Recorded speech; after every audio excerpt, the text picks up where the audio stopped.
stand for this child. I don't mean kill. I mean just stand. I don't mean kill. I mean just stand. Yeah. I don't mean kill. I mean just stand.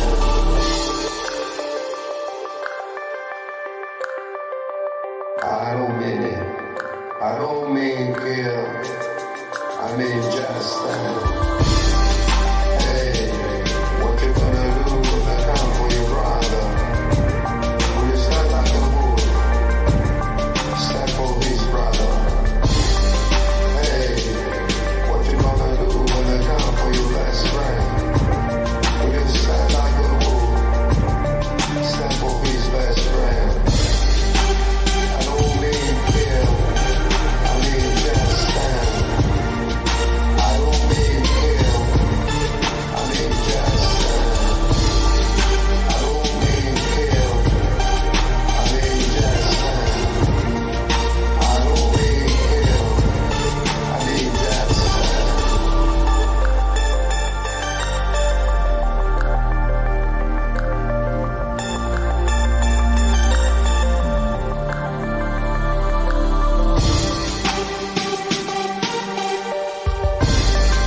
Hey, what you gonna do when they come for your mama? Will you stand like a bull? Stand for his wife. Hey, what you gonna do when they come for your child? Will you stand like a bull? Stand for his child. Hey, what you gonna do when they come for your brother? Will you stand like a bull? Stand for his brother. Hey, what you gonna do when they come for your best friend? Will you stand like a bull? Stand for his best friend.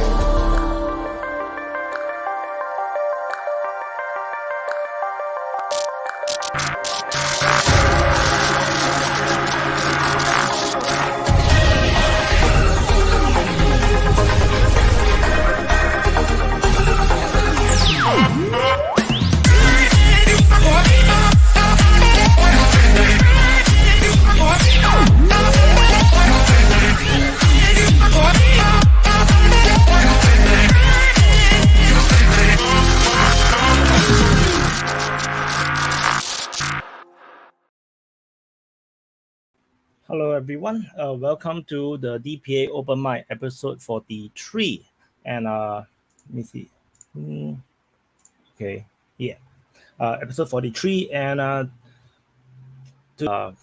why you like that? Because all the different countries around the world, why you like that? So, gonna say hi to some people first.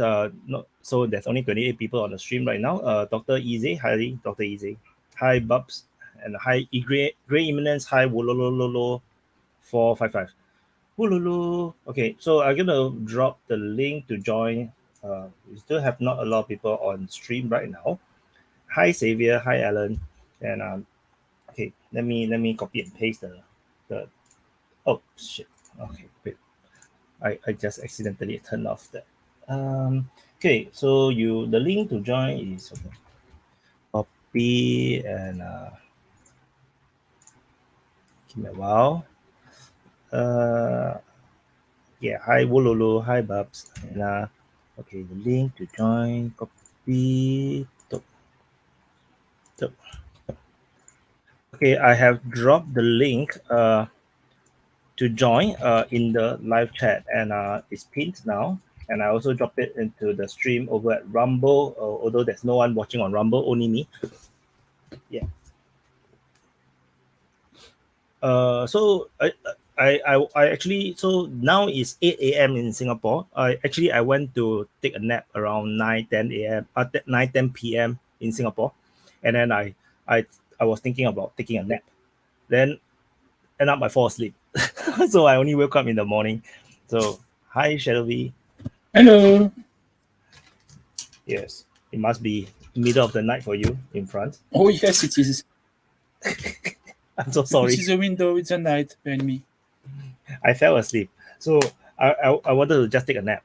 End up I fell asleep. So it's like when I wake up, it's like 6 a.m., 7 a.m. There's like, okay, never mind, forget it. I gotta eat breakfast.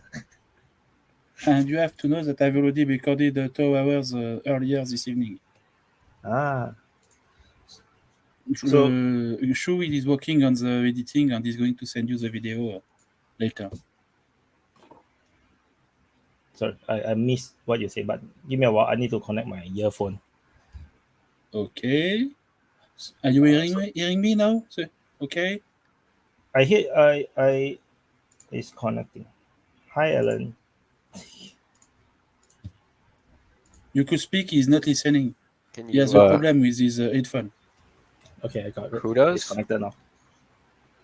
It's okay now. You hear us? Oh, I can hear. Yes. I can hear now. I was saying that I've already recorded 2 hours sooner this evening, and Shu is going to send you the edited video later. Ah, okay. You guys are very hardworking. You're more hardworking than I am, I think. We are recording every Saturday. Can we invite John Scott to the panel, please? John Scott, Slava Ukrainian. Come Yeah, on. man. Come talk. I want to talk to you for like 6 weeks now, man. I'm excited to hear your voice. Why like that? Why you don't? You see, that's why the title is "Why You Like That." No, don't Yeah, join. why you like that? There you go. Join. Did you guys hear about that No French? idea who that Did is. you guys hear about that French general who died? Oh, what where happened? and which one? Here, I got you. One second. I have it on my phone here. Give me just a second. It was, his name is Jean-Pierre something. I'll find it. But That's he a lot of was, Jean-Pierre. yeah, okay, here it is. Here it is.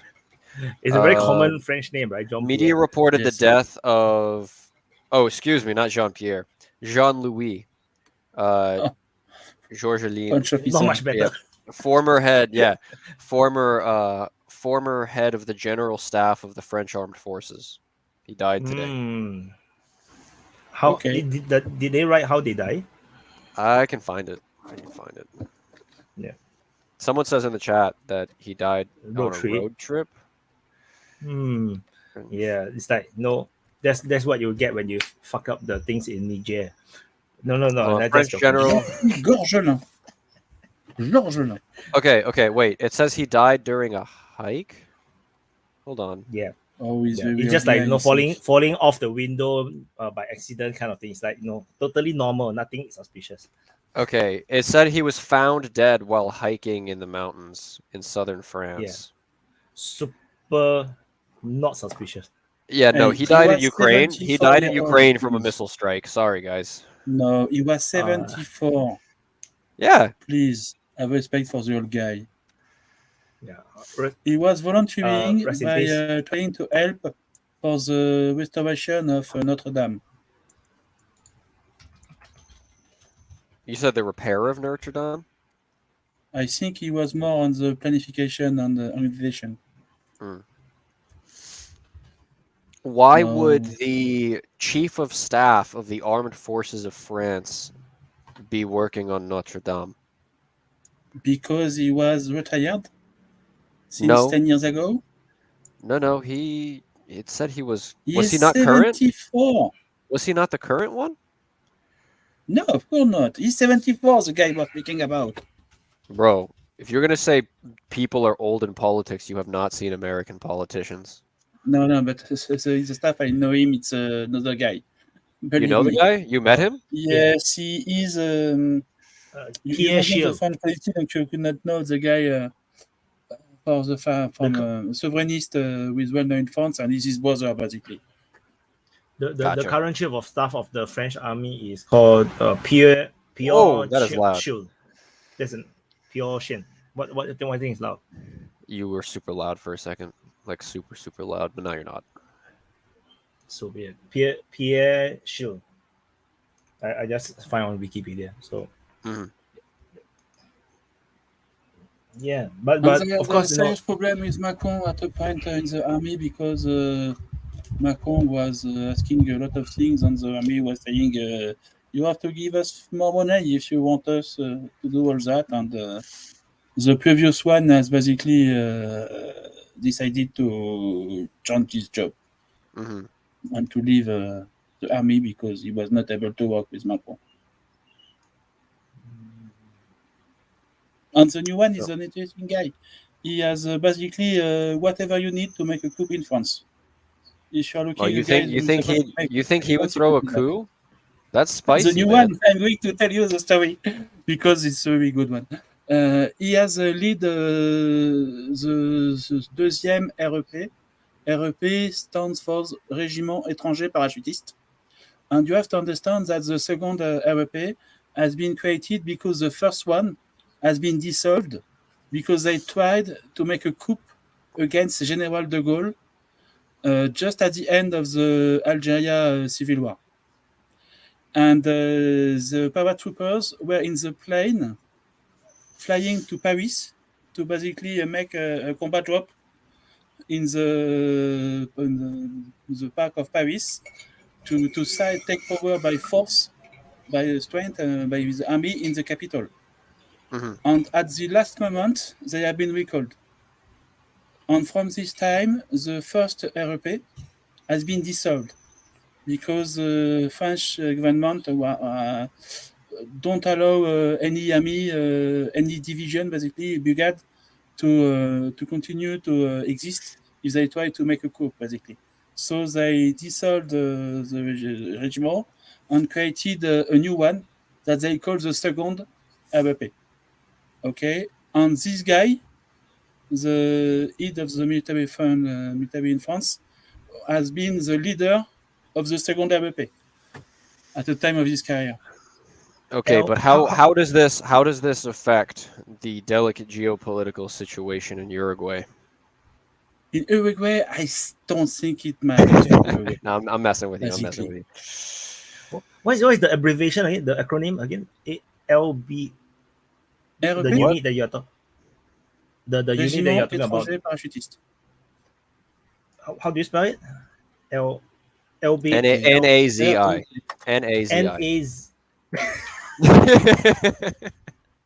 I literally typed that into the Google Translate, into the search engine. Like, hey. It's basically they are the most dangerous of all the foreign nations. REP. Okay, REP. Let me find because this sounds very interesting. R for régiment, I for étranger, et P for parachutiste. Paratrooper. Régiment et topé. Oh, yeah, that's so difficult for me. Paratrooper, basically. First foreign paratrooper. Is it? Régiment introgué di parachutisti. French. And if you follow the story of the first REP, you are going to find the sad story about when they tried to coup General de Gaulle. Wait. Thank you, Mueller, for this 96.45 Daenerys Targaryen. Daenerys. Why you like that? Did he has a question? I think no. He was so I actually copy and paste the full word so people know what we're talking about. Yeah, it's actually this first foreign parachute regiment, right? Yes. REP, yeah. Who has been dissolved, and they created the second one, the second REP, and the second REP has been led at the moment by the new headquarters, the new leader of the French army. So interesting. They actually disbanded in 1961. Yes. That's so unusual, right? Like usually the first of your kind is always like the most most glorious one that you always keep it. It's a republic. Okay, it's a violation of everything about the religion what they are about. So yeah, like in Singapore, the first commandos, like wow, that's so epic. Yes, and they are very badass in the REP. Basically, it's mainly special operation group. So you say that there is a chance of a coup, like in France now? No, I got shocked. No, we are waiting for the Here's an government. interesting one. Is there a For that. chance for a coup in Ukraine? Oh, that's a good one. I used to think about it, but I start to doubt it will ever happen. Really? Hi, Nunya. No, guys. because What's going on, boss? the system has been too entrenched, I think.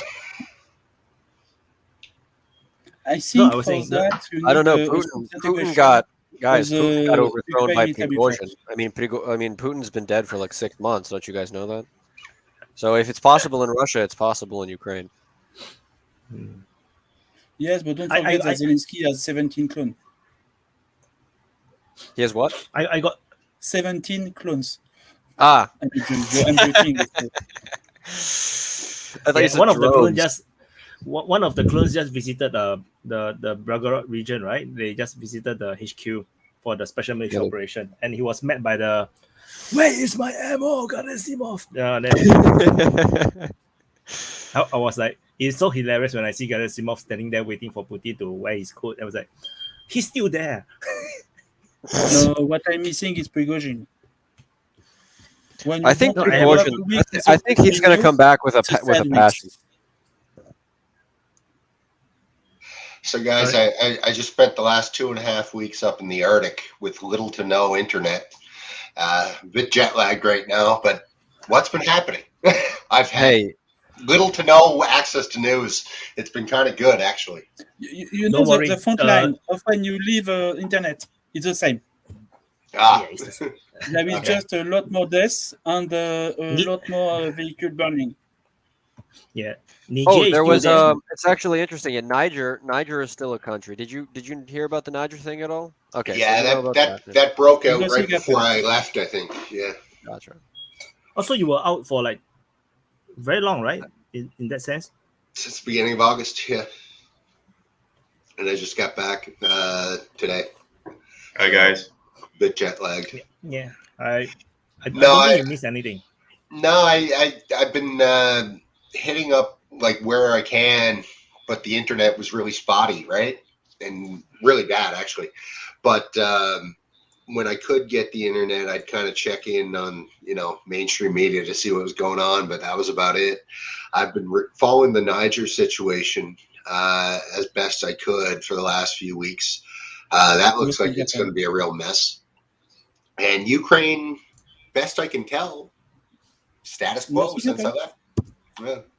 In fact, the world is very quiet for a few weeks.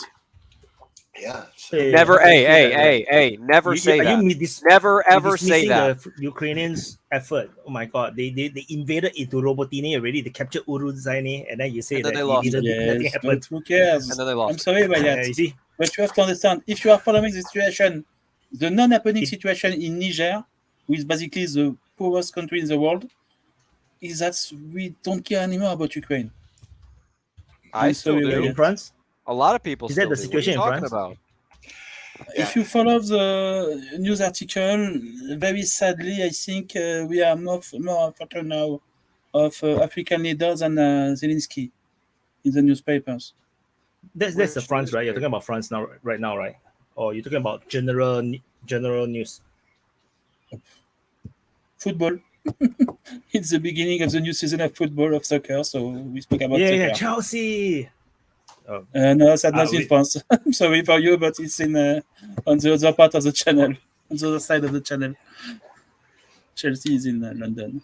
Nunya didn't catch the game, right, with Liverpool? No, I haven't. It's a good game. I heard it was good, but I haven't seen it. You non-Americans in your non-football. Well, you gotta. I've been following a little bit. I was catching up on some of the clips. Messi's been killing it with Miami, so I'm looking forward to catching a game or two. That's one thing that PSG has been very ridiculous for the whole years with Messi. I mean, Messi looks like he's playing against kids. Hey, everybody know in Paris that Messi was just here to prepare the World Cup. It was basically the whole PSG club was some kind of health center for Messi, just to maintain his strength and his ability for the World Cup. Yeah, I And can see that. when the World Cup was over, it was over for Messi. PSG also offloaded Neymar to Saudi Arabia. Oh yes, that's a good news for the football. Yeah. Yeah, didn't some soccer player get like some deal for like $1 billion to play for Saudi Arabia or something? It was like that? Cristiano Ronaldo. It was. Wow. Oh yes. I think it was 300 or 400 million. It was a lot of money, but He was the first. He opened the door, and then now all the top players are going to Saudi Arabia. It's madness. It's crazy. well, So all the it's like golfers it's like too. you play computer I mean, games. Well, all don't the forget golfers something. too. Like, remember they You have to split understand away from something the PGA? Wyatt, about that. Is there is a lot of people with talking a lot about stupid things with this story, because most of the numbers that we hear are only about 2 or 3 very important players, like Cristiano Ronaldo and Benzema. All the other one, the thing is way more calm and quiet. Okay, and when you hear about very huge numbers, most of them are totally wrong. There is a special case for the 3 elite players, and for the rest is basically standard. So Yeah. the viewers must be wondering, what the hell are you talking about football? And Why you like that? Look, viewers, give us something to talk about, man. Saudi Arabia is taking up the spot of the US because earlier the US was known as the retirement house of European players. On top of my mind, I can think of. Yeah, you have Beckham, right? No, yeah, David Yeah. Beckham. So They're taking up. So I have a conspiracy theory. So I was the time, Prigozhin was doing the coup to drive towards Moscow. Then we have also this separate news about United States apparently lost $1 billion. Then the time we have this conspiracy, right? Talking about maybe they gave that $1 billion to Prigozhin to do the coup or something. Yes, that's what. You That's think he totally. shared the money That's with totally Putin? it, bro. I'm in. I'm all in for So- that. The thing is, I was thinking that it's not just for the coup. I think that the $1 billion was even for Wagner to go against the Russian military in their military operation. Like, Russia wanted to hold the line, and then Wagner just keep pushing. They just keep pushing. They went for Bakhmut. Even though if you look at even the Russian military right now, the front line don't really change much. The Russians are just sitting back. But Wagner is the only force that was always constantly pushing and pushing and pushing. I wonder if it's just a conspiracy theory. The Wagner received the money to go against the Russian military to mess up the strategy, mess up the plan. And then when they run out of options, then like they cannot push anymore. Then like they cannot get the prisoners anymore. The Russian military don't allow them to get prisoners. They're running out of manpower. Don't want to give them ammunition. Then it's like maybe the United States tell Prigozhin, hey, go do one last one. Try to overthrow Gerasimov. They know they can't overthrow Putin, but they overthrow Gerasimov, and then so they went for it. They it's $1 billion. Come on. Then they just try, but then it failed. So when I saw Gerasimov on that video, I was like, that's interesting. So it's just like I have another connects idea. for me. Prigozhin takes the money and share it with Gerasimov and Putin. Okay, sorry. He takes the money and he shares it with the other Russian leaders. Yep. And they try to make something for the propaganda to make make the USA believe that the money was well spent. 10% I've for the actually small heard guy. it described that what happened actually is that Putin and Prigozhin planned this ahead of time in a way to root out dissenters within the Russian upper ranks, and then they did it with the money, right? But Provided. end up there was no one actually standing up to support Prigozhin, right? Like, I was surprised by the lack of. Imagine the smile on Putin's face when he saw that all these leaders on their own, right? All these minor leaders like Kadyrov and all that made their own little videos and announcements like, "No, I'm standing with Putin, bro. What are you doing?" It's like Putin must have been like, "I am top G right now." Yes. Absolutely. Yeah, and if that coup attempt showed that anything, is that Russia is much more united than we think. I mean, do you imagine how many in our narrative, Russia is divided. You have local ethnicities trying to get You away have a from civil the war in Belgorod, according to Western Yeah. mainstream media. I mean, we give you Yeah. can giggle at it, right? But like, this is a genuine thing that probably millions of people believe. Like, Yeah, the Belgorod People's Republic, yes. Yeah, Yes, yeah, of yeah. course. And of course, But imagine- you know. No, go on. Yeah, I I'm just think saying it was, it shows I how still think stable. it was right, something very serious, but not a coup. But imagine how difficult it is to when you have Prigozhin is super popular, Wagner group is super popular in Russia, and for them to march on Moscow, claiming something very, very righteous. It's like he have a legitimate point, to be honest.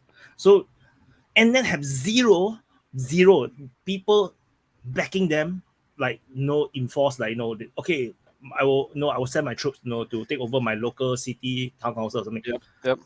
Zero. That is unimaginable, because if they succeeded in the sense that they have some support across the country, the whole country will go into anarchy. There will be civil war in the way that you don't even know what is happening. You don't know who is on whose side. But the fact that nothing happens except Prigozhin all fighting it all alone. Hold on. We cannot dismiss that there were pilots who died. There were several aircraft that were shot down. Yes. Sadly, Yeah. that's the That is thing true. that. But it also shows that even if Putin and Prigozhin made a plan, even if they did that, it does shows that no one else knows. Yeah. Because the local commander for the airbase told their pilots to scramble and stop the convoy. You see? I think they made a plan, but after the fact, basically after the Putin speech. Imagine you're that local colonel or commander or air brigade, commander, and then your phone rings and it's like Putin. It's like, hey man, you did a good job, but like, you can retire now. No, but he's fighting for Putin, So but I'm sure he probably got retired involuntarily because it's like your image. No, his I image think he is has been mutated somewhere, transfer to another place. Yeah, maybe. but Syria. with a promotion and bonus, I feel. There is always a place in Syria for this kind of officer. But you get promoted, but you get away. You go into the rear That's into doing something right. useless. No, you are a general. You are no longer a colonel. You are a general, but in Extreme Orient. Because you cannot punish. You cannot punish patriotic actions because the commander did the right thing by calling for the airstrikes. It's just but also he also got his killed men precious killed. troops. Yeah, he also got his men killed, which I mean, but can't be helped, right? Because you are fighting against Wagner. Well, that's the thing. Even the Wagner troops. Do you remember the interviews with the troops? They were like, we don't know what we're doing. What the plan is. We don't know what the plan is. We're just following orders. We're just going on, Prigozhin said, "Go to Rostov." We go to Rostov. I personally, I don't think this was a secret plot with Putin and Prigozhin. I think this was simply Prigozhin shooting his mouth off, and I've always said that. I think Prigozhin would be dead I then. agree with you. You guys, I think the plan was you guys are missing the point of that. Not the point. The funny part of that. The West media, they were cheering for Prigozhin. They was like, wow, now we got someone who we can support because he's gonna take over Russia, Putin and stuff. But everyone forgot that days before that, they were calling that guy like a fucking butcher. He's gonna kill. He just kill anyone, and then No. He's a freedom fighter. He became a freedom fighter. You see? Yep. That guy. They want that guy to be the leader of Russia. No, he's gonna be the president of Ukraine. With nukes. Can you imagine someone like Prigozhin? Well, they would just erase all the evidence of them talking shit about him. That's all they would do. I mean, it. Yeah. No, but Alan, to answer your question though, Alan, when your comment, Prigozhin would be dead. Ordinarily, I'd agree with you. I would have killed him if I was Putin. Like, you don't do this stuff. But for some reason, and I don't know why, Putin seems to have a real friendship or soft spot or whatever you want to call it for Prigozhin. He's kind of like we've all got that one friend. Hey, you can say they're lovers. It's okay. You can say they're lovers. But you know what I mean? Like we've all got that's the kind of thing. That's the kind of thing people in the West want to hear. You know. Put him and they do each other. You know what I mean? No, what I mean is we've all got that one friend, right? Yeah. No, we don't have. Unless, of course, you're that friend. I don't have that one friend. No, what I mean is we've all got that one friend who, for whatever reason, they fuck up everything they touch, and but you still keep you still love them. They're your homie. They're your homie. They're your homie, your lovable idiot. And for whatever reason, I think that Prigozhin and Putin have that kind of relationship whereby Putin realized, okay, you didn't actually plan on doing a military coup. You planned on getting attention, which you did. And now we have to deal with it. Ordinarily, like I agree, I would have killed the guy straight up. But for whatever reason, Putin has got a soft spot for him. Are you trying to lie that he looks at him as if he's a pet? Yeah, kind of. Or like that dumbass friend. Like that's what I mean. We've all got that one friend who it's like, oh shit, we don't have to go out with Joe. What's he gonna do tonight? But we'll take him anyway because it's your friend. Like that's I don't know. It's a weird relationship from what I can tell. But yeah, that could be one other explanation. He could have used his joker that he has win with Bakhmut. Like Bakhmut give him an extra life, and he has used it. Like Mr. Cookie Monster. She's everywhere. I was surprised to see that she was the only government she wasn't part of is Trump. Who is that? She's been part of United States government since God knows when. Ooh. Victoria Newland. Oh, Newland. Newland. We have Macron already, okay? So we could not have all the. Okay, we are suffering enough. And do not invoke that name. Macron is even more than him. They are just very bad, basically. A beautiful woman, might I add. I'm going to destroy you for the vile things you have just spoken. Maybe she has her charm, All right, Andrew's into those older women, guys. Just remember that for future reference. I know. Now I'm curious. I want to see how I don't trust me. I don't. Yeah, no, I'm gonna go do it too. I'm not against. If you really like older woman, please. That one. No. Out of order. No, don't worry. No, that one. Everybody have their taste. No. You know that one. Story, of course, was. You know that's the one when you just fucked up. Can you imagine that? Can you imagine that thing naked? Guys. I googled her right now. No, she was always homely. That thing. Even when she was young, she was ugly. He's not a person. He's a thing. All right, so it looks like we have a name for this panel today. Then Victoria Newland Thirst Trap. Yeah. I'm just saying that if she asks me to eat her cookies for $1,000, I wouldn't say no. That's all I'm saying. I'm not saying that I would, but I think I better see that or the other thing, that Ukrainian tranny, whatever he's Ukrainian or American.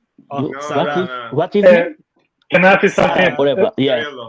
Is my voice good? I'd rather see her naked. Yes. Hey, Andrew, how old are you yes, again? we are good. Wait, okay, echo again. Hey, Andrew, how old are you again? I'm 17. Oh, that's it. Hey, See, your taste will refine as you get older. Now I you're was just looking for ironic. anything.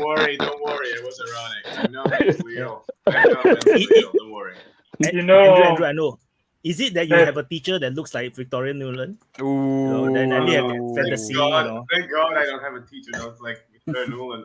Otherwise, every day I would go back home with eyes. Have you looked at Brigitte Macron, the wife of the president? No, I haven't. You know that she was his teacher, the teacher, yes, when he was in school. Mm-hmm. Interesting dynamics. I wonder. Wait, was she shadowy? Was she your teacher? Imagine if he was the other way around and the guy had no money. and they're gonna say he's been molesting her since she was in his class. Yeah, they're gonna flip the whole script. There is someone here in UK. Do you guys know Samantha Powers? Yeah, you see Nolan is crazy.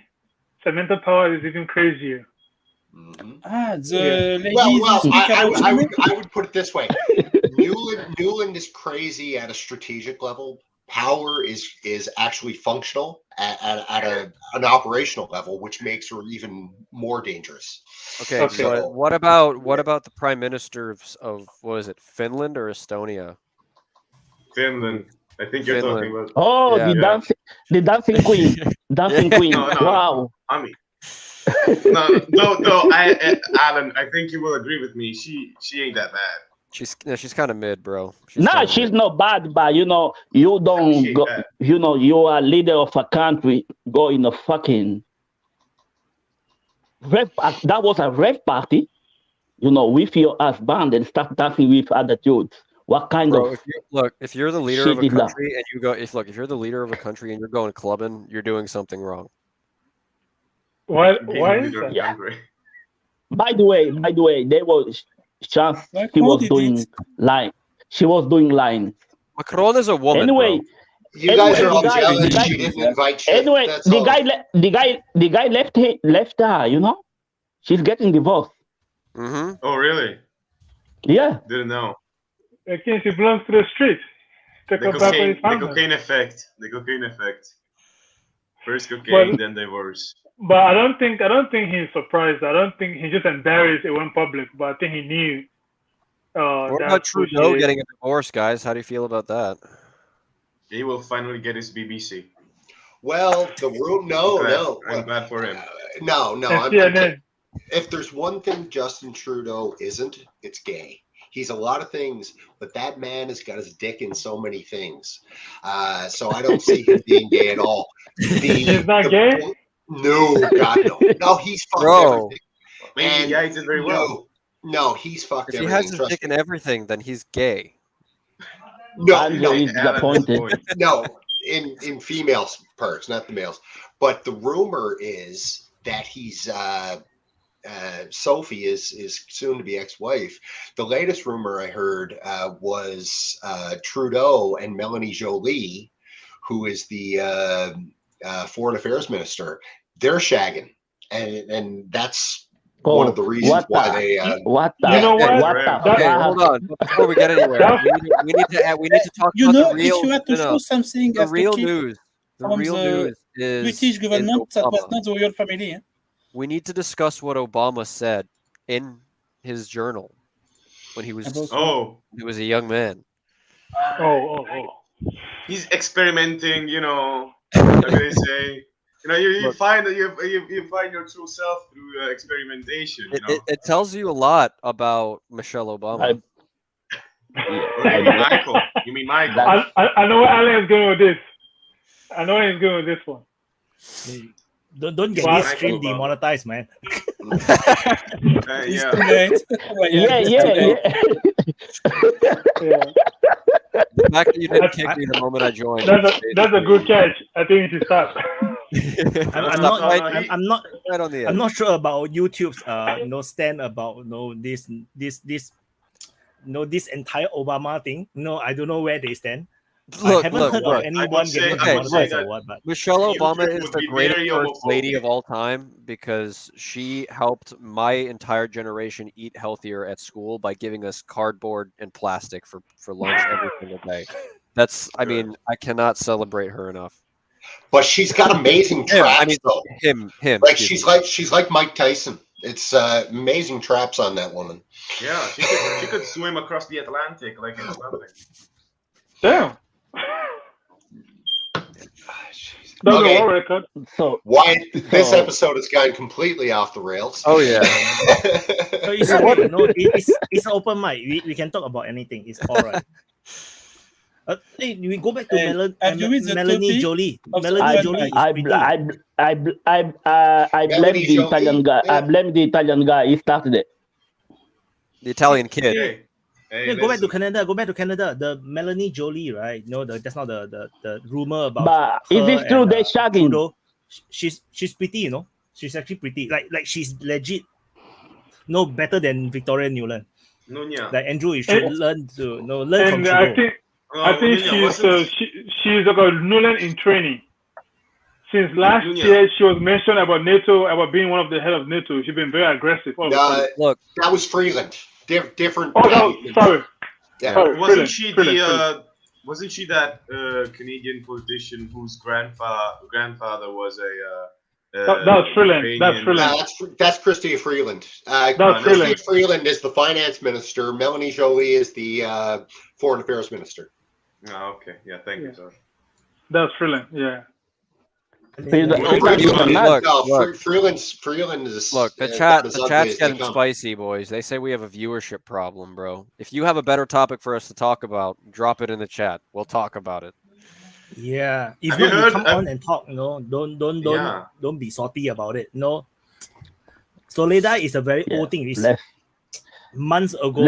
I didn't even get my Solidar salt, man. It's been in ship, and I think it got intercepted by the grain deal, bro. I think they blew up my grain shipment. Oh fuck! Yeah. Have you heard that Meloni paid with her own money the check? Some Italian tourists were in Albania. They went to the restaurant, ate, and left the restaurant without paying. Yeah, and Meloni paid out of her own pocket. Okay, in that context, let Melanie know Italy did some many damages in Africa. When is she gonna write that check? Oh, someone wrote in the chat. We actually have something to talk about. Okay, well, at least an interesting concept. Two things. Oh, these are great. Okay, first one is possible second mobilization in Russia, and the second one is Ukraine's newest military spokesperson, the ever-loved Sarah Ashton. Of course, of the two, right? We have to talk about the LG HDTV Plus, right? You know, TIRSTUVW. I actually hold on. Couple things on that. Mobilization of Russia. Yeah, I think there will be one. It's just a matter of when they plan on starting the offensive. I'm kind of surprised they haven't yet. But I think there will be a second mobilization. They'll need it if they're going to secure the parts of Ukraine that I think they're going to secure. With respect to Sarah, what more needs to be said that hasn't been said about her already? I think it's the greatest possible choice that Ukraine could have made as a representation to what the West needs to see out of Ukraine, right? Because I heard she's greatly loved. Someone posted, if Ukraine is winning, Sarah is a woman, so take that and run with it. What's interesting is it goes against. Don't say that again. Don't say that again. You know, because there's a lot of men pretending to be a woman. They're gonna join the army. I didn't say anything. Listen. All I said was a comment that I read. Having Ashton Cirillo be your spokesperson is the perfect counter argument to when people attack Ukraine for having Nazis. They can say, well, if we were a Nazi country, our spokesperson wouldn't be a transgender American speaker. It's our person is Jewish. What about? And the equivalent. Oh yes. Yeah. It's the equivalent. It's the equivalent of saying I have a black friend that can be racist. Yes, it actually is. You say that, but it actually is, and it works. But it doesn't work though. It doesn't work. So the black people doesn't work. That's not an excuse. Because the black My man is dog, more my dog dangerous. is black. My dog is black. How can I be racist? I feel that. Hearing it is enough, right? Because as a Western person on this chat, I will tell you the first thing. Americans are incapable of critical thinking. It is something we are incapable of actually performing. He's not wrong. Man, I learned that the hard way when I was there 2 years back. Holy smoke. They cannot think beyond. No. There are some Americans that can, you know, the rural Americans who are away from everything and don't have their heads stuck in the sand. They're actually worse. I live close to two of them actually. I was between them, and they have this belief system. They are just like a tunnel vision, and just stuck on it. Do you want really bad? Do you want my opinion on that? Look at Britain. What cunt named that hurricane Hillary that's going to California? No, I mean, I hope it lives up. I hope it lives up to its name and suicides the whole state. Dang. No, that's actually a really messed up hurricane because it's like the first category 4 that hit them like 10 years or like 15 years. There is one thing we never talk about: France. You know why? Because God hates California. It's obvious. Okay, well, wait. In the context of Russian mobilization, really, I don't think there'll be another mobilization. I seriously don't think. I think they will. I actually think they will. Okay, here's what I'm thinking, because the way this war is going right now, I mean, there's been a need for it. That Rupee was just like, this was unwinnable, and I mean, the need for it. And I mean, I know if it comes, if they want to go on full force, they may need so, but as much damage as they're causing Ukraine, eventually they're gonna be like, well, this is unwinnable. Let's go to negotiation. I actually saw I saw something very interesting, right? If they need to mobilize, it'll be because negotiations fail. The idea is Ukraine has 6 to 12 months worth of actual fight left in Ukraine. And after that point, negotiations may start to take place. After that time period, if the negotiations fail, you will see Russia mobilize and you will see Ukraine do everything in their physical power to get NATO personnel into Ukraine. Maybe not entire brigades or units like that, but you will see deployments of somebody somewhere. It's almost inevitable at the escalation ladder we're following. It makes way too much sense. Sorry, but it has to be Polish now at the moment because they're next. No, jokes aside, no, I agree with you, right? Like yes, there's steps to it, but you can't just jump to that, right? Geopolitically, there are steps you have to take before you say, oh, it's all Polish or it's half Polish. Who else is gonna go there? Romania, don't have enough. No. What I'm saying is you have to normalize the escalation to the rest of the world. Because Russia's been playing this very well for this PR. Everyone said Russia failed this PR war. If Russia failed this PR war, nobody would be doing anything, any deals, nothing with Russia. No one would be associating themselves whatsoever with Russia. Russia has succeeded in one thing and one thing only. That's the PR role that they found themselves in. They have made friends with China. It's not about diplomacy, it's not about public relations. Public relations. Me, I think after 30 days and the Russian economy didn't crash, that's when people get kind of confidence enough to stick with Russia. Hold on, I got to respond to a comment. John, we're not saying that they're going to attack Poland. We're saying that Poland may get involved in Ukraine. So the other way around. Not Russia attacking outward. And Poland, I think, is too big for NATO. Eventually, they're going to break up Poland again. Just watch. Poland is too big of a country to be part of NATO. It's too powerful for NATO. Because if Poland continue with this size, this build up, 10 to 20 in the future, be a very powerful country in NATO, and they can't have that. They have to crumble them up in pieces. And it's easy to control that way than to have that big ass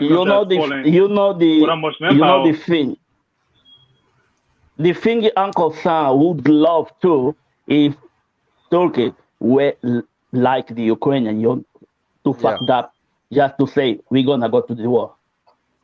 Because Turkey, they got the fucking manpower. That's what they need, right? Turkey is just one of those things you have, or if you have how you call it, just in case. That's how Turkey is to NATO. I don't really think that's the manpower NATO needs at the moment. Yeah, it's a just in case power. Turkey is more of Well, Turkey imagine is what more. it's like on the world international stage, right?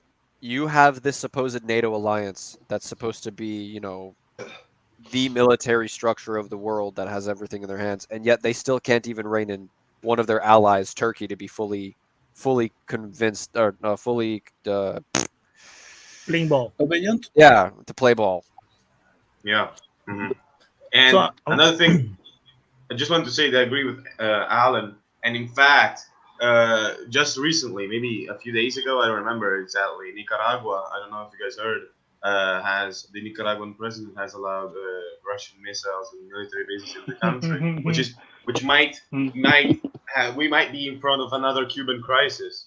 That's a bad idea. No, just a coup in Nicaragua. The Nicaragua president is something else. You see what you say about guys? He's going to commit suicide. He's going to commit suicide with 3 shotgun shells to the back of the head. Yeah, that's a bad idea. It was like Ortega's not long for this world. He's going to commit suicide. It was like the EU. EU wants that Ukrainian come to the conference with the South American countries. They know this guy is a Nazi. This guy is a Nazi, and they ask us to receive him, and we say no Nazi here. I was like, you can't say that. You are president of a fucking country.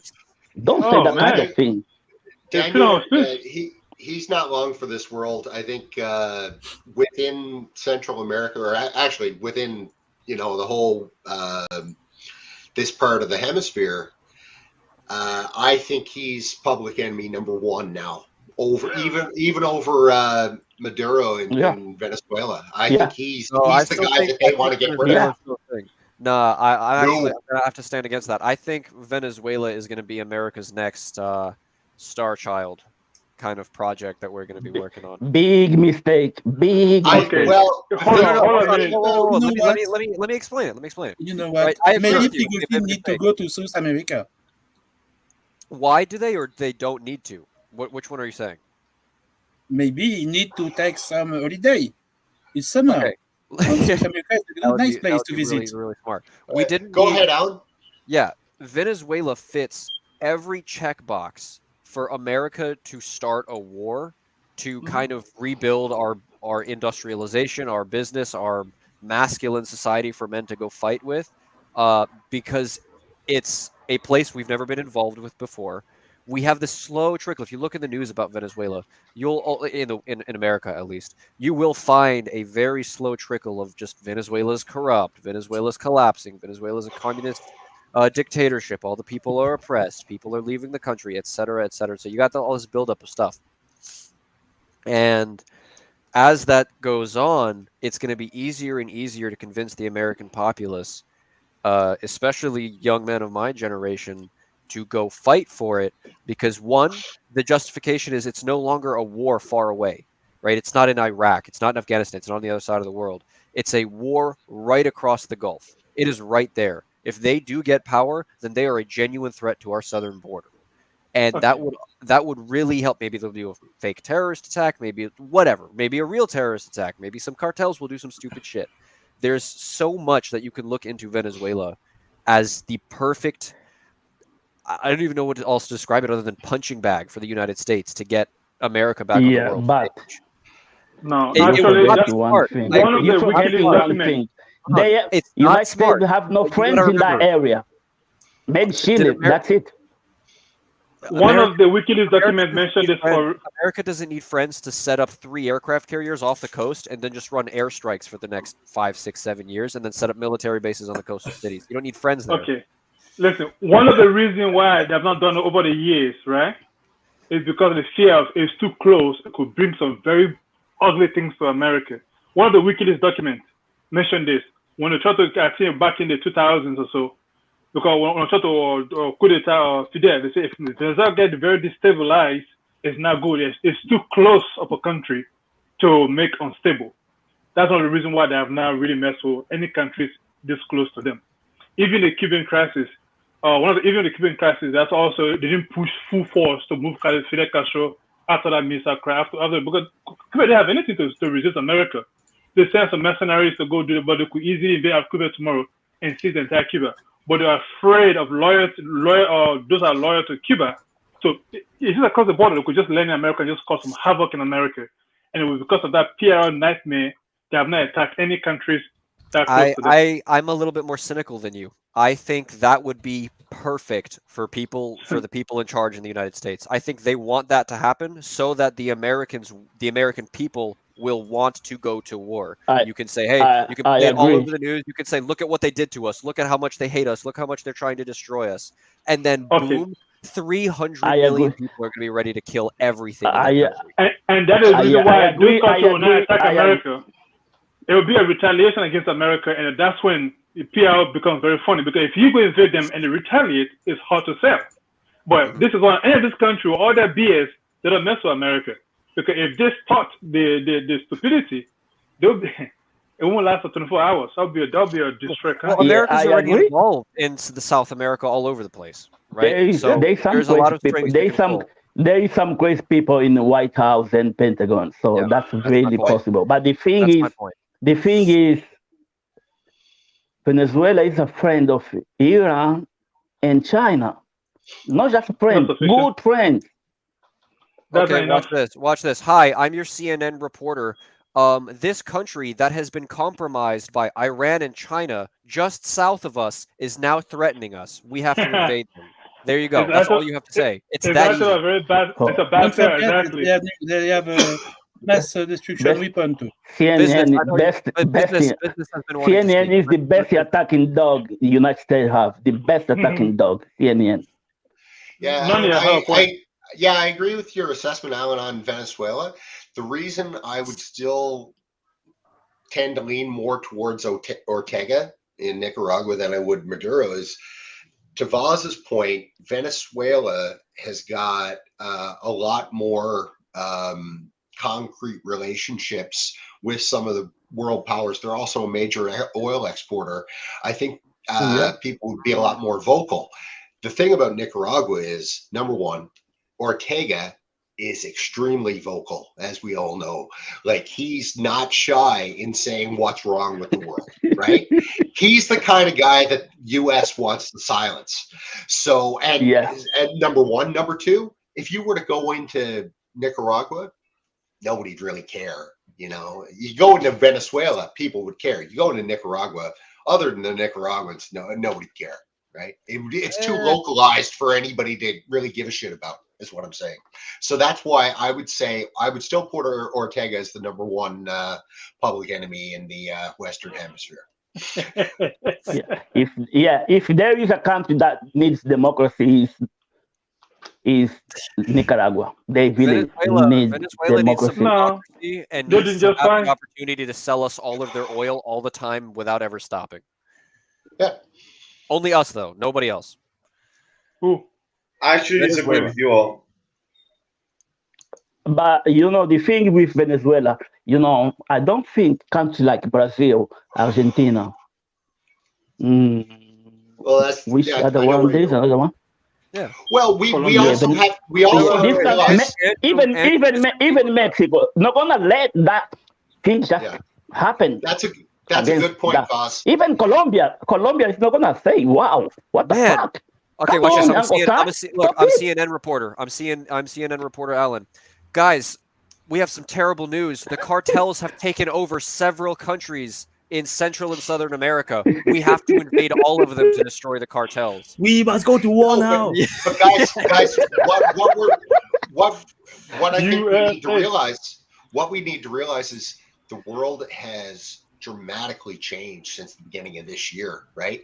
And the old way of NATO /US /whoever going in and knocking off these banana republics and going in and arranging these color revolutions or direct invasions, that's all over now.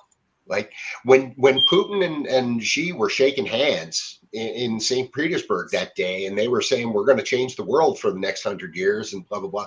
That's what they meant. And, Putin has all but come out and said, they got the ball rolling with Iran and Saudi Arabia. Yeah, absolutely. So I don't think in the past, I guess what I'm trying to long-windedly say is in the past, whenever some of these color revolutions or outright invasions have happened in the world, the bigger powers such as China and Russia, they've stepped back and been like, not our business. Now they're saying, you get involved in any of these countries, US, we're going to make it our business because we're focused on this multipolar world, which means keeping you assholes in check. So they're going to be with the US, watching them, keeping them in check. And that's the difference now, right? US couldn't go into Venezuela. US couldn't even go into Nicaragua now. Like, you know, they could take it a day, but there'll be somebody there. What about Panama? But actually, I disagree with you all in the sense that the U.S. currently is way too divided to even push for a foreign invasion. I think the public enemy number one currently considered by the establishment would be none other than Donald Trump. Yeah, that's who the real public enemy number one is considered to be. Oh yeah, that guy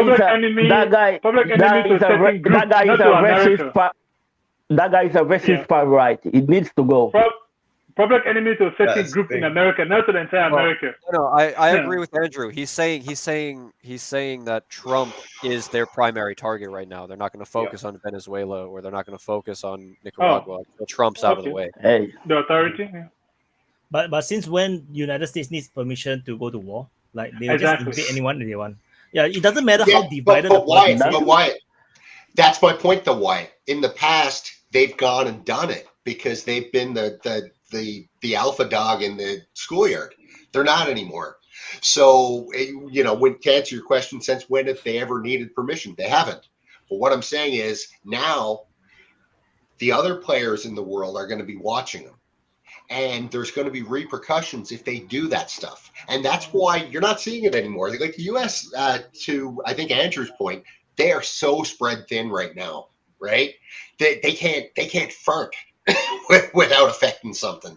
So yeah, they're not doing anything to affect anything at this point. Hey, Vaughn. You know, this reminds me of what Gaddafi said. Turn your screen off, Vaughn. Jesus, I can't see that. What?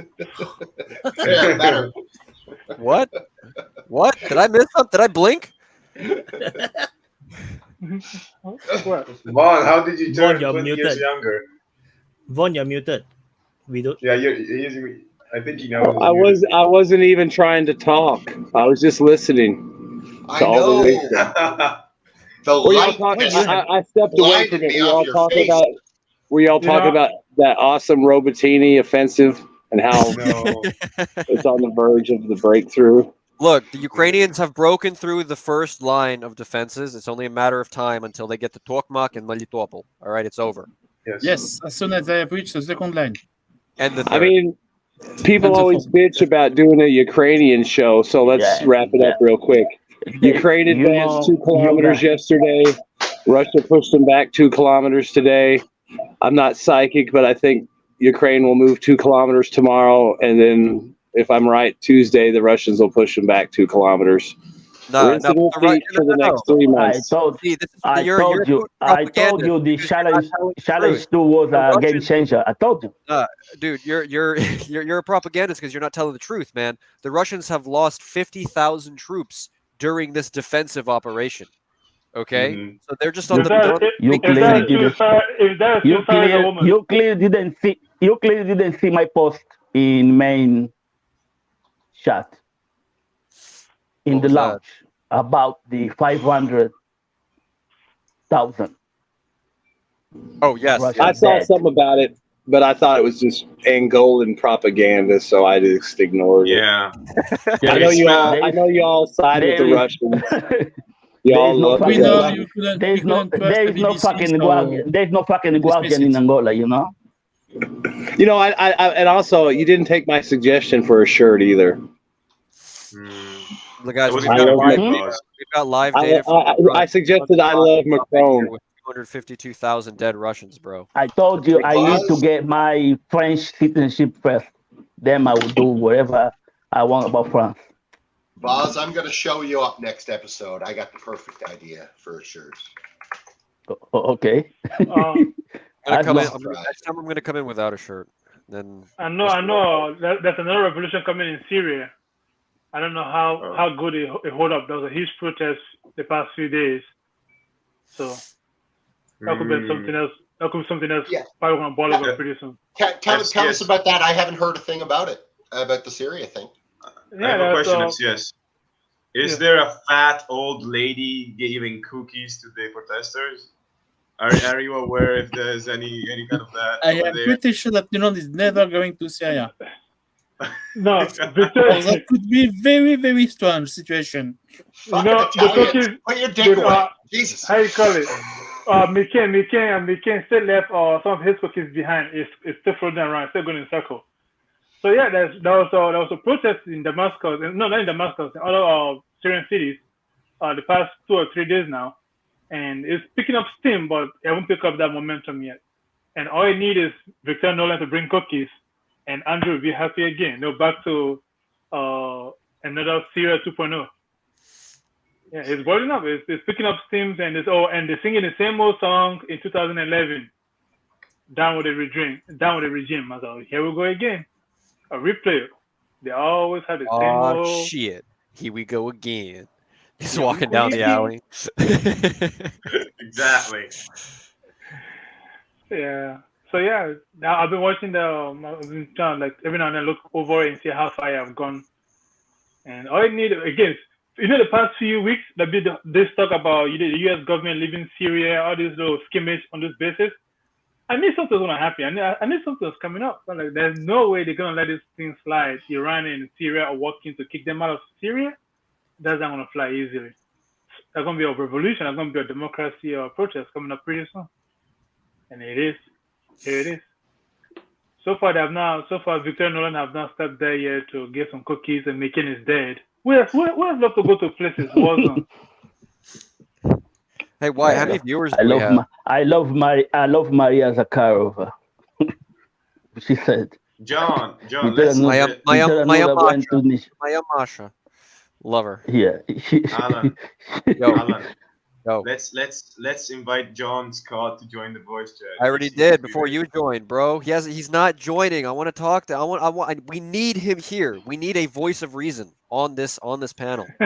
He seems to be very vocal. I'm not being ironic. I think he will be we need people who can actually keep up the conversation. But before we do that, Wyatt, how many viewers do we have?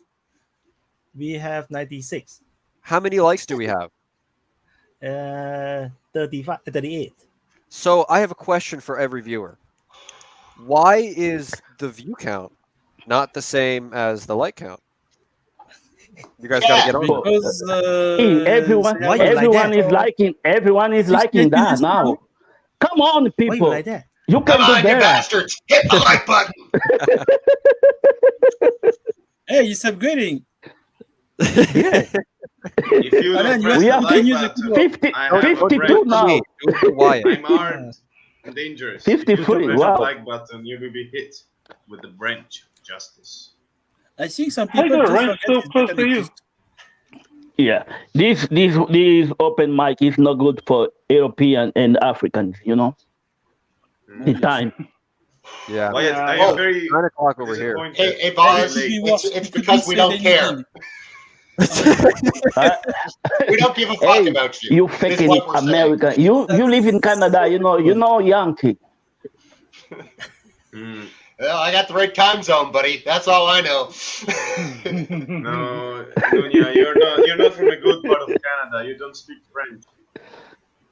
That's the worst part of Canada. Oh. No, hey, I won't be any of that. I won't be any of that Francophobia in here, Alan. I'm sorry. That's- Italian. What did you just say? That's very low from you, Andrew. You don't fight shots like that. Come on. No. For the record, French Canada is beautiful. That's not true. We all know that. Okay. So Just lied. which part of Canada have a lot of LGBTQ community? Fuck. East Canada. In this country? You kidding me? Jesus. Where do I start? They're everywhere, dude. Like any big city, like anywhere. Is it true Vancouver is like over half immigrants. Is that true? Toronto's that, yeah, for sure. I don't know about Vancouver, probably. The country is too big anyway. It's a The massive. country is too big. There is no population there. You need as many immigrants you can get. Yeah, I agree. We could definitely do with more. I mean, Canada's got a population of 38 million. And, if you need immigrants, there is a lot of Ukrainians trying to get out. You know. Yeah. Yes, as Shadowy is saying, we have a lot of immigrants ourselves. We can give it to you. We don't mind. We don't mind sharing. You know, all the noise. Hey, you know, at the moment, France is sharing with UK. UK doesn't want them, but France is sending them. One thing I will say good about Trudeau, which is few and far between, and to answer somebody in the chat, yes, Melanie Jolie is from Quebec, Montreal. But the one thing I will say about Trudeau that he's done, which I do agree with, they've recently announced that they're increasing the annual immigration limits. So I think they've boosted them up now to like 550,000 or something a year, which is a pretty significant increase, which I agree with. We definitely need population here. There's no question. Once you get outside, you need at least 1 million more. Oh, geez, we need. I mean, outside of Toronto, Vancouver, Montreal, nobody lives here. I think Canada need like around at least 5 times to 10 times more. If not, when you go to war with United States, we could basically transfer half the population of Ukraine to Canada. I think you guys need to be finally, after all this time, brought into the loving embrace of the United States. Yeah. Well, we already kind of are, you know, like no, but like officially, but like officially, but like you know, we can make people in the West. It's all the same bullshit. Like I always say, people in the West always complaining. People in the West always complaining. There's too many people coming here. Look at China and India. They go fucking 1 billion people.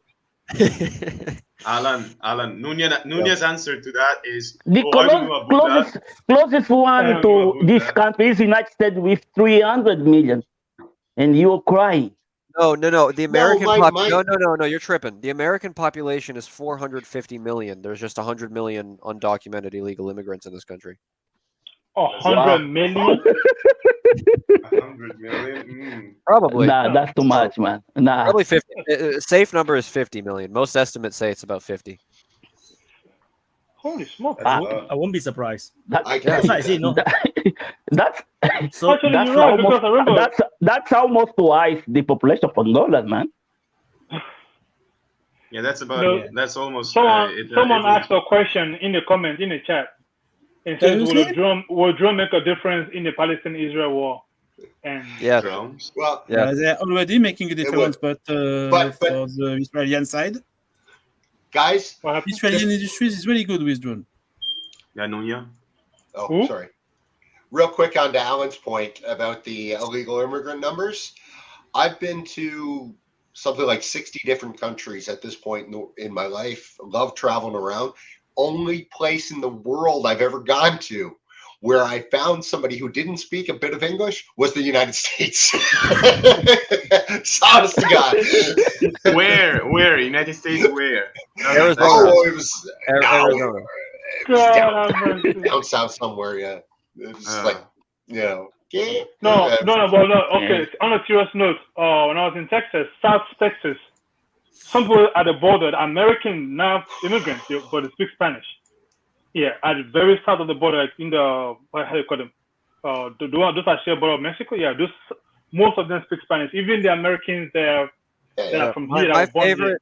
My favorite video from the Texas border is of a farmer who put up a big giant chain fence on his property that was actually on the border. Like he owned the land right up on the border, and he put a giant chain fence. And the federal government came onto his land and cut the fence open and let like 600 people through his property. Bam! Like on video. I'm gonna see if I can find it. I'm gonna see if I can find it in the chat. I love the feds.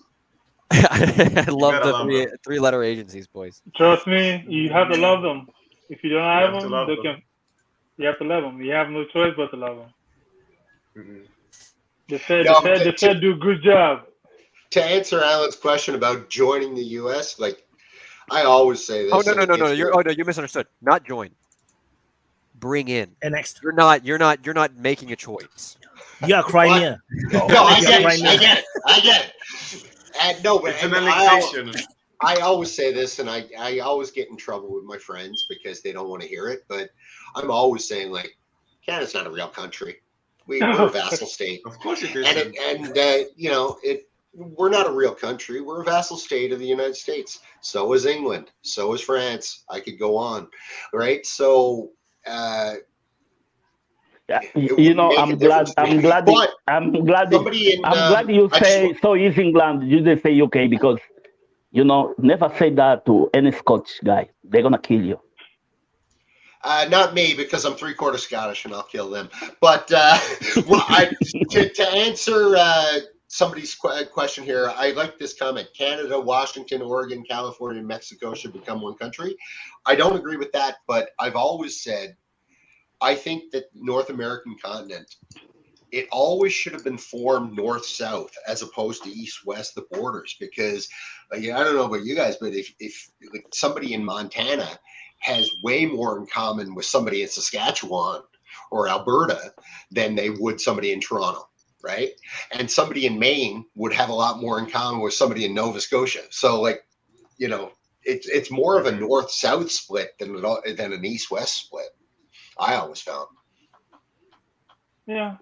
Or maybe we I should think be we're all Balkanized crazy. and never The exist. same thing. Yeah. But we're all vassals anyway. It's all good, you know. Don't ever say that to a German. Every Imagine. single German I've spoken to gets so mad when you call them a vassal state. Oh, I've No. called Germans But they much are. worse. But they Trust are. me. You But know, they Alan, are. You know, Trust me, I've there is called them three. much Alan. There Right, is three country. There is three country in the world that they got no fucking voice. Italy, German, and Japan. These countries are fucked up. Even South Korea is halfway there. Mhm. That's what you get Can for I- losing World War II. Can I tell a All That's funny the reason you story get Wyatt, lose quick? for World War Wyatt. II. Wyatt, I Yeah. posted the links to the videos of people being just let in at the border, Oh, okay. at the gates. Hey, can I tell That's a not new though. That's always Can I been tell happening. Let me tell a funny German story. When I worked over in Holland, I worked with a German guy, and his name was Hans. And every morning I'd go on in, and I, just to fuck with him, I'd just go give him a little salute like this: "Morning, Hans. Morning, Hans. Morning, Hans." And I did that every day. And then one day he stopped me and he said, "Why do you come in and salute me? That's such a weak salute." And It's a Polish salute, no? he said, "That's such a weak salute. It's not a real salute." I said, "Would you prefer that I gave you a German salute?" And he said, "What's the German salute?" And I said, I don't know. and he laughed. But anyway, sorry guys. No, I learned recently that because I was watching the Polish military parade, the recent one that they want to show off all their new K2 tanks and Abrams tanks and whatnot. So this is the way how they salute, 2 fingers. I was shocked. This is actually how the Polish salute, like something like that or like that. Damn, that's like a little suicide. This is how. This In is how U- the. This in is how. in what the was it UK, called? in the UK, we salute like that. This is how the Boy Yeah, Scouts yeah. do it in the U.S. Boy Scout is 3 fingers. Something like that. We Boy round Scout up. is like this. Yeah, You yeah. know I was what it represents? when I Wyatt? was in primary school. So I never Yeah. got abused as a child, so I wouldn't know. You know so. what this Polish salute represents? These are the What is 2 this? fingers. Yes, these are the 2 Hmm? fingers U.S. has in This deaths one? of every Polish man. Oh shit! That's what it represents. Oh, they're coming for you. I had to pause the Italians are get along. They're coming for you. Don't do that. They're coming for you. What's the pause? I- Comment. sorry, I don't use LG TVs, so I do not know. No. Hey, Yeah. it is the LGBTQIA2 plus, okay? And I will not. No, it's the two for LG HD TV Plus. What's 2 for? What's 2 for, Alan? No Yeah, idea. I had no idea. Man. Oh, actually, I do. It's a two-spirit. It's someone who's a two-spirit. Yeah. I'm Huh? a two. You mean bipolar? Black. Oh, shit. That sounds more like Okay. bipolar. No, I think two-spirit has something to do with like bestiality or like animals and stuff. Oh, I love that. Yeah. No, I What? just want to comment about LCS shirt. LCS shirt is awesome. It That looks is Yeah, you're very tripped nice. out right now, bro. you look like you are the president of Wakanda, you know? Right? You're the king of Wakanda, you know. And then you have the look. You also look like the king of Wakanda, you know. You are That, the is, Black that, is that Panther. racist? So, there- Because you could there just we say go. leader There we of go. a Nigerian. We're gonna like talk Nigeria. about No, no, Wakanda no. again. That shit No, was but he looks the part. that He looks totally like, you know, Yeah, I but forgot his name. The guy that would die, the actor. Patrick. Oh no, Bowman. Yeah. no Chapman, way. Chap- We don't look Chadwick. nothing alike. You actually do. You actually do. I think Wyatt's Yeah. just being a wee bit on the edge there, bro. You know. Yeah, You Wyatt, know. be careful because No, you got the YouTube same will come type for of you. shirt, right? This Look, this Wyatt, what you're the- digging he your want- grave. he want. You're digging your grave, bro. It's not. It's not. It's not. It's not. It's not. Wyatt, It's not. Wyatt, you know, guys, you know what shirt Wyatt is wearing? Zelensky's shirt. That's Oh, Zelensky's Oh, shirt. yeah. Oh, what? Wyatt, what? Yay! This is Why are the you Singapore doing? Army shirt. This is Yeah. Whatever. Yeah, whatever. Okay, Zelensky. Entera Singapura, you know? This is a Singapore Army Wyatt. shirt. The What this means? The- Zelensky is in the Singaporean army. the, No one knew. the Asian Zelensky is here tonight with us. Please give me some money. Andrew, Please do super chat. Andrew, Give me do money. Everybody your drop a donation. do your Zelensky impression. The one you did the other day. You got. Hello, everyone. This is Zelensky. I have come I here need more super chat. for my weapon. Press the like Maybe button. some No. You need more. You need more likes and yeah, you need more weapons. press the like button or I will kill all of the children in Donetsk. I don't understand Russian. Slava Ukraine. Я не знаю русский. Я не знаю русский. Слава Украине. Сука, What? блядь. Why does it sound like that? I don't know. This I is how speak he Czech does smoke. sounds. You understand? He is not a Ukrainian speaker naturally. He's He's a a Russian speaker. He Yes, knew of Russian course. for most of his life. He When only became spoke president, Russian before the war. He only Yeah, no, spoke Russian. he did not know Ukrainian. He learned Ukrainian or began learning Ukrainian when You know. You know the funny conflict thing had though. happened. Yes. The funny thing about this learning Ukrainian is just like somebody in New York learning a Texas accent. They're speaking the same language. Nah. At the beginning of last year. I speak Russian, and I can tell you that when I hear Ukrainians speak, Mhm. it's actually closer to if you were to compare a New York accent, like a New York language speaker, to someone from Jamaica speaking in the Jamaican dialect. Like it's Jamaican very dialect. it's very different. Like there are different words and that have different meanings. Sure. Okay. So like if I speak to a Ukrainian person, I'll understand maybe like every other or every third word they say. Okay. So there's some differences between the two. It's I don't know. Here's the thing. Here's how I explain it to everybody. How would a Bulgarian and an Estonian talk to each other in Russian? How would a Ukrainian and a Polish person talk to each other in Russian? How would a Belarusian and a Lithuanian person talk to each other in Russian? So True. most of the languages are based on the Cyrillic style or the old Slavonic, and they just grew from that. But ultimately, they're very, very similar. Is Polish very similar to Russian? Is Polish is okay. The way Polish sounds, it sounds like a Slavic language, right? Like you can hear the old Church Slavonic in it, but they write it with the Germanic script, which is very difficult to kind of explain. So it's very hard to pronounce as well. Yes, it's like Italian, Portuguese, and Spanish. Yes, three different languages. You can hear they that sound there's something similar, right? You can hear it, but it's not totally there. Okay. If you guys think right, my pronunciation of the places in the Ukraine war is shit, right? Wait till the war go to Poland. Here's what When the we're war gonna go do. to Wyatt, Poland, right? Wyatt. You will like slaughter every name. As a Portuguese Wyatt, speaker, go on. as a I'm gonna Portuguese record speaker, the audio. as a Portuguese speaker, I can understand Spanish easily, but I can read Italian really easily because it's similar. Yeah, no. If you know Cyrillic, you can read every single Slavonic language, from Bulgarian to And there's someone in the comments saying I speak Polish, Czech, and Russian. It's very similar. Yeah. When you Okay. hear it, it's very like if you speak the language, it sounds very similar. But I wanted to say, Wyatt, Yes. here's the plan. I'm gonna make audio recordings of me pronouncing every little town where they're on the contact line. Then you just input that sound bite into every video you make, but you don't have to pronounce it. It's like the sound button, right? It's like, this is the Every time someone says Robotini, my heart skips a beat. Yeah. So how do you pronounce it? Работина. Robotine. How do you Работина. pronounce it? Yeah. How you pronounce it? Robotini. Yes. Napolitano. No, No, but if you want to make it easy, most of the towns can be translated into words, right? So, for example, Robotina is literally like working town. Robotina, like you're working. That's the word. Работа is to work, right? I'm working. So Robotina is where you work. Alan? But that's the Russian way of pronouncing, right? Yeah. Yes, that's Russian. Alan sound like Russia that's right now. Ну, я знаю, как So people has been. проблема.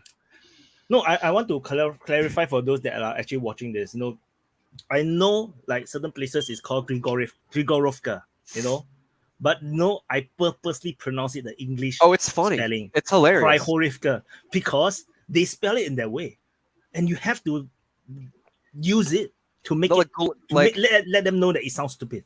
Yeah, like Gulai Pol. I'm sure you know the one Gulai Pol, right? Glypo. Yeah. Glypo. Yeah. Yes. Gulaya Polya. Honestly, it's easier to pronounce Russian town names, like because it makes more they all end with sense. aya or a or in. Yeah. So, but because they purposely changed all the spellings in that way, I have to use it because I'm an English speaker. If you want to use it, you want to spell it that way and put it on Google Maps, I'm going to use it, and I'm going to make you sound stupid. You got to make a video in Singlish. Singing Ukrainian town, they go like cities with fucking 20 letters. What the fuck? How am I supposed to pronounce that shit? Nova Konstantinovskaya. There you go. Yeah. There you go. No, Wyatt, you got to make a video in Singlish. Singlish. Oh yeah. The thing about Singlish is that the usual Singlish that I speak with my friends is we use multiple language all at the same time. Chinese, Hokkien, Malay, English. So it's a mix. So if you don't understand these words, you wouldn't understand. For example, if let's say I speak to a Malay friend, I will take out all the Chinese words. Like, maybe left some of the slangs that I think they would understand. So when I'm using Singlish to you guys, it will be a pure English one. Because if I put in all the Hokkien word, the Malay words, I don't think you guys can understand what I'm talking about. Like entirely, it's like a totally different language. So there is this. There was this story, very funny. I think it's called the red flag. The massive aerial exercise in the United States where all the different countries come.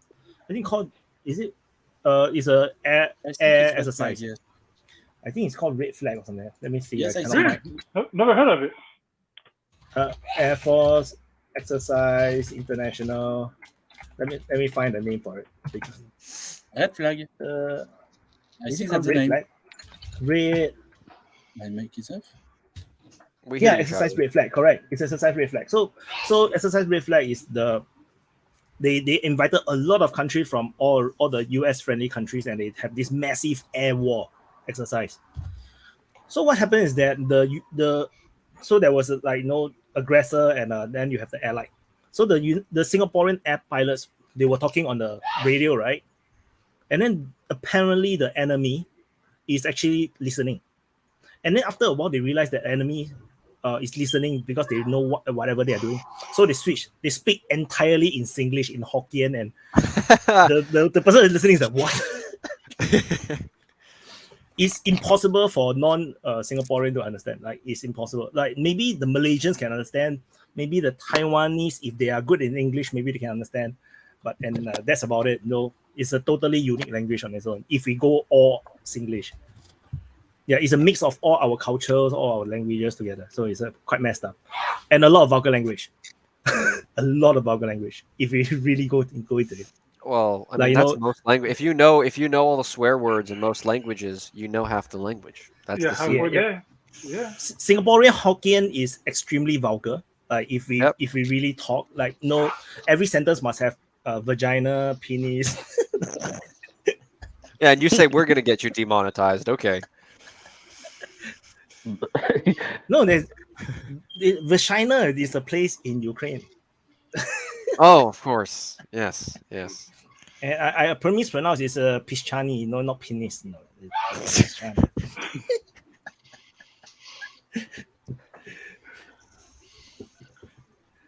Wyatt, Nunya will correct me on this one, but I'm pretty sure Vagina is a city in Canada, right? The capital of one of your states, isn't it, Nunya? Vagina. Close. I think you're thinking of Regina. Regina. R-E-G-I-N-A. It's the capital of Saskatchewan. Yeah. Regina. Sounds like French.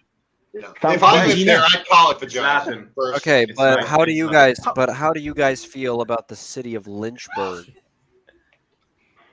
I don't know. Oh, I will tell you guys. I'm not originally from Toronto, but my home province. I come from a little town called Conception Bay, and I swear to God, it's not too far from another town called Dildo and another town called Come by Chance.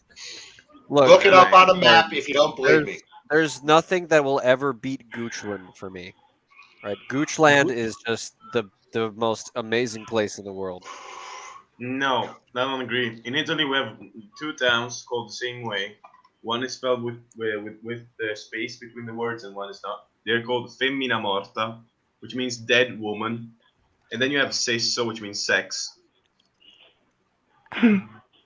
Singapore have a place called Tampines.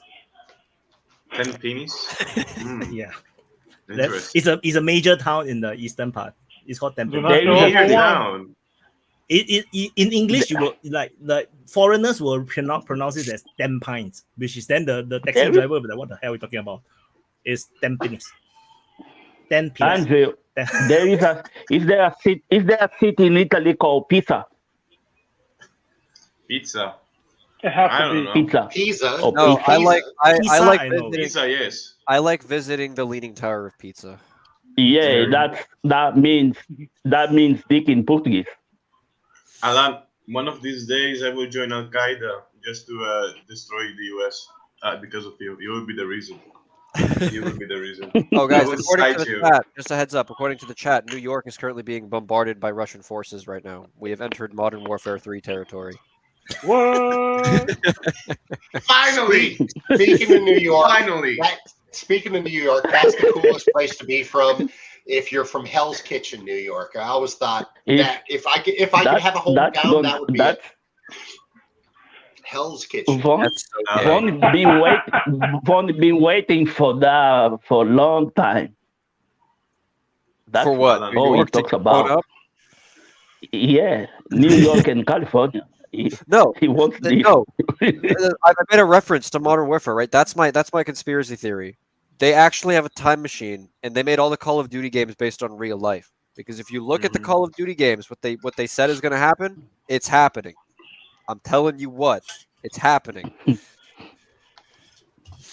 Alan, yo, I got the Victoria Newland cookies. You jealous? You want them? No, you like this, don't you? I got CBT. I got CBT like a real Southerner, bro. This looks like it's made of turd. The next really will be in Italy. The revolution in Italy. Yeah, she's here. She's trying to get Melanie ousted by the people. She's trying to pay us cookies to revolt against Melanie. That's what it sounds like. Have you ever thought about how the cookie is made? Like, what kind of special sauce that she added. Like, I would rather not know. Some words are better left unspoken. Some secrets are better left unveiled. What about me in San Francisco? Cookies. Hey guys, Okay, I'll be back. I'll be back in a few minutes. I'll join. I gotta leave, but I'll join back. Okay. Yep. Okay. But yeah, we're gonna have peace. Ellen have messed up everything. Sure. Yes. Actually, so just I think we should talk about this love affair between Niger, France, and the United States. Who's the winner? So Not the France. The winner in America is something else. What is going to happen to the uranium French mine? So I want to add. So my conspiracy theory is that everything that's happening in the Sahel region is actually the United States stirring shit to weaken the French. And if you notice, Niger haven't chased the Americans out of the country, which is extremely unusual. Because if you want to like decolonize, you want everyone to leave, right? But somehow, we can have Victoria Newland visiting Niger right at the height of the coup, where they haven't even appointed the prime minister. They can actually receive an American diplomat, and then the American troops are still there. The bases are not closed, but they are asking the French to go.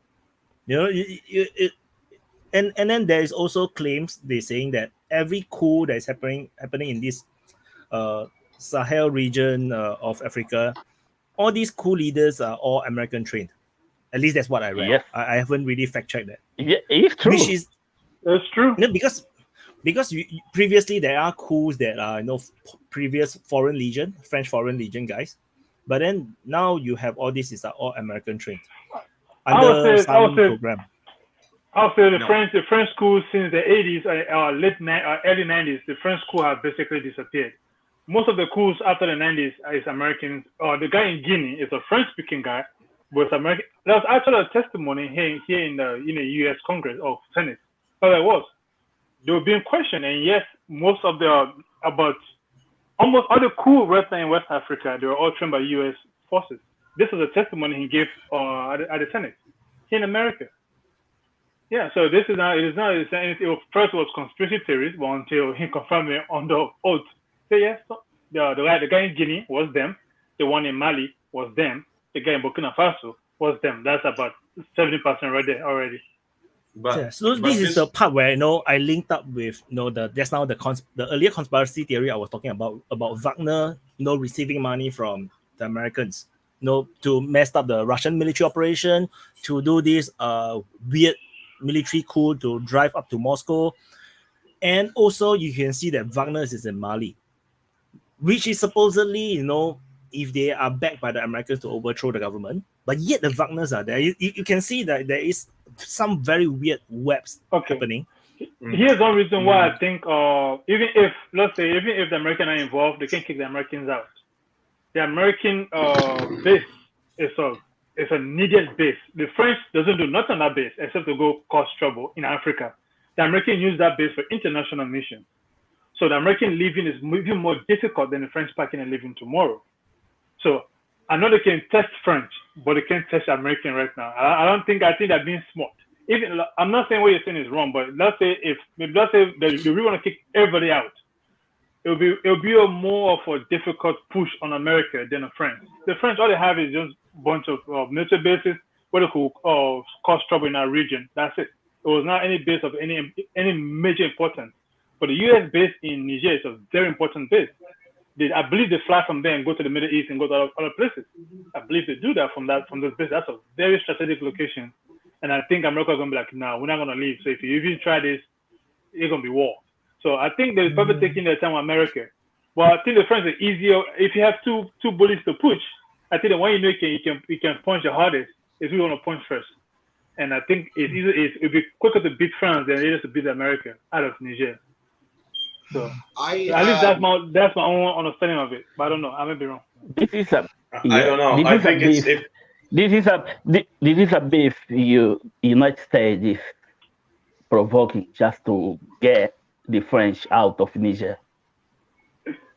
But I think that if this is true, it's backfiring because all these new coup governments are siding with Russia, and they're ready to. They're not. Look, because Russia is not saying anything. Russia is not saying anything. Even if they are, it makes no difference to America. Yeah. Because at the end of the day, America is going to get what they want from them. America does not need, how can I say? America doesn't need any of the business industries in that region. If they wanted to, they control long time ago. What America needs is the minerals, and America will have unlimited access to that. None of them are going to cancel America out from that. Even if they allow Russia, they're not going to cancel that because Russia can be pro-business even in terms of facilities. So they're not gonna. So America have nothing to worry about. If anybody have to lose anything, if the French leave, they lose more than Americans just in the background, just watching things unfold. I would say that Americans also don't fear. France is making a lot of money with the nuclear energy for free. Basically, they're getting everything for free. So, and that's not good for United States. United States love when people they ask them for help. Yeah, for me, I call it. It's up. Well, if the French get it for free, the Americans pay 10 times more.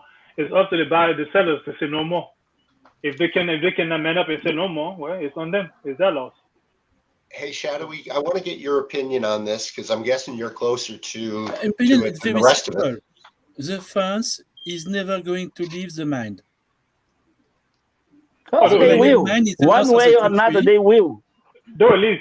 This is a wave. You say the same about Mali. Look what happened. No, You're no longer there. Be serious. Oh, French people said, no, we're not going to leave Mali. Look at them. Even the Lagos is gone. The UN just left, yesterday or today, the UN just left. The UN just left Mali yesterday, I think. Yes. So what's happening is France is going to leave. Are they going to leave after the 30 days? I don't think so. But eventually, I'm going to tell you, Nunia asked me what I was thinking. I was thinking that the French army is going to leave his base near the Niamey, the capital, at the airport. And it's going to be some kind of very public thing, to propaganda things, to make sure that the new leaders in Niger has in little success against France.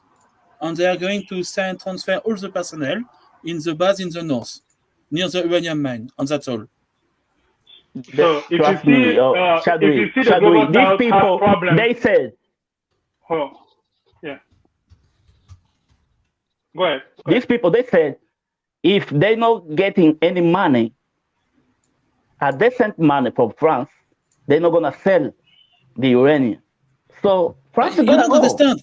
It's an area where there is absolutely nothing except the uranium mine and the people working for the uranium mine. There is no one else in the area. Yeah. And the French army. Oh, trust me, they don't, because that's all. They will get rid of the French and they're going to make the Chinese starting exploring that shit. We'll see. Maybe you are right. The same. But I don't understand when they're going to do it. They have to basically 800 kilometers of desert. Niger is no Ivory Coast or Cameroon, Gabon. Countries like France just say, hey, jump, and they ask how high. Niger is different. These people in Niger, they go the same ideology like the Mali and the Burkina Faso people. They want them out, and they want them now. Yes, and there is another one. The fact that the Malians succeed, not going to care about them. The fact that the Malians succeed, that would be the kind of launch pad to even push the French further. The fact that the Malians can succeed and get rid of the UN and France, and Burkina Faso is also in the same boat. If they succeed, they can do it eventually. You know what Mali said? Mali told the Air France, stop coming here. You know? Sure. They don't want Air France to go there anymore. Yeah. No, Hey, France initially canceled it. Then after they canceled it, after they came back and said and they banned them. So again, that's a very bad because one of the most frequent flights in the area is Air France. So but definitely, you know what's big? They're changing the language. Mali don't want French to be the first language in the country. That's another big thing. They're changing the language.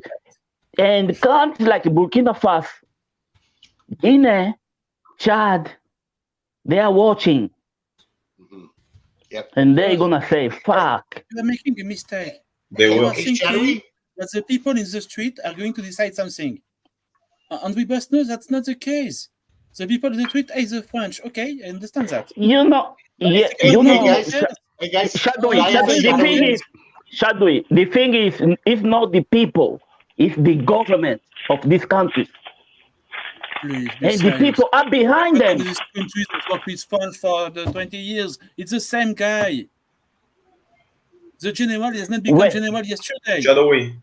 He was already general when the French was there. Look, Republica Centrafricana, or wherever you say that in English.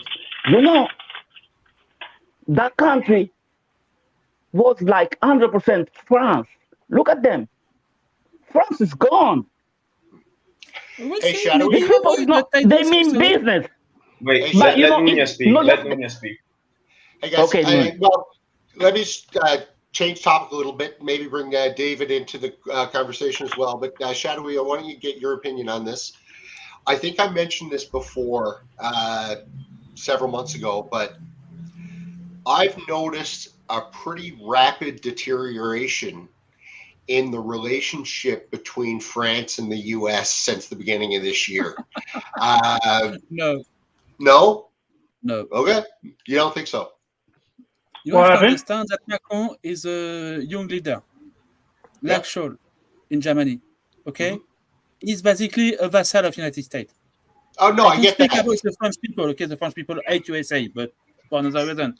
But for Macron, he's always going to think about United States first. And I'm not. You have to make a very big thing about Macron. What he's saying has no importance. What is important is what he's doing. Okay? And he's always going to act in the same way as the USA. Maybe I have say something else, but don't care about it.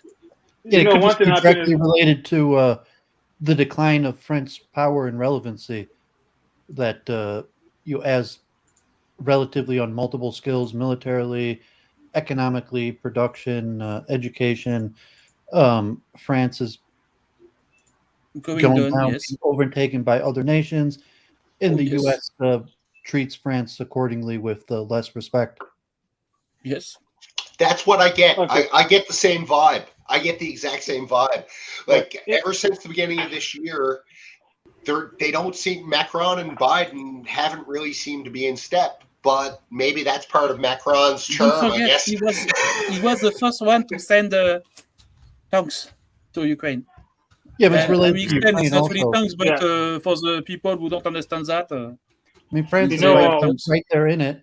And the U.S. has such an oversized role, really to all the European nations. But I mean, Germany relatively has stepped up and been a relative power player in Europe, as where France has just been in the back line. So, the U.S. is treating it like France is just in the background.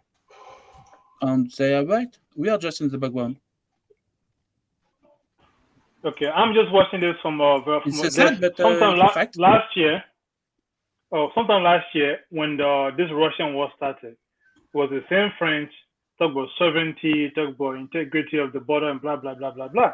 Why is the French having so difficult to leave Niger? Because of uranium. Because of uranium. So again, that's a hypocrisy the global south always talk about. Of course, it's hypocrisy. Please, you say that's a Western war for you. If that interest is involved, they could care less about international laws, democracy, or freedoms, or anything. Of course. Yeah. So again, this is why people are surprised. Oh, why is Africa being neutral or pro-Russia? Because again, the West have never been to be pro-Russia. I'm pro-Russia myself, so I could say so. Even this analysis that Africa is expelling the French, not the Chinese, and probably from Africa's perspective, and the Russians. The Chinese are not going. The Chinese are not going anywhere soon. Well, they have to gain. I mean, that there's really not much to gain from the African perspective to have French cooperation. There's probably substantial to gain from Chinese cooperation and even Russian cooperation. Perhaps what some people do not understand is that the exploitation of Africa was the last hope for a sort of French, quote unquote, like not independence but autonomy from the United States. That's something some people don't understand. The French are so keen, are so need to hold on to their exploitation of Africa. Every Western company in Africa is involved in exploitation. The only one that tries to give somewhat of a little even field is the Chinese businesses. As crazy as this may sound, I know it has more depth to it. It's very sadly true. So far, it's very sadly true. Yeah. So most of the Western corporations over there, they will see exploitation. They see all these illegal things happening. They want profit. Okay, that's what they say, right? You have to, capitalism. Situation you forgetting one thing. Russia always giving things to Africa. You're never gonna see a Russian company taking. The ones in Guinea, Russia, the ones in Guinea been in Guinea for more than 30, 40 years, and they have not done nothing in Guinea except take the aluminium, take it to Russia. So yeah, Russia again. I'm pro Russia in some sense, as I keep saying, but Russia in Guinea is robbing Guinea. Yeah. Russia always gives. Russia always gives. But Russia had a contract. They are not fulfilled. They are not fulfilled. They are end of the contract in Russia. The West is always taking. I think though there's a difference because any deal that doesn't matter the nation, Mali or Burkina Faso, any of those nations, Niger, any deal that they make with Russia or China or any other country in the world, they've made it as an independent country. Whereas a lot of these deals that they had with France or the Dutch colonies or the English colonies, whatever, these were all legacy things that they're still buried under. So it's not like they can say, okay, all of a sudden we're now an independent country. France, please pay us the $300 per whatever of uranium it's worth, as opposed to the $3 that we're giving you. I'm just making up numbers, but you get my point. But that's the real number. Okay, cool. But the point is, they're getting legacy fucked by their colonizers and have been for decades.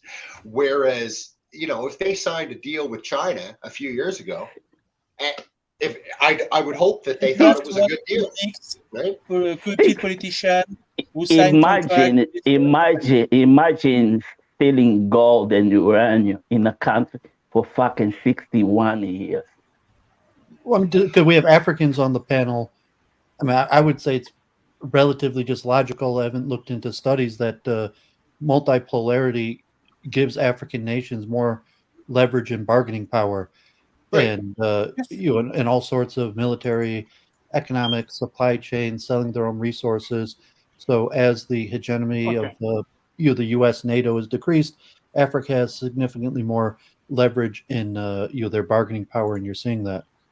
Here's a little flaw to that. Not a flaw, but here's some little anecdote to that.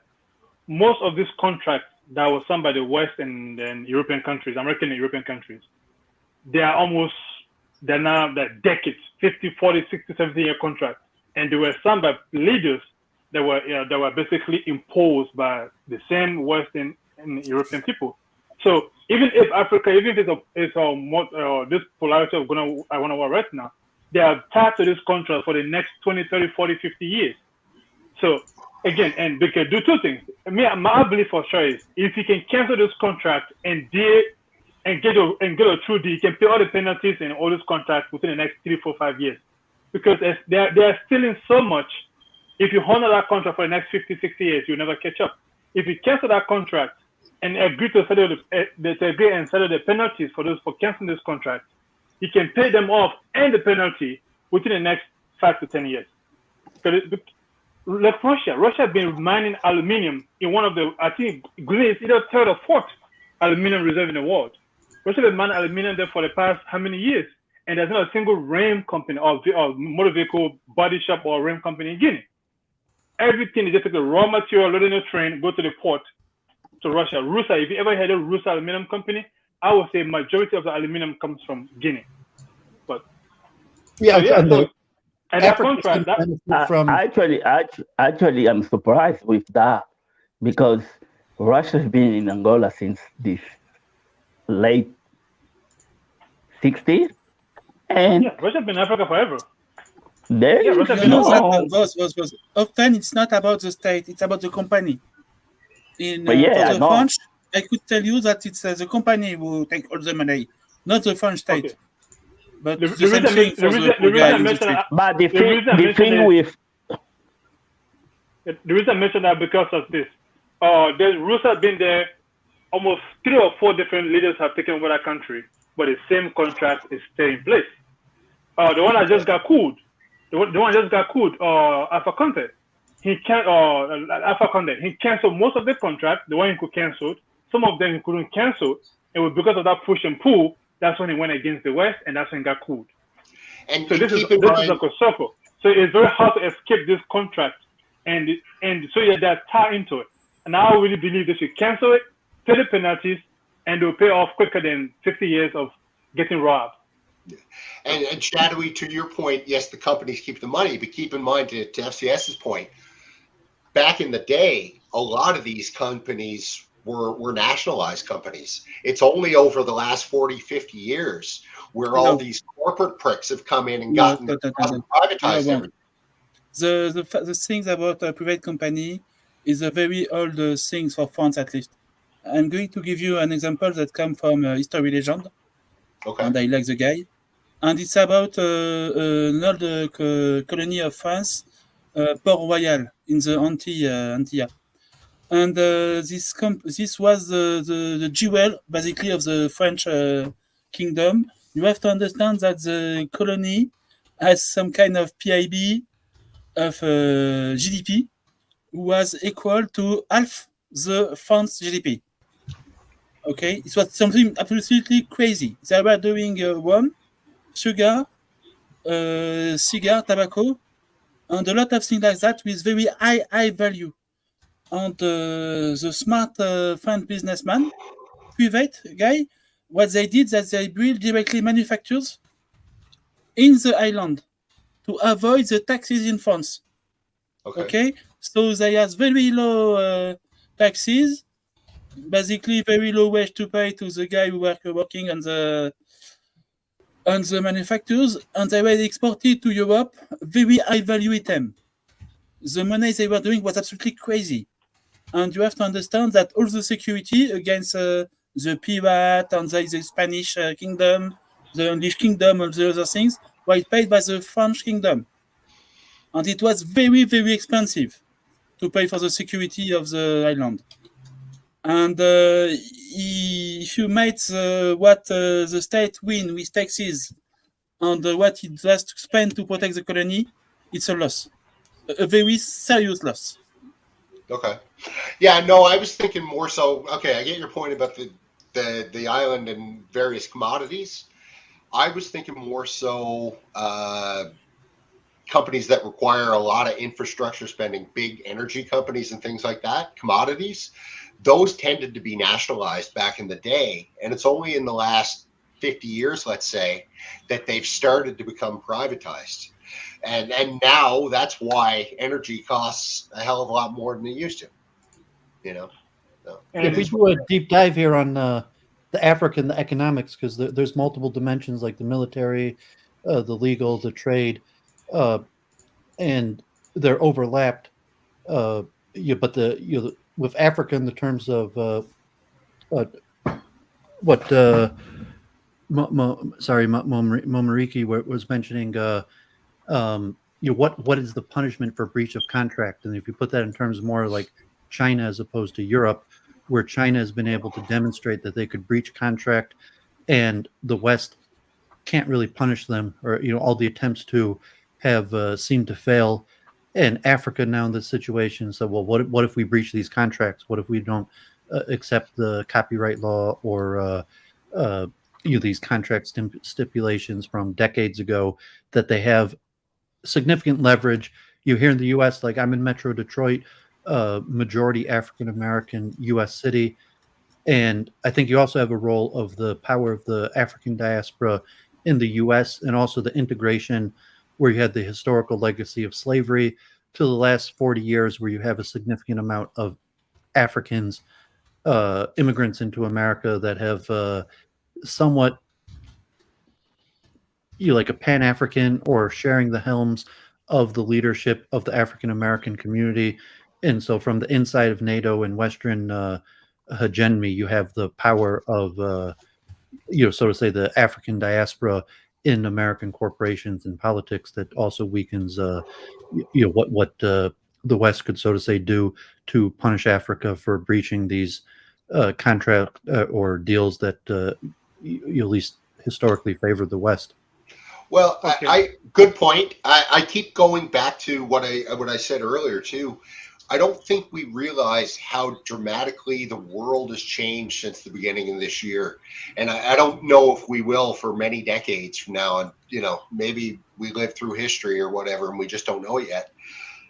But I think with a lot of these smaller countries, they always had the IMF, the World Bank, the hammers, right? And they were the only game in town if you needed any sort of support.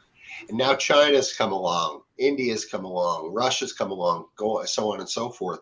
They have options now that they didn't have before, that, if they don't like the terms of an IMF negotiation, to David's point, what's stopping them from just saying, you know what, we'll write that off and we'll start from scratch. We've got other investors over here. Thanks for coming. It's funny. I just got back from Iceland today, so I'm kind of jet lagged. Iceland went through that back in 2008, if you remember. They went bankrupt. The IMF had intense pressure for them to reorganize everything. And the Icelandic government rightly said, no, we'll declare bankruptcy. And they did. And they were better off for it. And now the place is just booming. Anyone with a brain would think twice before signing any document with IMF. I think on top of that, they also arrested all the bankers that signed all those poor deals that caused the bankruptcy to happen, and then they sent them all to jail. And that works out perfectly. Also, one thing I'll say is, remember Thomas Sankara? My country, Liberia, is a perfect example. Sorry, go ahead. No, go. No, so my country, Liberia, is a perfect example of how no matter how much you are loyal to the West, how much close you are to the West, it makes no difference to them. Their interests come first. This tiny country called Liberia, population 5 million, not bigger than New York in size, very tiny, small country. And they've always been America's bulldog in Africa since the 1800s, since it was basically created by American citizens. But not a single thing to show for it. That country is one of the poorest places in our region right now. It's not that the country they have the resources. America. Isn't Liberia a colony of United States? Basically, it is. They changed the word. They said we didn't colonize Liberia, but the American Colonization Society created Liberia. America is always theatrics to them. It's always word. So whatever way you choose to use, that is what they're going to go with. But they created Liberia. And Liberia for the size of Liberia and for how much they have always backed America in everything, whether it was global stage or it was within the African context, they have nothing to show for it. I said the same of command and directions from the ambassador, the American ambassador to the Liberian government. They've coup d'etat almost 2 of their presidents. and for no reason. And even so I mentioned the Pan-African movement also. There's a huge liberating community here.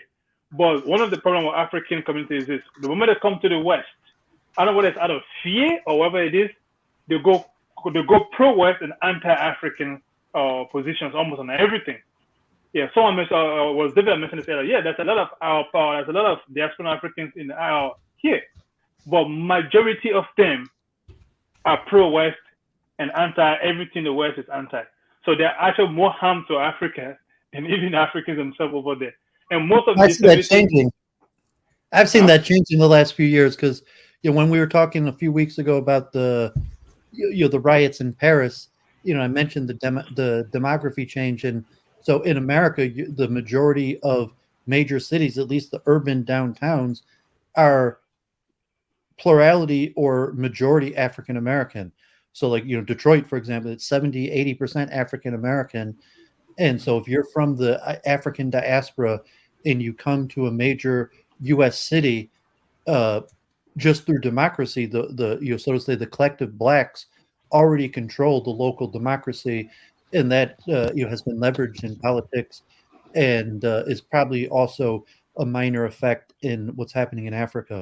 I mean, because what you're saying is slowly changing, because every year more and more Africans come, and every year more and more people born in Africa get acclimated and assimilated into the historical African American power structures, which is vast. Yeah. Okay, yeah, you're right. They're definitely, of course, over time, people are going to learn. They're going to wake up. If you also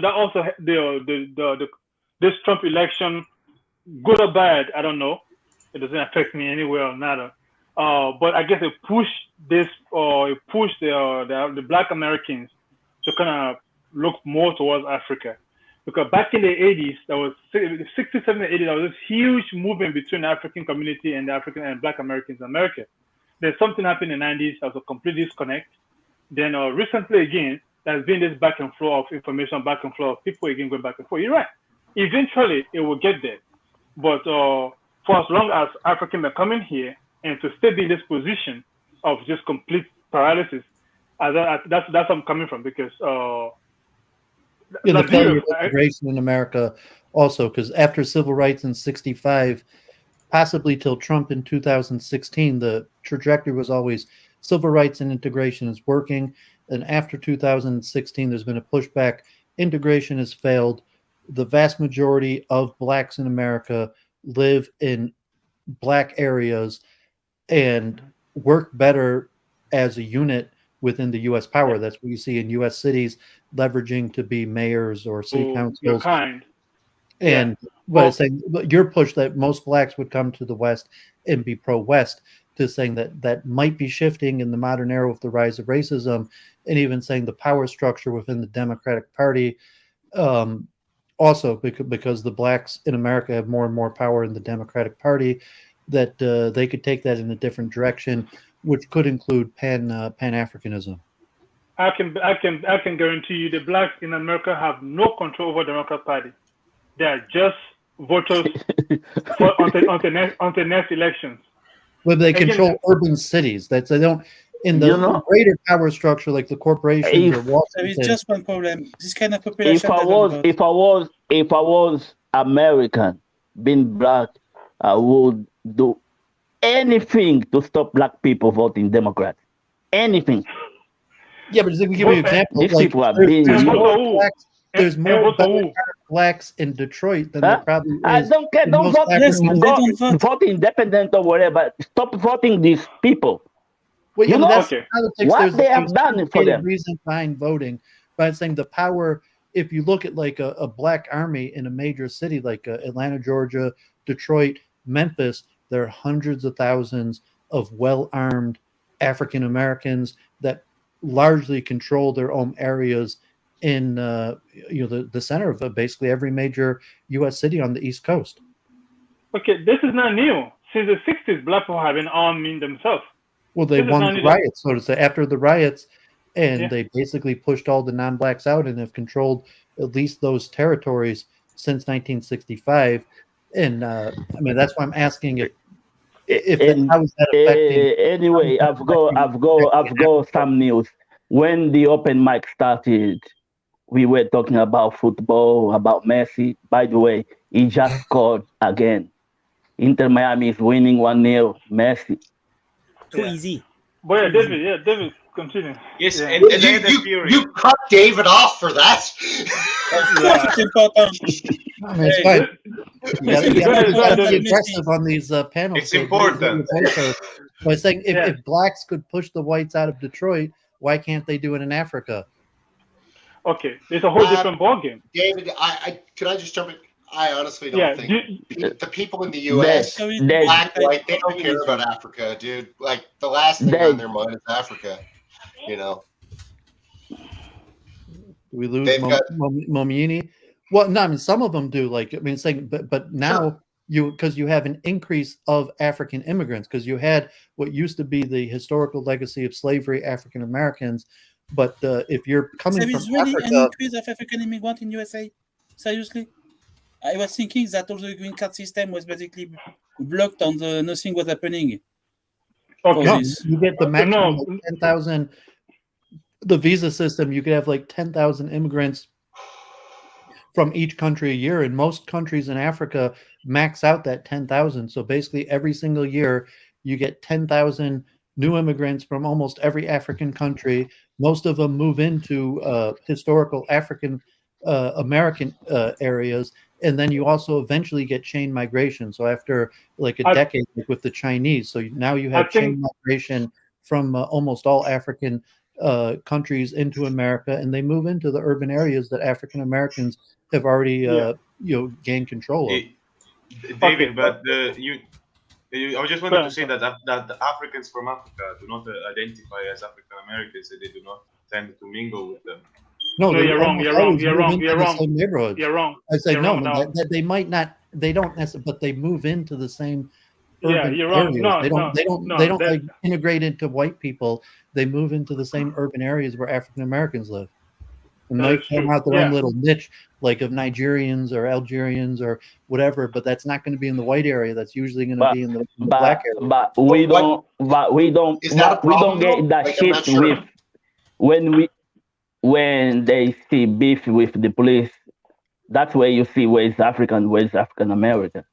The Africans never gonna get involved in that bullshit. When I was over there, I live in Texas, and it was a very small town. I don't want to call it. And of course, you could pick me out in any group at any time because everywhere I've been, I have the darkest complexion in almost everywhere I've ever been my entire life. So I'm in this town. So of course, when police, they don't ask you where you're from before they even harass you. They see that's the first thing they see is your freaking color. So whether you're African American, you're from Africa, or you're Black American, they don't care. To them, you are the same group of people. This is why most Africans just live among African Americans, Black Americans, as you want to call them. Anyway, so yeah, that's just human psychology. But to go back to your question earlier, why can't they kick the white out of Africa? West Africa, for I'll say about from the late 1700s to the 1800s, most of it was basically a bounty on white people in West Africa. This is what they have in the white population. Most of the white population moved to Central and South Africa. That was almost a bounty on them from the Malian people against them. So this is what they have, that white population in West Africa. So pushing them out is not a problem. The problem is not that they have problem with white people.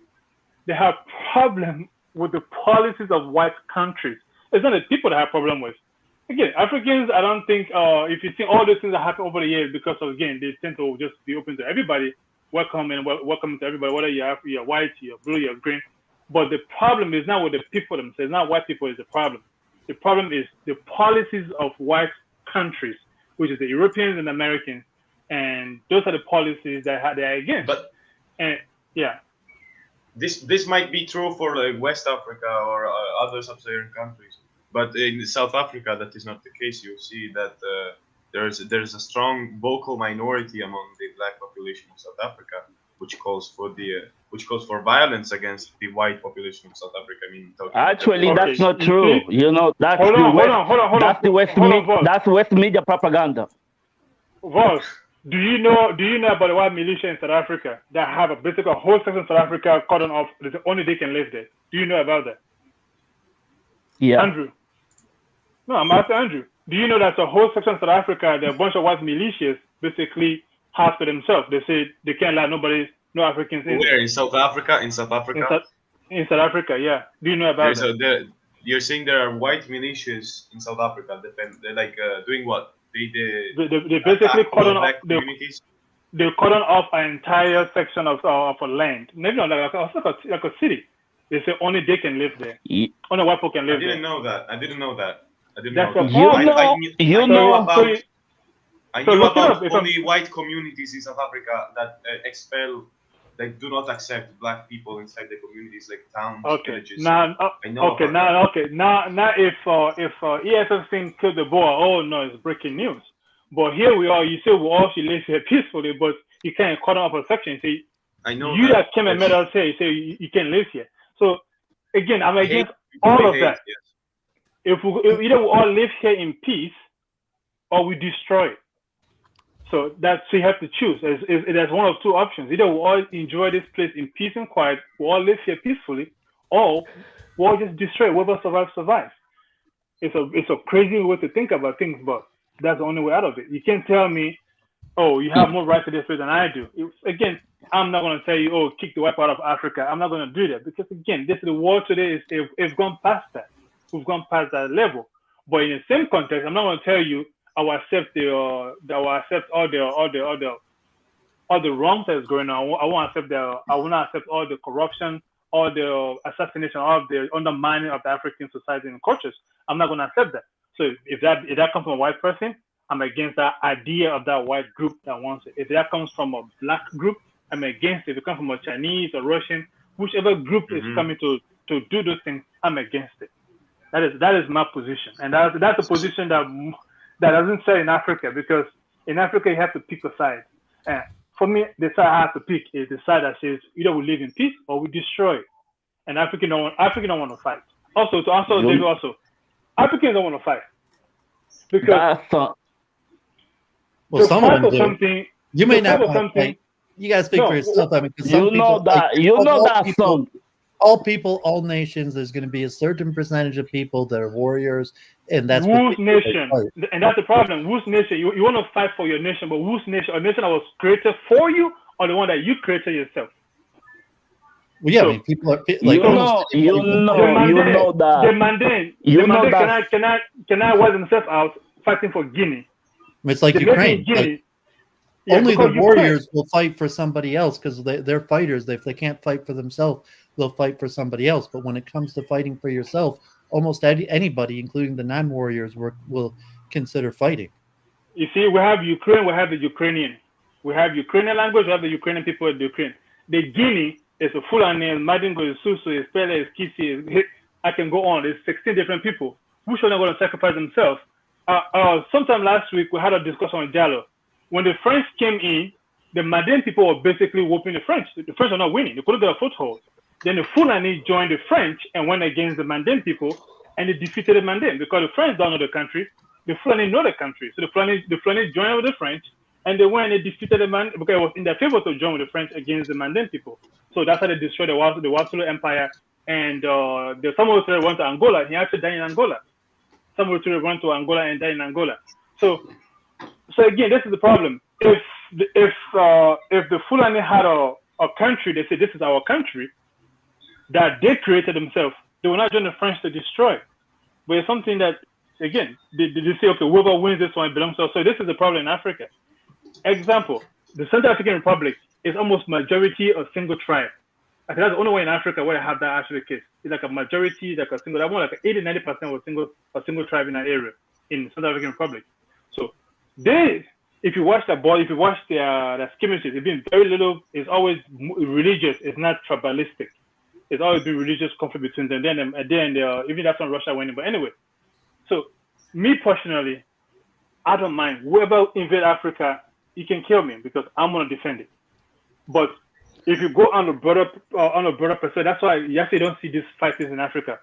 Example, Liberia. When the war came to Liberia, in the early 80s, when it came to Liberia, when they started doing this assassination of each other back in the 90s and war broke out in the 90s. the very first thing that came in, they say was the Chastity war was against the Muslims, and okay, it was against the Mandingo people.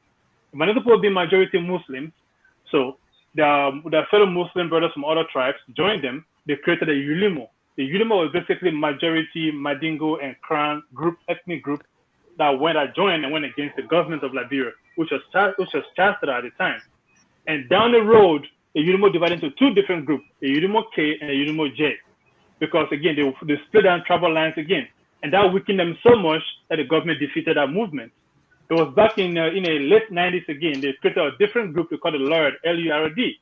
This group again have so many other tribes again join again and went against the same guy, but this time around they were united enough to overthrow him. Once he fled the country, they split up again. They all went their own different corners. So that's Africa's problem. The people don't mind to fight, but they feel like they're fighting for nothing, because at the end of the day, they're fighting for a country that they didn't create, doesn't belong to them, and they have no say so in which way it goes.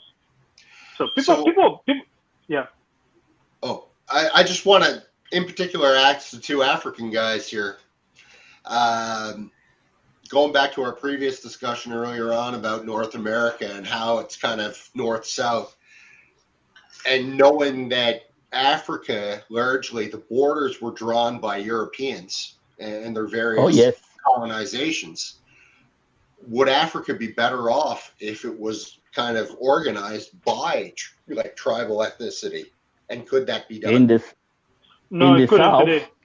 the south, basically, is border free at the moment. We don't need visa to go.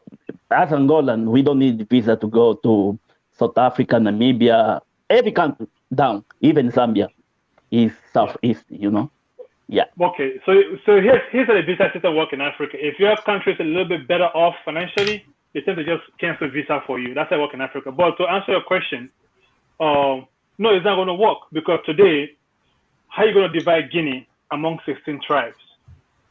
Some tribes are going to have all the resources. Some tribes are going to have all the resources, when our country have all they have is barren land and salt water. I'm not suggesting we do it. I'm saying, hypothetically, would we have been better off? I'm just, of course, that's not what you're saying. I'm just explaining. I'm just giving you the picture. FPS. Yeah. Okay. You know, when we watching a Hollywood movie about Africa, tribes fighting each other, always everyone go a fucking AK-47. It's like it's Russian doing that. In reality, if you go to Africa, you're gonna find these people. They don't have fucking AK-47. They're using British and American guns. Oh no, that's not true. There's a lot of AK-47s in Africa. But look at them. If you see the people like in Congo and Rwanda, this is not fucking AK-47. In the movie, yes. But in reality, no. But the war in Sierra Leone, the war in Liberia, the Guinean armies that I saw in Guinea, they have everything was AK-47. Yeah, they do have some old school American rifles that they say now it's news. Yeah. Now it's news school. But the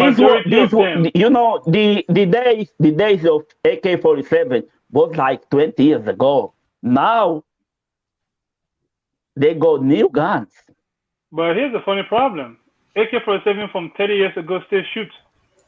Oh yeah. I'm not saying I'm not saying they don't, but when you're watching a movie, it's like where this whole war is because of Russia. It's not, because wherever you see, it's like the Taliban. The Taliban, we all know these people only use AK-47, and they gone. And I saw the Taliban. There is no fucking AK-47. Everyone in Afghanistan go this fucking America. Even they look like a fucking Navy SEAL these days. Yeah, because it was excellent weapon that was delivered to them. But don't forget, AK is the easiest weapon to maintain and manage than American weapon. It's the best. You can basically go in your backyard. It's the best. It's the best. And push it back together and start shooting again. So if you see it, sometimes economically it makes more sense to have AK than to have American M16s or Oh, other yes. weapons. Yeah.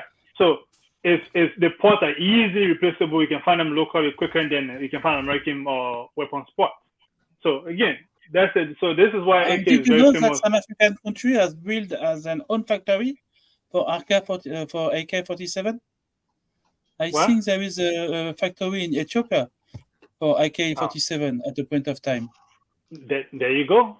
It's very easy to put together. I can It's very confirm easy to put the together. guns, Angolan guns, they are all Russia, all of them. I'm Always not surprised have been. because again, Russia basically free Angola, so I'm not surprised. But yeah, but again, in the context of Africa, I think. But to go back to that question about the North and South, East and West division, I think our federations, like what the Burkina Faso guy is trying to do, will make more sense than trying to go down that tribal division again. Because Nigeria and Ghana and Benin have more in common than Nigeria and Guinea and Mali and Senegal. So the Francophone countries today have more in common than the Anglophone countries. And as I mentioned this the last time, I'm from Liberia. Liberia, next to Liberia is a very big country called Guinea. They could easily get everything they want from Guinea, but they would rather go to Ghana and other English-speaking Anglophone countries than go right across the border and deal with it again. Because of the language and cultural differences between them, they do very few businesses with. They have a union called the Mano River Union that they have with this because they share this huge river called Mano River. But they have all these things on paper, but they don't deal with one another much. But the library, after the library marathon, he want to go to Ghana, Nigeria, or some Anglophone countries, not to Guinea, which is just next door. You can literally just drive there instead of flying there. Ivory Coast is also another big Francophone country sitting right by Liberia. They will jump over Ivory Coast and go to Ghana, then do Ivory Coast. So that's what I'm saying. If you can do it going around. You know, yeah. in the south it's different, but the best place is east because they speak in the same language, local language, Swahili. Yeah. They go the best communication, East Africa. That's what I'm saying. So the Francophone African countries, they can easily communicate with one another in French. They could create a federation, Yeah. the Francophone create a federation, and the Anglophone create a federation.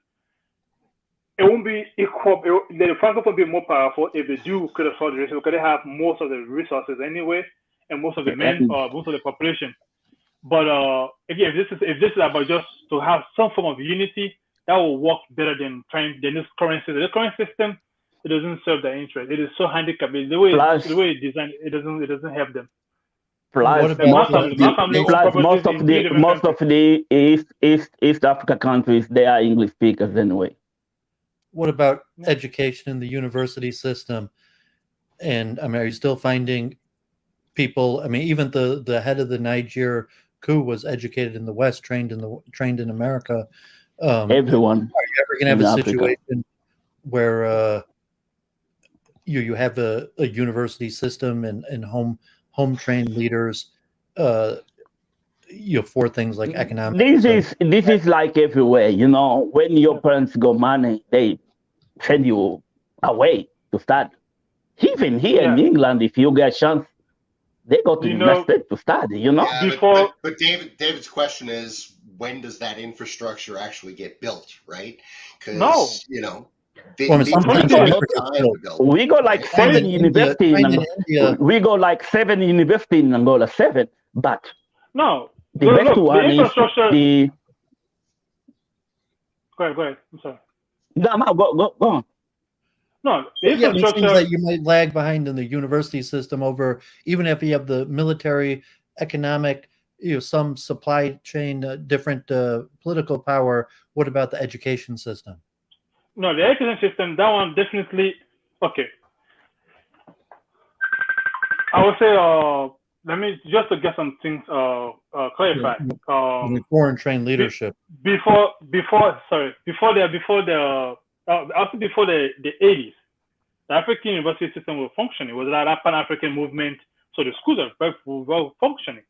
But after the coup, all these other leaders, they replaced them with a bunch of military people, bunch of uneducated people. So the school infrastructures many crumble.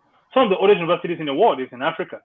So The brain is there, the facts is there, but of course, over the years of mismanagement and complete or neglect of the education system, so of course it's handicapped. But if not the reasons, what's the word? I can't think of the English word to use. But if you create the situations where people can go to school tomorrow, opportunity. No? Opportunity. Yeah, I'll say if opportunity arises where they can go to school tomorrow and they know tomorrow they can get something from it, you'd be surprised.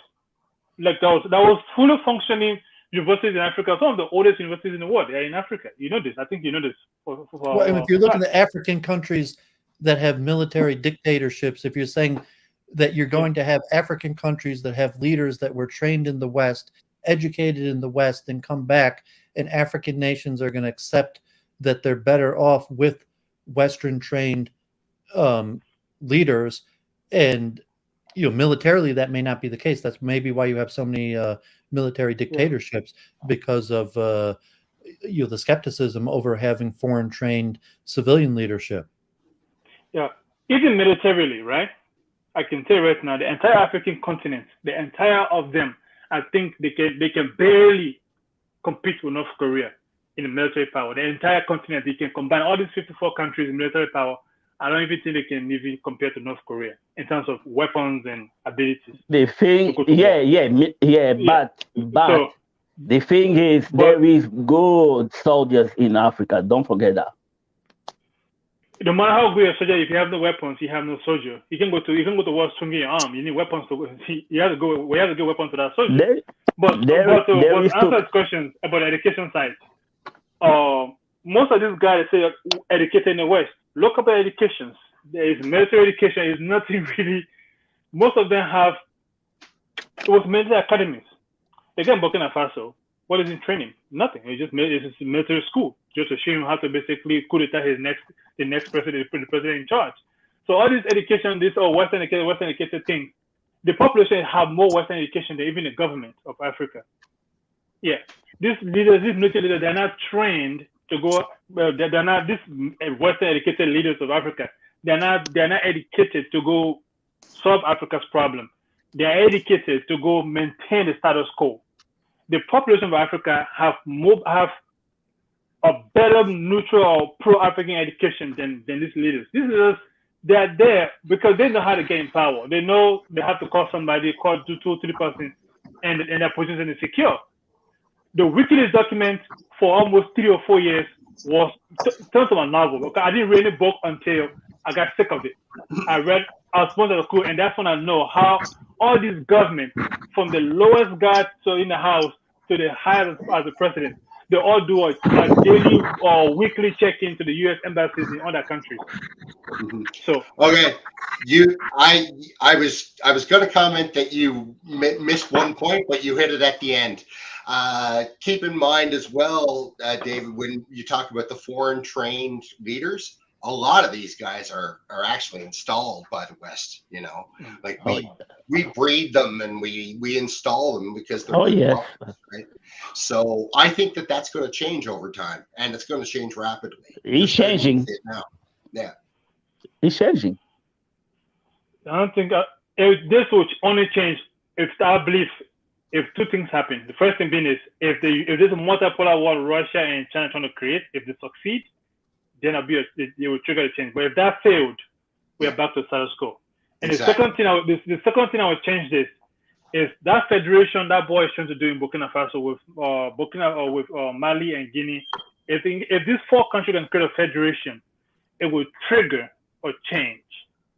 It will trigger so many, because if these 4 countries join, Burkina Faso is landlocked, Mali is landlocked, Niger is landlocked. If they join Guinea Federation, Guinea have access to the sea. They just have access to a sea, and that will basically help them in transportation. But anyway, if that boy succeed, if the Burkina Faso guy succeed in his plans for this federation, I think it will be a very push. One of the push that will basically trigger another react, how you call that thing? What's the word? I don't know the English word to use here, but it will cause a chain effect that basically will trigger other people like, hey man, if 4 different countries can do this, maybe we can do it here too. And that would be I think that would be So those two things have to play. But even then, even that 4 country will not succeed if the Russian, China, multipolar world is talking about failed. If that failed, that would be a punch in the gut for a very long time because the West will take that advantage and will make sure they cement the next 50 years.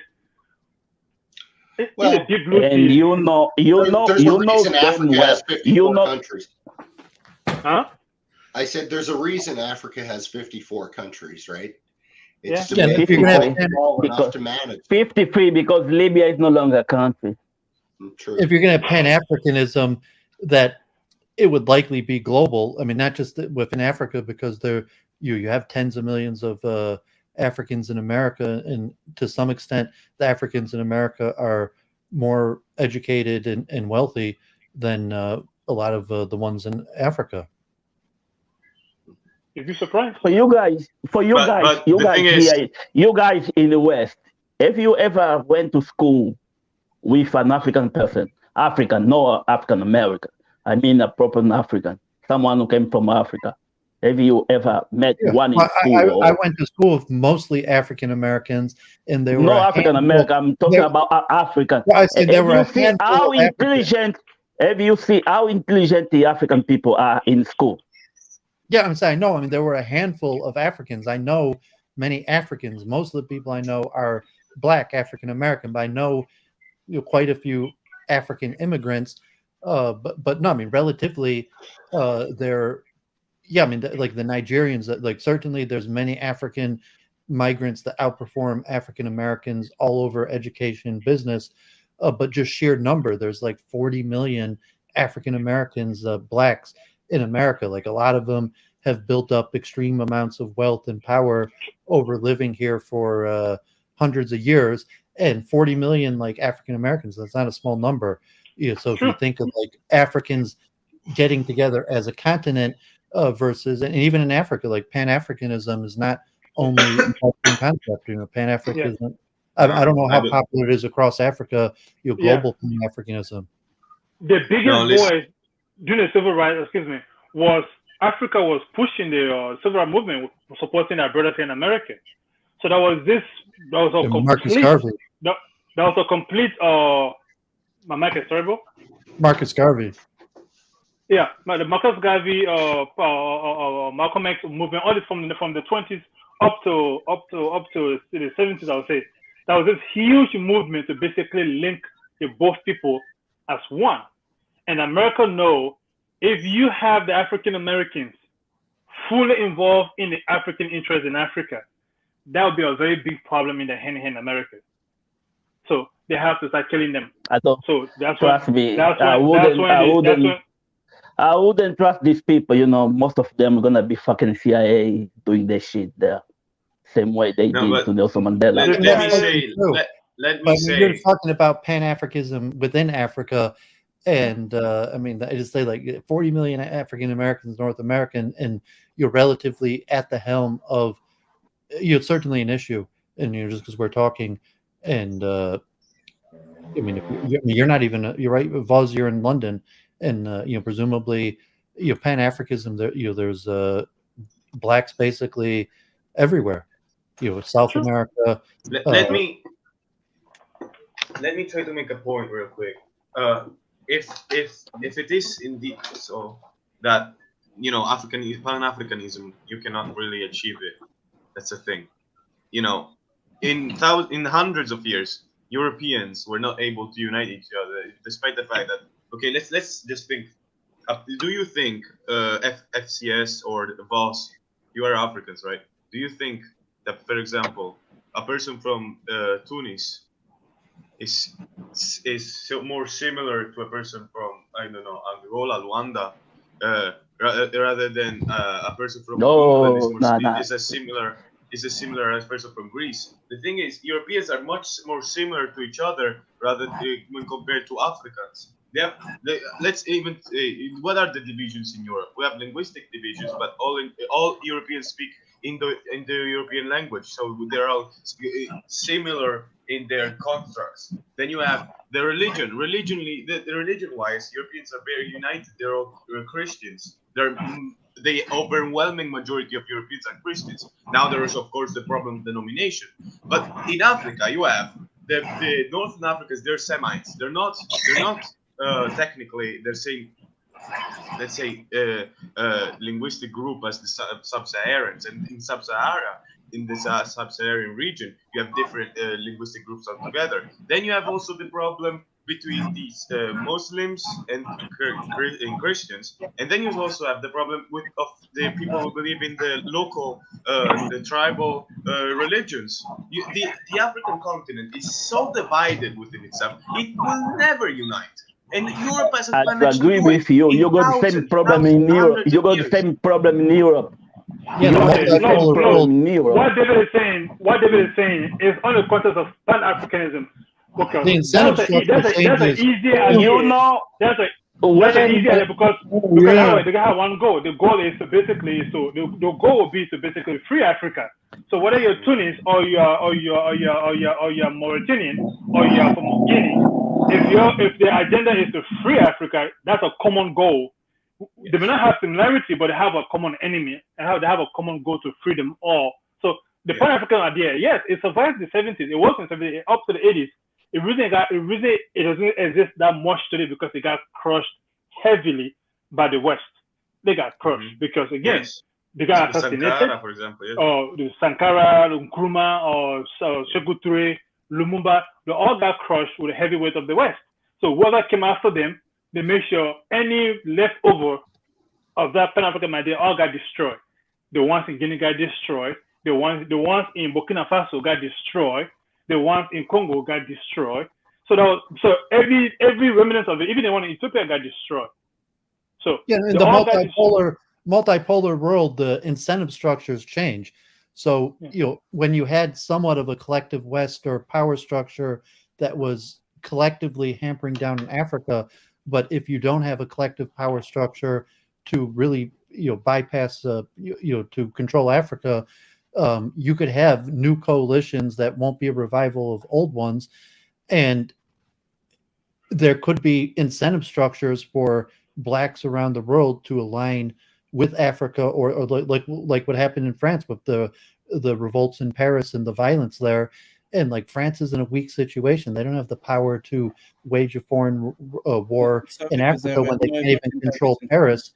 And you think, well, now you have tons of blacks in London, in most European cities, and you have blacks. Please you have control of American cities. You have to talk about that. Structure. I'm not. I don't know. You are just talking about stuff. But I'm saying the incentive structure structure would align on certain issues is almost definite.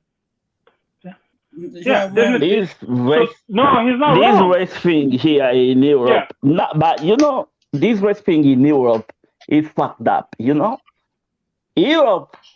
I remember when Eastern European countries were allowed to be part of the EU. Most of these countries, they say, fuck no. Especially German, Italy, UK, and France. They didn't want these people in there. They was like, fuck off. We don't want these people here. These people don't think like us. Turkey is just next to them. Turkey now, Turkey been waiting even like 29 years now.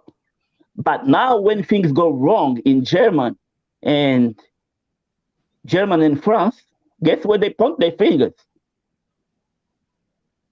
To the Africans. It was fine. EU was fine before Eastern European go to the EU, but now things is not going well. But hold on, I'm going on David's point. So one last thing in there. Take relations with China as the example, where there could be an alignment between blacks in Europe and America and Africa to side with China. That it's possible, not necessarily, but to say like the 40 million blacks in America would, whatever reason, be like, well, I'm going with China. Or at least enough of them that would throw a wrench in the Western system, and that there'd be an alignment with Africa, and Pan-Africanism, global Africanism, and relations with China over another European power. Okay, here's the problem with that. Now the idea, because that one is eventually will come around, but as recently as I'll say about 2 months ago, I was this WhatsApp group discussing the same Pan-Africanism. One of the biggest debates on that group so far was LGBTQ, STUVW right. Now, what does that have to do with our survival? We are trying to survive. You're trying to give right to who we can sleep with. Some of them have come to the West and they have picked up all this unnecessary agenda and attach it to the Pan-African. So this is why it is so hard to push the Pan-African agenda anyway, because if you have to push it, you have to include all kinds of funny letters attached to it.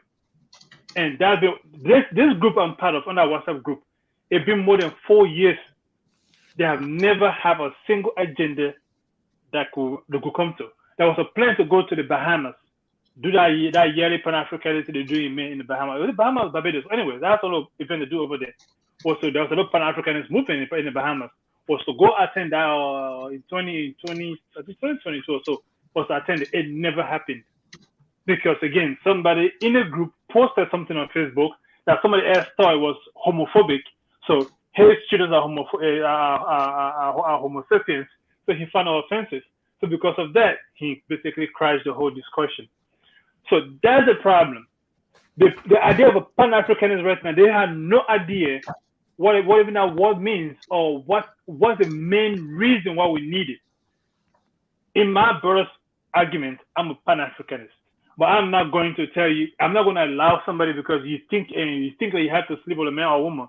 That's your personal bit. I have nothing to do with the reason why my people have no electricity.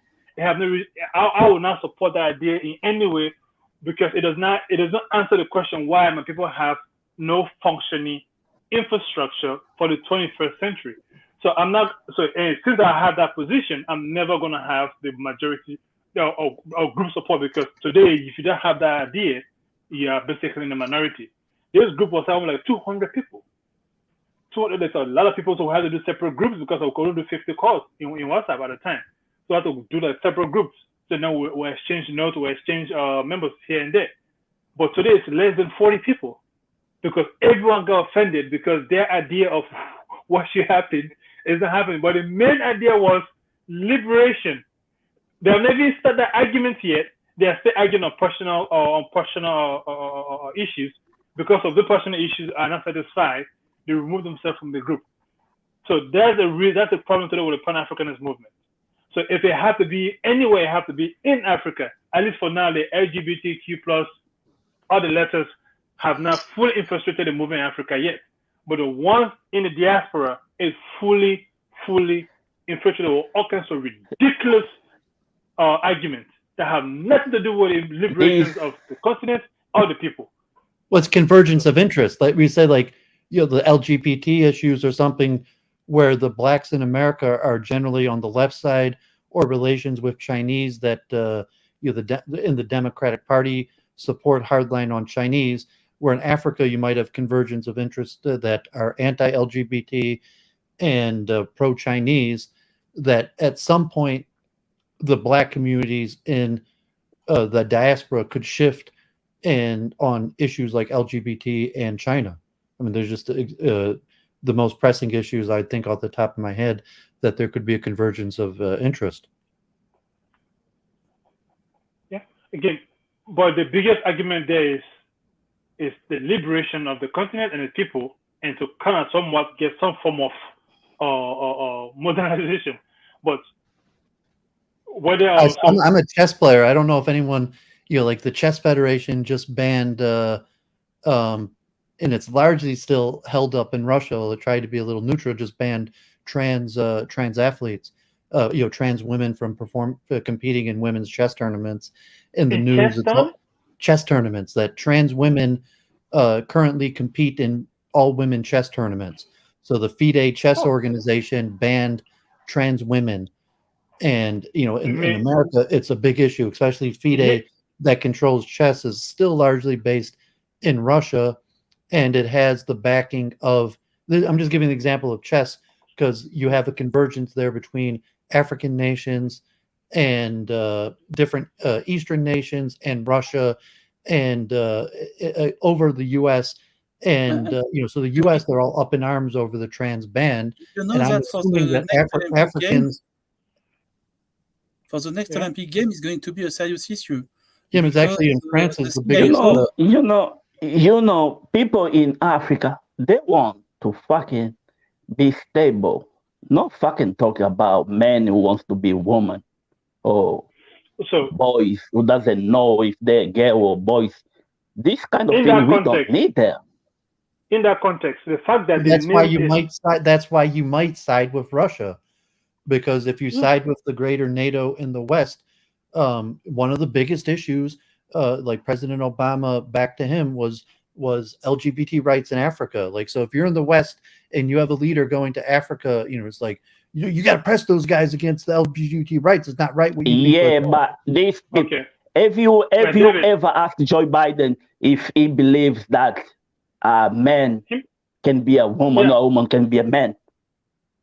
No one asked these people this question. From the American, no one asked these people this question. That would be like the media just keeping issues. Like to normalize ties from America to Africa, like Joe Biden, if he was going to make some sort of peace deal with an African country, top 3 in the agenda would be protection of LGBT rights. Yeah. The UK Prime Minister just said there is no chance of a man be a woman or get pregnant. You know? Okay. Of course this not. Is not the kind of But for David, that is where you lose the American 40 million population. That is where you lose them in this argument. Let's say if I was to start, like Africa was to go to Russia on that Pan-Africanist idea, because since that anti-gay portion is there, that's where you lose the American Pan-Africanist movement. So this is where the American, the Black Americans, they have the money, they have the education, they have the resources, they have the reach. But so much of African ideas, it will be anti what they promote, what they support. Which again, I don't hold it against them. They find themselves in an environment that promote it, so that's going to move. So if we to align with Russia, we will have to disconnect all the Africans Americans here, which I don't have a problem with, because if the end result is the liberation of the continent, whoever stays behind stays behind. If you believe in your alphabet so much and you don't want to align with us, no problem. It's up to you. But if we have to align with China or Russia, this is why people that, I don't care what form of government we have in Africa. If it works for the location, if it serves the interest of the people, they can have it. They can have the one they can have. They can wake up tomorrow and create 54 presidents in one country. I don't care. If it solves the problems the continent is facing, I'm not with it. But the one thing I want to support is one United States of Africa. I have no problem with these people. If they want to be the thing. I'm Angolan. There is a lot of gay in Angola. I mean a lot. Even at the elite in Angola, there is a lot of gay in elite. That's their business. But please stop forcing people to believe that they can get pregnant. No, of course not. Of course, but in the context of taking it from a sport, the fact that they have a whole different name, trans women, they should create a whole different group for them. I don't know how I make this so complicated. Since you said it's non-binary, okay, let's try that. So there's 3 genders. That is male, females, and trans. You all go and make your own games and you put them in there. So this is the part that is kind of pissing me off. Not pissing me off, but why is it so difficult to understand? If you believe there's a whole different gender, there's a 3rd gender, because it's not binary anymore, no problem. Let the 3rd gender stand by itself. Let it go with its own people. If you're a trans man, your trans man athletes go to all the trans men go play together. You're a trans woman, all the trans women play together. Those I say they are women play together. Those I say they are men play. But why do you have to force the trans woman among the women? It's already 2 different genders right there. It's trans woman and a woman. So that's my argument. So that's my argument to these people. if you want to be trans, I will not stop you from playing whatever sport, but you should compete against another trans woman. You should not compete against. We should follow the Olympic Committee rules. Pick any gender you want to pick. Just you're a woman, you're a woman. No, if you're a trans woman, play with trans women. If you're a woman, play with women. If you're a man, play with men. So if that's you're why a trans man, this example, because Germany, France, and the U.S. spoke out against it and said, no, if you're a trans woman, meaning a man who identifies as female, you have the right to compete in all female. Yes, but there is just a small problem. So in chess, France, Russia, Germany made strong statements, against it. And when you had a unipolar world, it would say, we would force that on you. You want to join the club? Here's the stipulations. And you really, for the last 20 years, LGBT has been one of the top 3 things that people have been pressuring African. Like, you can't join the club until you. By the way, we're talking about this kind of thing too long, Well, now that you have multipolarity, there's less of a power to. We're giving this. It's an American thing. It's an American thing. No, the Americans cannot stop talking about LGBT. LGBT. The reason I mentioned that, because again, that was one of the reasons why our Pan-Africanist group basically crashed. Because some of them came up, this thing should be added to the agenda. Okay, every time we have a meeting on current event, and we go on a different discussion. So the guy, why you guys never mention anything about the anti-gay movement in Africa? Like, what does that have to do with anything? What does that have to do with Pan-Africanist movement? What does that have to do with anything we're talking about here? Who cares who you sleep with? So, but that's of interest to me. I'm like, okay, if it's of interest to you, we can create a Pan-Africanist plus all the letters group. We can discuss that. This group is how we can find the bright minds and we can push them in places and lobby who will have to lobby for the interest of the liberation. But again, because of because I'm not going to keep quiet. I have nothing against any gay person. You want to be where you want to be. These people wants to make sure, this thing go to Africa as experience and then put this kind of thing in school. In school, they want our kids to start talking about this kind of thing in school. This is where it's wrong. Fuck off with that bullshit. That's not I hope so. I fucking hope so. But I see countries like Ivory Coast and Cameroon doing that shit, because Africa has a very huge gay population with France. But they're not going to teach it in school how to do it in America. Ivory Coast have a very big gay population. There's gays in Africa everywhere. I've seen them myself growing up in Africa. But to say you're gonna go around and what is that? They never get that kind of shit when talk about Africa. They never go to North Africa and talk about the shit because they know the response. They know what they're gonna get. Yeah, but we don't have to keep, I didn't mean to. I was giving an example that there might be a convergence on, and for whatever reason in the West, in the former unipolar system, one of the biggest complaints of Africa was the treatment of LGBTs, and saying Russia, for example, that's not on their list. They're not complaining about how Africa and probably China also. They probably they're not complaining about that. So as the multipolar world, and that would be an issue where generally the Democratic Party in America that blacks make up almost 40% of. Generally, David, there could be a change in coalitions and interests. 35% of people in Niger can read. Do you think talking about LGBTQ in that country is what they need? I'm not preaching to. I'm just saying that's the current situation. I was in America when Obama, I was a kid when President Obama went to Africa, and the news stations here were always like, hit him, Obama. It made Africa. Because the problem in West Africa. The problem in West Africa is because of Obama. The moment he killed Gaddafi, that place go fucked up. Mali, Libya, It's because of Obama. just trying to Don't give an talk about, example you know, of the don't talk convergence about of interest. Obama when you talk about West Africa. They know what Obama did. They know what Obama did.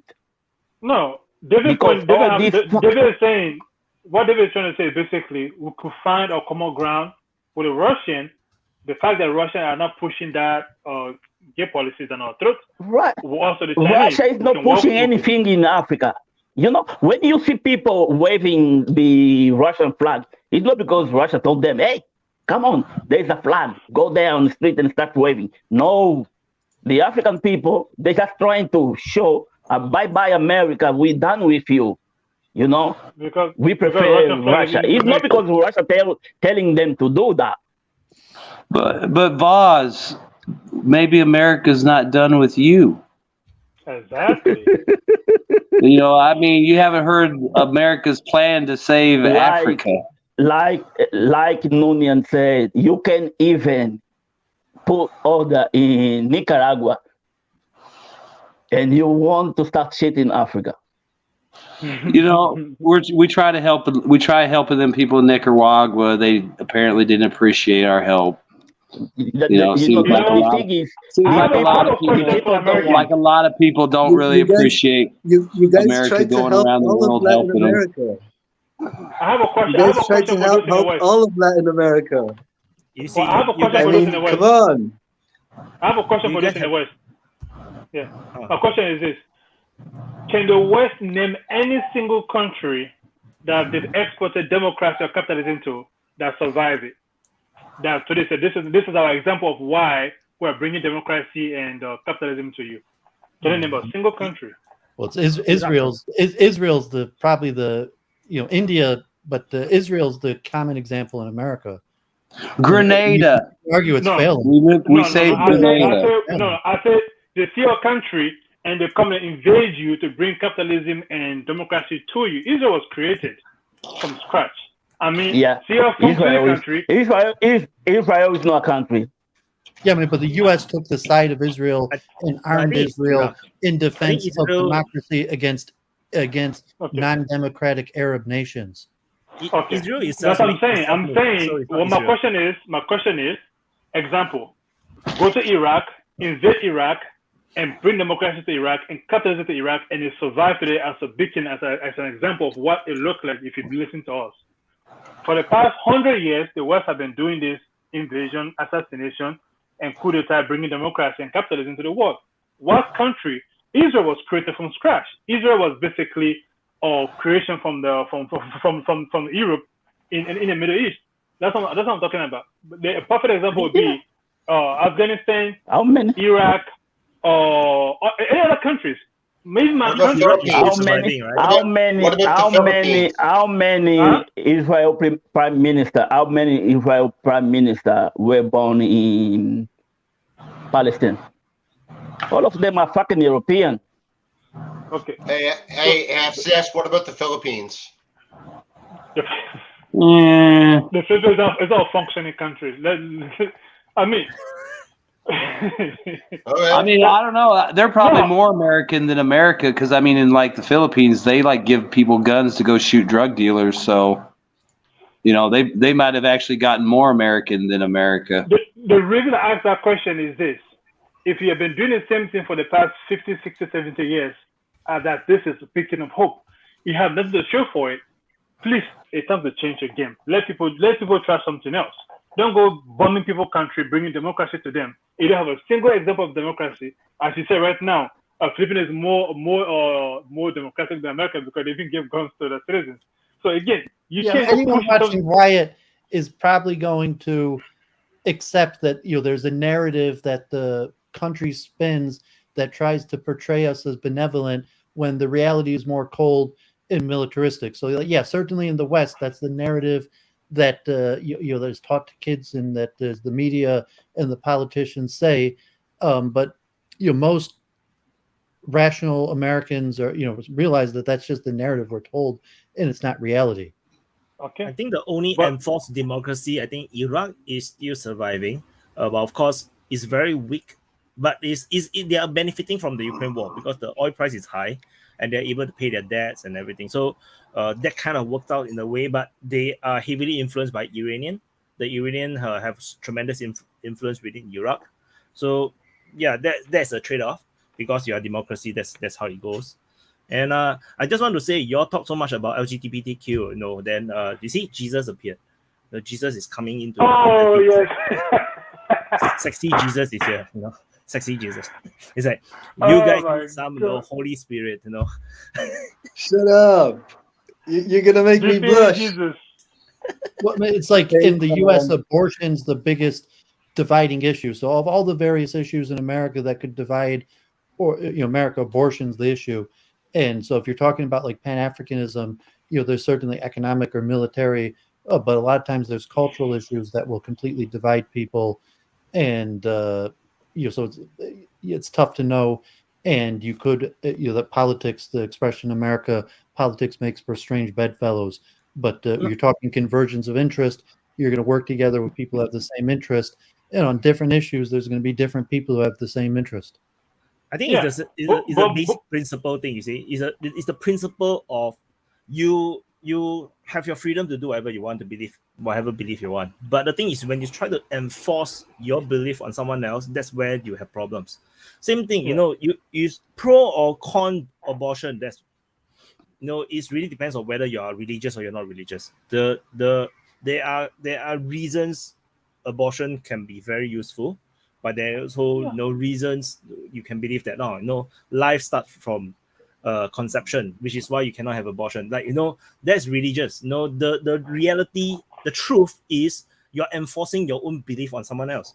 Because if that person is not ready for a baby or children, and then you force them because you said, "Oh, Jesus says so," Jesus says so. Then after that, then this person, which is nothing to do with you, is going to have to go through hell to raise up this kid in the bad condition. Maybe financially it's not ready, the family is not ready, the maturity is not there, and then because your religious belief, you force this person to have a hellish life for the next 20-30 years. And then the children is going to have a hellish 20, and then they'll grow up to become a drug dealer or a drug addict because they grew up in a terrible family which is totally not ready for a baby. So there is this kind of trade-off. What's anti the skills? What I'm saying, in the U.S., you have what's called single-issue voters. That a large percentage of voters have one issue that's the main thing they vote on, and it's like, okay, well, American Jews, it's Israel.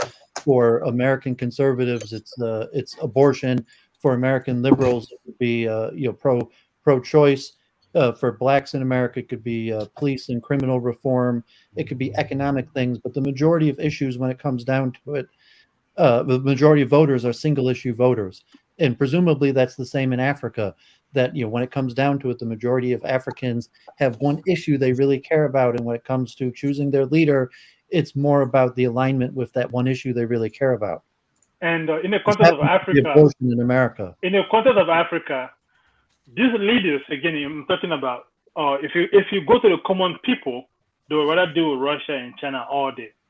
But these people don't make the agreements in the contract. It's the leaders that do, and those leaders were groomed and made by the West and put in place. So they only execute the interests of the West. And if the interests of the West go against the local population, that's what you have in Africa. The perfect case is Liberia right now. Liberia should not be at the current situation. The president is a horrible president. Yeah. But again, well, all this, his neighbors are taking full advantage of this Ukraine war and starting on Russia and getting some very good deals in fuel and everything from Russia. He is sticking to the West's position of being anti-Russia. Knowing it almost caused almost a little skirmish not long ago because there was a rice shortage and there was a fuel shortage. Fuel is very expensive in Liberia. And the countries next are taking full advantage of it because of aligning Russia, but they will never break. The people of Liberia, they seem to hell with you and your love for America, but the person that should sign the document is pro-USA. So the people may have a whole different idea, but again, coming this election, they would rather vote for him than vote for somebody else. that they don't like, because every one of them pay tribute. All of them pay homage to America. The current person in power, and all the people running against him, they all have the same moral alignment to USA. So they're not voting because they have an alternative candidate that is anti-USA. If you enter USA in America, you will never register to vote. It's actually codified in the Constitution. You have to declare capitalism and all of BS to even qualify to even run for office. In America, that's Ukraine. You think like 20% of Americans now maybe support what we're doing in Ukraine, but of the senior elected officials, it's like 80, 90%. There you go. So this is why the like what David said about the single topic or single issue voters is a problem, because people are not voting wisely. They are getting easily manipulated into being very narrow-minded, which is why sometimes why DPA exists. Partly sometimes I want to really help people to understand there's much more things that is happening, that this person might appear very good, but actually all the other policies are all bullshit, and they're going to destroy your life. But the thing is, because he's pro-life, he's pro-life, so everything else is like then after that, then you start to complain, why the fuel is so expensive, Biden, like the whole point of Biden getting elected was mostly because he's anti-Trump, because he's not Trump, so he got voted in. So now everybody can enjoy high inflation, high oil price, people die in Ukraine, so yeah, but no, it's not Trump. Yeah, it's not Trump. Well, Wyatt just made a good point. It's about wedge issues. And my theory on wedge issues, such as the softer type of topics like abortion or whatever, it's things that people can kind of control. Like if your issue is geopolitics or the economy or something like that, you can't control that because there are too many variables that affect that thing. But if you're some, poor person down in Texas, and your quality of life is bad and it's gotten worse and worse as the decades go by, and the only thing that you have to cling to is your religion and your church and whatever they're pumping into your brain about, abortion is bad or abortion, whatever, that's something that you as an individual can kind of wrap your head around and control, and at least try to control through the people in your churches and in your community. And I think that that's why they do it. They make these wedge issues something that people can mobilize around, because to Wyatt's point, if they're mobilized against that, they're not mobilizing against the things that really matter to them.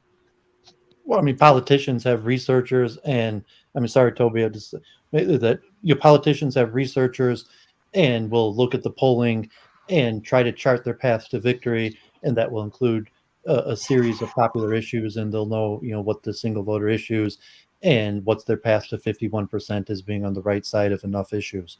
So sure. Biden, everyone to everything. So it wasn't just he was anti-Trump, but he had the right opinions on enough issues that the voters were willing to vote for him.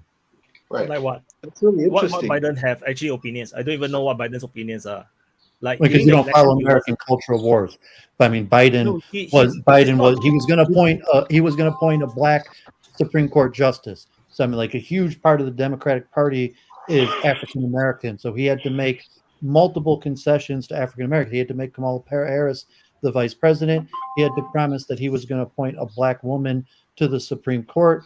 The various issues like abortion, homosexuality, equal pay for women. But I mean, if you were in America, like in your followed politics, there'd be like a series of like 50 issues that are a big deal to a certain amount of the electorate, and Biden was on the right side of those enough to get the Democrats to vote for him. And saying most, we were talking about the concessions to African Americans that Biden made.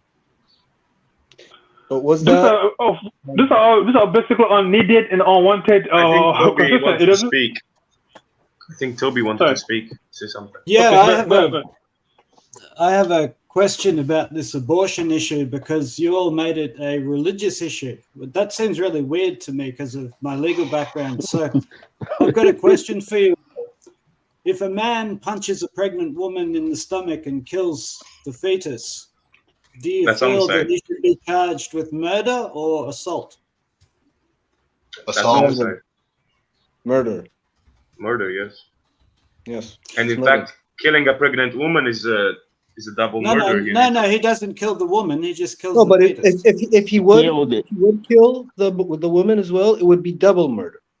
Yeah, but Yeah, I that's didn't the ask thing. that. What I'm asking is whether or not a man The who baby punches a pregnant alive or woman dead, and yeah. causes a termination of the fetus ought to be charged with murder or assault. Because the strange thing about the law is, if you, and I notice Wyatt has jumped out here, but the question was also directed at him. The strange thing about the law is you will never find anybody who is willing to stand up in front of a courtroom and say that a man who kills the unborn woman's child is not guilty of murder. In fact, you would be a monster to argue that that man is only guilty of assault. So I find it very, very interesting that we cast abortion as a, religious fringe issue. It's absolutely a legal issue. It's a question of what we believe is murder and the murder of other human beings. You can describe this as religious if you want, but it's way more interesting than that. And that's that's a Yeah, I totally agree. Did you come on to debate abortion? I only brought it up as an example because that's the biggest single issue voter in America. We should let Alex introduce himself. I mean, if you actually want to debate abortion or the morality or legalities of it, it was an example of single issue voters and why the geopolitics of most American voters do in fact vote based on their views on abortion. It's an interesting. Alex introduce himself. Oh, sorry. Yeah. Hi, my name's Alex. I live in Australia. I'm part Russian, and I kind of have an interest in politics. Yeah, so Ukraine war, Niger war, the geopolitical situation in the world and stuff. Yeah, so I thought I'd come on and join the debate. Have you ever fought a kangaroo? We don't like Russia here, No. Everyone here must be pro-Ukrainian. I just wanted to ask. Slava Ukraine. Alex reminds me of like Alan. Like he's like the Australian Alan. Like I thought he was Alan when he first came on. I thought it was Alan, but except he's an old alcoholic. There's a reasonable Russian diaspora in Australia. Like I've seen it a few times that there's quite a semi-strong Russian diaspora in Australia, although there's also a sizable Ukrainian diaspora there. My favorite Russian is Polish Cossack. Yeah, I mean, I'm in grade 12 at the moment in Australia, and we do have quite a few, I think, Ukrainian refugees in my school. I'm not sure. I haven't really talked to them much, but yeah. So there is a fair amount of Ukrainians that are resettling here as well. Even their accent is the same. No, Alex speaks like Alan. Do you guys? Hey, Maddie, go ahead. Yeah, but hey, Maddie. Alex, how old are you, Alex? Alex, how old are you? I'm 17. Yeah. Oh, no, so I'm not the only 17-year-old now. I'm not the only 17-year-old now. Pleasure to meet you. Why you guys 17 years old? Do you drink? Do you drink? He's Australian, of course he no, drinks. not really. You're better than some people I know. Some people I know basically are you drink, but just not as much No as need the to other ask me like Australian. that, Vaughn. No need. There was literally no need to ask me like that. Well, you've been watching Wyatt in Defense Politics Asia for a while. Yeah. When the war sort of first broke out, I saw a few channels. Military Summary is pretty good. DPA is pretty good. Yeah. Unbiased coverage of it. It's quite interesting stuff. Yeah. Mm-hmm. Have you been to Singapore? Maddie? Thank you. Oh, I went to Singapore years ago, maybe, but I think it was for a layover when we went to Russia, that was around 2014. Yeah. So years ago, how many years ago? You only 17, I was 10 years old. Yeah, that's the last time I went. So that's years ago. And this was 2015, and yeah. Yeah, that is Maddie. Someone's. Maddie, People are telling me to go. People are still talking. I don't know what the hell's going on. But just I wanted fucking to talk already. Yeah, I know. Just get talking. I just wanted to say that the abortion issue is drug out anytime that they want to get the both sides into conflict. It is the most overrated fucking thing in America that most Americans could really give a shit about in their lives right now. It should be a state's issue, and that is it. But regardless of it, is that, to be honest with you, I don't know anybody that votes exclusively on the abortion issue, whether it's there or not. It's generally about what's going on in their life. Can they put gas in their car? Can they feed their family? Abortion is way down on the issue unless they want to start something in a news cycle, get people pissed off at each other. I got to tell you, the polling disagrees. Abortion is the single biggest. Maybe an economic decline, gas prices is bad enough, but like no, I mean, the polling is clearly that abortion is the single biggest single issue voter in America. Yep, let Mehdi. I just personally don't know anybody that decides all of it on abortion. It's almost stupid because when there's all the other things that you need to survive that we have to worry about. I think it's the coastal state thing. Throwing abortion on top of it is just icing on the cake to get everybody fight. I'm not saying it's not an issue and it's not a divisive issue or whether it's right or wrong. It's just how it's used is more my point. Mm-hmm. Yeah, Mehdi, you know what you guys say the same thing. No, well, you know what this reminds me of, Mehdi? I know that don't get me wrong. I'm not some kind of communist, socialist weirdo. What I'm trying to say here is a lot of times, yes, you are. People bring out race as a divisive topic to divide people of the same social class. And I mean, you and I will agree that a black person, a poor black person, has more in common with a poor white person than with a rich black person. You know what I mean? So they bring out the topic of race to divide the classes, and so the poor people are not collaborating actively. They're at each other's throat because they see race as the main problem and not the class.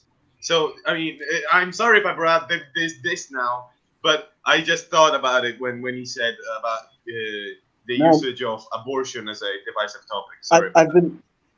I've been talking about that for years, like how all these issues, because what Wyatt said is really true. Like it's really useful to have one single issue vote, you know, like to keep people really obtuse on one subject, forgetting every other. But it's hard. It's not an easy task. Like it's super useful, but how do you achieve it?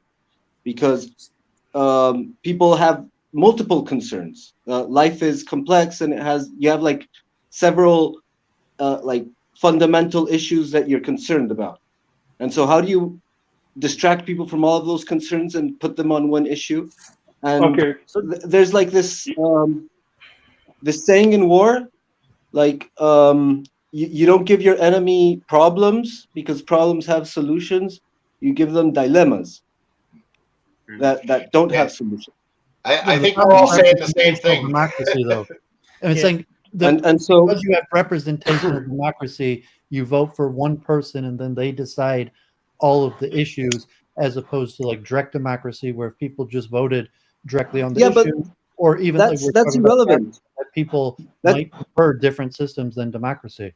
That's irrelevant, because you can have a democracy or not, but somehow you still need the support of the people. Doesn't matter what system you have. In representative democracy, you vote for a politician, and then the politician makes all of the decisions. Doesn't matter. You don't vote on the issue. You vote for the person, and then that person makes all the decisions. But you will still end up with the same exact problem, because even if direct democracy, then you have to discuss about whether is it abortion or not abortion. Then you have the same argument, and then it's no difference between electing the same person. So I want to come back to what Abe Gabriel was talking about, like about the politics always draw you into just one topic. Yeah. But this is, and how to resolve it. The way to resolve it is you need to have politicians that can raise other issues. what exactly Trump did. No, especially if you look at his 2016 election, he basically pulled the entire, agenda of the Democrats and pull it and tear it apart. And then he started talking about the Mexicans, they want to build a wall. He totally pulled the entire conversation of the entire election into a totally different space where it's the people that really interested in illegal immigration. They're talking about Islamic terrorism, and the weakening of the military, the China problems, and that is that's how you fight such issues. If you go into the topic, anyway, just go. Hold on. Right, hold on. Breaking news. Messi won the League Cup.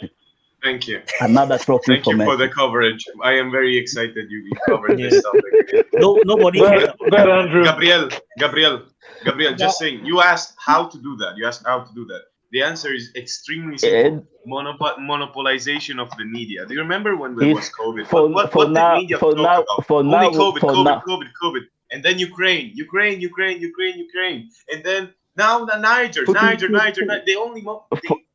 By the way, hey, Andre, stop calling Gabriel from now on. Is Argentina Jesus Christ or South America Jesus Christ? Okay, Jesus Christ. No, that's why I moved him next to me, because I want to feel protected. No, that's why. Well, it's like something back to Mazzy. Politics is the game, and the goal is to win. And in a democracy, you win with 50.1% or a coalition, and you have to be strategic. So Trump and his team, like in America also, you don't need the popular vote. You don't need a majority. You need the electoral college, and you could win like smaller states and lose the majority in bigger states. And his team had the polling, and they had the issues like, immigration is extremely divisive, abortion, crime reform, all these various key issues. And your goal is to win. And in order to win, you need 50.1%, and you have to be strategic in that. And once you win, you're in power for the next few years. Yeah. So it really depends on... Sorry. No, please. Jesus, please speak. Jesus. You still depend on some level of popular support. It's like it doesn't matter what system of you need to get the people on board in a certain proportion. A certain percentage is a minimum of a critical mass that allows you to govern. If not, the country becomes ungovernable. So it's really convenient to have like these dilemmas, these dichotomies within the population that are usually like really gut-wrenching issues, like a fetus inside a womb, or can my daughter go to the bathroom with other dudes that believe they're women, or whatever. It has to be something don't forget really divisive. Okay. Wait, in this idea of the popular vote, my country, before this guy took office in Liberia had no economic problem. It wasn't doing good, but it was doing better than what it is today. So they only voted for him because, again, he's from our generation. He's a younger guy than all the previous presidents, blah, blah, blah, blah, blah. That was the only qualifier they voted for. Now he has crashed the economy. They still voting for him. Now the new excuse is, he's going to fix the economy that he crashed. So sometimes the voters themselves are the problem, because they have no confined. They themselves have no really solid idea of their own that they can stick to. This guy made a functional economy. He crashed it. Now his new campaign is, I'm going to fix the economy. Yeah, I mean, abortion is not divisive because the issue is divisive, and politicians just use it in order to win. And the various issues going down: immigration, racial things, crime, economics, and they'll ebb and flow. So if the economy is poor, you're in a bad economic situation, the economy will overtake all other issues. But in a good economic situation, then other issues rise above it. Or militarily, God forbid it, in a bad military situation, that will even trump economic issues. You're right. Because again, the difference that also happened in my country. Because since the economy was good, again, they had nothing else to worry about. They elected him because he's a famous soccer player. Now guess what happened? He came and crashed everything. He blamed COVID. Everyone blamed COVID. Okay, it's true. Well, now he's gonna win again to fix the economy that he just crashed. Like, seriously? But then again, there's nobody. All the opposition that are going against him, they themselves, they are just as ridiculous as he is. And they have nothing. They have not even explained a single position on how they're going to resolve any of the problem. But they all have a very huge following for the next election. But again, the same guy that crashed is going to win this election again. For the landslide, probably. So again, sometimes when I was in the West, some of the argument was, I had a co-worker of mine. In my understanding, he's a poor guy. But every discussion that had to do with helping the poor in America, he's against it. Oh, it's socialism, it's communism. I'm like, you would think you'd be the very first person to sign up for billions to foreign countries. That is okay, but helping Americans is socialism. I didn't understand that part. This is a poor guy, as it sounds out about the class issue earlier. Somewhere in his knowledge, they have convinced him helping American citizens is not good. He should suffer like every other Americans, because if the government gets involved, that's socialism, and that should not happen in America. So again, there's always a division. In your opinion, Mehdi wants to talk, I think. Mehdi wants to. I think he's on. Just start a coup, man. He's muted. Mehdi, you're mute. You're muted, Mehdi. You're muted, bro. He always mute. Hey, old man, you're muted again. I was going to say, I thought that was a good point. It's like, we do elect. Look at the Biden administration. Look at who is ahead of all these departments. They're people that are not qualified to be in them. They're not even, they had jobs. They are PR specialists and marketing engineers. They had nothing. Or political science majors. That's the other one. If you listen to Andrei Martynov, he's been writing about it for years, but he's right. We have so many people in position within our government that are there only for political reasons. I mean, for God's sake, we had a bald gay guy who dressed as a woman stealing women's clothes from an airport, the head of nuclear waste disposal. Yeah, but Mehdi, what you're saying is the problem is democracy. And he was only in the position because he was a gay transvestite that they could use. And that's what I mean. He's there because of democracy. I enjoy your usage of transvestite. But Mehdi, if you precise your complaint, the core root of the problem is democracy. In China or something like that, you could have the most qualified person in the position. But in America, because you get into power by winning elections, the reason those people who are not qualified are in power, the root cause of the problem is democracy. And no. Countries that is like saying, we don't want these problems in America. Do you really think that is normal? Do you really think that's normal? That someone like, in that position. That sounds like people selling drugs, and then you blame capitalism for it. No, it's like because they use capitalistic system to sell drugs. So so capitalism is wrong because it's the system. Because you have to win to get in power, and in order to win, you need a majority of the population. That just bullshit. Let me say this.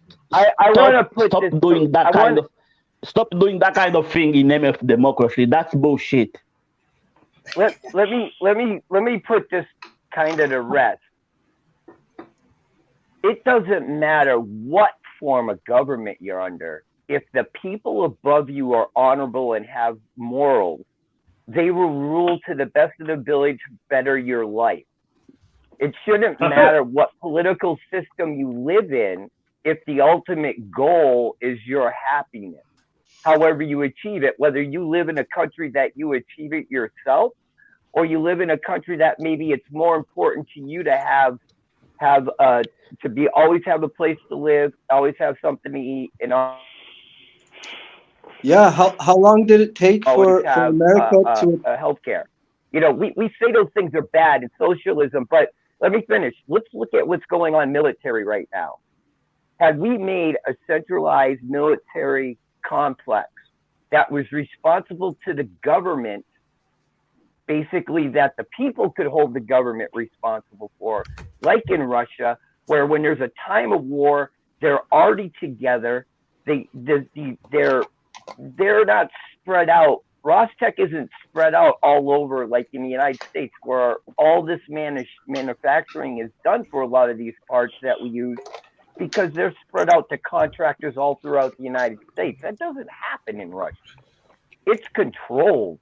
And if you don't produce the part that you're supposed to make, and that if it doesn't work or fail, you get fired. You're gone. Your basic career is history.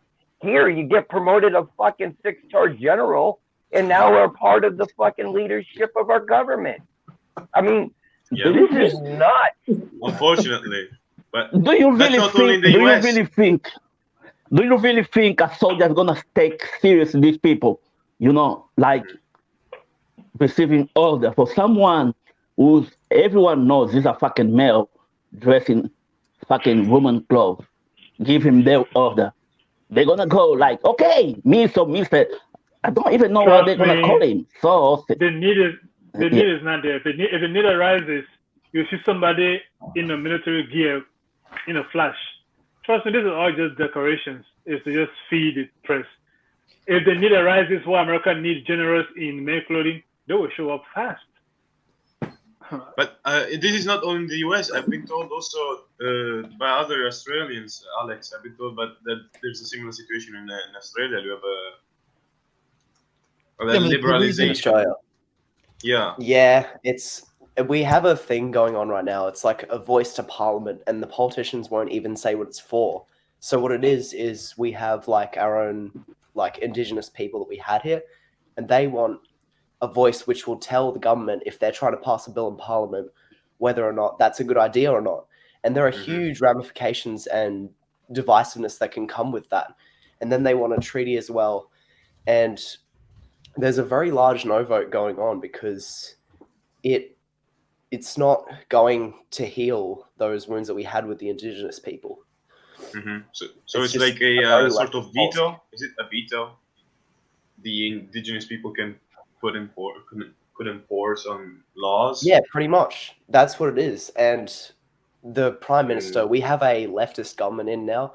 He won't even say what it will do. I mean, I don't know anyone that could tell you what it will do. All we know is it's just a voice to parliament that can tell politicians whether or not they can do something.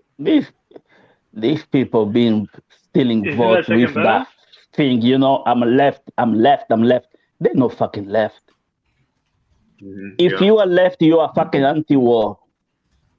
I don't think America could be And saved. Australia has helped this government. This Australian government has helped Ukraine. I will remind you.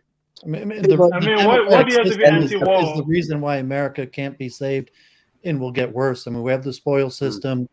Once you're elected into power, you get to appoint all of the various people in charge of the organizations. And the only way to change the system is to get into power through elections. And you don't even have like hundreds of contacts to actually fill all those positions. If you look at Trump when he went into power, he don't even have the candidates to fill in all the seats. So he took years, I think 2-3 years to fill in all the seats. It's not so straightforward as all you have the power. If you look at what Steve Bannon and them are saying, the plan is that Trump would have about 4,000 people on election the day after, the 20th to step in, because that's what he's going to have. He didn't have that. He didn't probably even have a few hundred people when he got in the first time. So he got fucked because he was stupid enough to trust old school Republic. Oh yeah, I'm Mitch McConnell. I got you, Greg. And he listened to them dumb fucks, and they fucked him. But so they know now they got to come in. But then again, where are you going to find 4,000 people that want to enter that fucking hellhole? Oh, you work for the president. It's 5 years later. I'm gonna throw you in jail for a conspiracy to do your job, like the bullshit they're pulling right now. That's the problem. I think they're gonna have a hard time finding that many people to fill it in. Well, you same problem. President Obama. I mean, I do it for free. I do it for free, but I don't think they'd like the way I would do it. One of the problems that I'd like to mention is that when you put somebody in office, if they have there is an opportunity for one of these parties to get one of their people into it, they will get them in there. Because this is the thing, is that we have shuffled the people that are like the heads around, but there's a whole bureaucratic dictatorship underneath it all, where these families run, like people like Newland, people that they cannot be removed because they're protected on your senior executive services protection. It's kind of like a high level union. You can't just dismiss these people out of their positions and put your own people in anymore like it used to be. It's a lot tougher now. Well, like in Kentucky, they have a law where, like, if Mitch McConnell was to die, they're supposed to replace him with another Republican. That's the law. Mm-hmm. But now the governor is suing and trying to get it tossed out, saying it's unconstitutional because traditionally the governor gets to pick. And it's like, yeah, that's nice and everything. But the problem is the people in the state voted probably 70% for Mitch McConnell. So you have to put a Republican in. But that's the kind of shit they pull. Well, I'm a Democrat, so I'm going to put in a Democrat, even though the Democrat has zero fucking standing to even be there. I mean, that's another problem there. I mean, there's all kinds of shit they fucking pull. They make rules and then they don't, just like America does in the whole world. We make rules, but we don't fucking follow them. We just tell other people about them. One thing I love about America is this. While I was there, right? They have this thing. They love to make laws to infringe and affect a certain group of people. The same law will come back sometime in the future and screw them over. Almost every law today that's being used today to bully Trump, most of them were designed and created to target a certain group of people many years ago. And when it's happening, certain group will support it. Oh, because that moment is protecting their interest, they all clap behind it. Then the day it comes around, it's always unconstitutional, the government have a far reach, and so forth and so forth. The law right now he just mentioned in Kentucky, yes, it sounds funny, but let's say today it passed and fast forward in the future, and that this person being replaced somebody that they don't like, all of a sudden it's a problem. All of a sudden it's a problem. Okay, they're always passing laws without the take care of the future consequences of how it affect them or how it affect everybody in general. Mehdi. What were you gonna say? What I wanted to mention is to God damn it! Why I just forgot what I was gonna say. It was just going to what Wyatt was saying. So I wanted to ask Vaughn just now. So you guys do not have by-election. So let's say if suddenly die, do you have a by-election? Hold on, Wyatt. You remember? I remembered it. Now I just forgot it again. No, you guys get me set up. I get rid of a waste of talk, and then when I talk, I totally forget it. It's warm milk time, old man. Warm milk time. Oh, what? God damn it! Vaughn was right, and there was something I wanted to add to it. We gotta remember that Trump worked in a hostile government for 4 years, where a good portion of it was against him. The DOJ, FBI, CIA, NSA, even the military. They didn't listen. Right. But they had all these little operations going against them. And imagine what could have been done had they been focused on fucking doing their jobs, maybe, instead of making it a political game and using their departments to attack an elected official that we elected. That's treason what they did. You're not supposed to be able to do that in this country, and people just let it fly. Maybe theoretically, no, I mean, politics is about winning. So, like, of course, once you get in power, you get your people in charge of the agencies, and then you use the agencies to ensure that you maintain power. I mean, it's like, a sham. You can talk about theoretically being benevolent, but I mean, it's a scam. The goal of politics is to win. But I think the part that people tend to forget is that the president, right, is literally the country. Like he is the head of state. it's the same for many countries. The head of state is really literally that person is the country, and just like the queen, no more queen, the king of UK, he is UK. So the people forget about that. So when you go against the president, sometimes it's actually treasonous. It's actually correct because this person is elected, or maybe it's not elected because it's a monarch, but this person represents the entire country, and that is actually a very disturbing thing about United States, because if they do not respect the elected president, even if it's Biden, then everything else is like very fragile. If you ask me. Yeah, you have to have trust in the institutions. God save the king. How long did it take for the U.S. to arrive at this tragic state of its institutions and society? Like, how long did it take? Was it engineered, or was it like a casual build up? Accelerated after World War II. I mean, after World War II, and then the U.S. won the Cold War against Russia and became the most powerful global leader. And how did the people led to more corruption?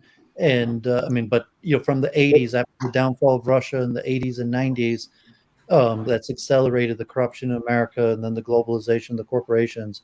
But probably from like the 90s, after the downfall of Russia, America started having its own problems, and is probably looking in the same direction as the breakup of the USSR. And like most Americans don't want to face that. I don't want to face it. Whoever doesn't miss the USSR doesn't have a heart. Well, it's just the reality that things are transient, nothing lasts forever, and what's holding the U.S. together is fragile, and the democratic system is the large reason we see these problems. The system, people work the system away the way it's according to be designed. Politicians from Republicans and Democrats just use the system the way it was designed in order to obtain power, use the power to the best of their ability to give back to the people who supported them on their rise to power, and it's not sustainable. David, personally, I disagree with you. I've said this multiple times to Vaughn and other Americans. I believe the U.S. will not collapse in the foreseeable future, simply for the fact that until it will be backed by all the banks, by all the international systems. Until then, the U.S. will never collapse. It will continue existing, maybe as a shadow of its former self, but it will continue existing. I said already years ago, the U.S. already collapsed. They just haven't told you yet. So you're right. The corporations are keeping the government on life support. I don't think they're going to be able. I think 2024, the presidential election is not going to go forward. There's going to be issues. But I would agree with you to some extent, but fortunately the government already collapsed, and the corporations just been running a shadow government or keeping us on life support the last 10 years, and the citizens are waking up to it. And the 2024 election might be the last election we see on a national level. But I don't think even it goes forward. Collapse. I think USA is too big to collapse. It's just not possible. It's just like you just probably go back to World War I or pre-World War I era, where the United States went into they just want to care about themselves, isolationist. But the thing is, even if they are isolationist, they still very What's powerful. your logic? It's not too big to collapse. It's too big not. Why don't we have somebody talking at the same time? Just go back to your expression. Why you said it's too big to collapse? It's the opposite. It's too big not to collapse. No, because unless it fractures into multiple states, it won't collapse. It's just like China. You want to expect China to collapse? It's going to be very hard. US to Russia to collapse is going to be very hard. The collapse is simply like if you become very poor, or maybe your fuel price become 2 times more expensive. That's not collapse. That's just life. The collapse means that the entire state failed, like in Libya. You go into anarchy. There's no proper government, and then there's always fighting, people dying. That's collapse. United States unlikely to go into collapse. Unlikely, because it's just too rich and powerful. Even if you go into isolationist, the United States is still going to be a very major power. Even if you talk about World War I, World War I was a stalemate until United States entered the war.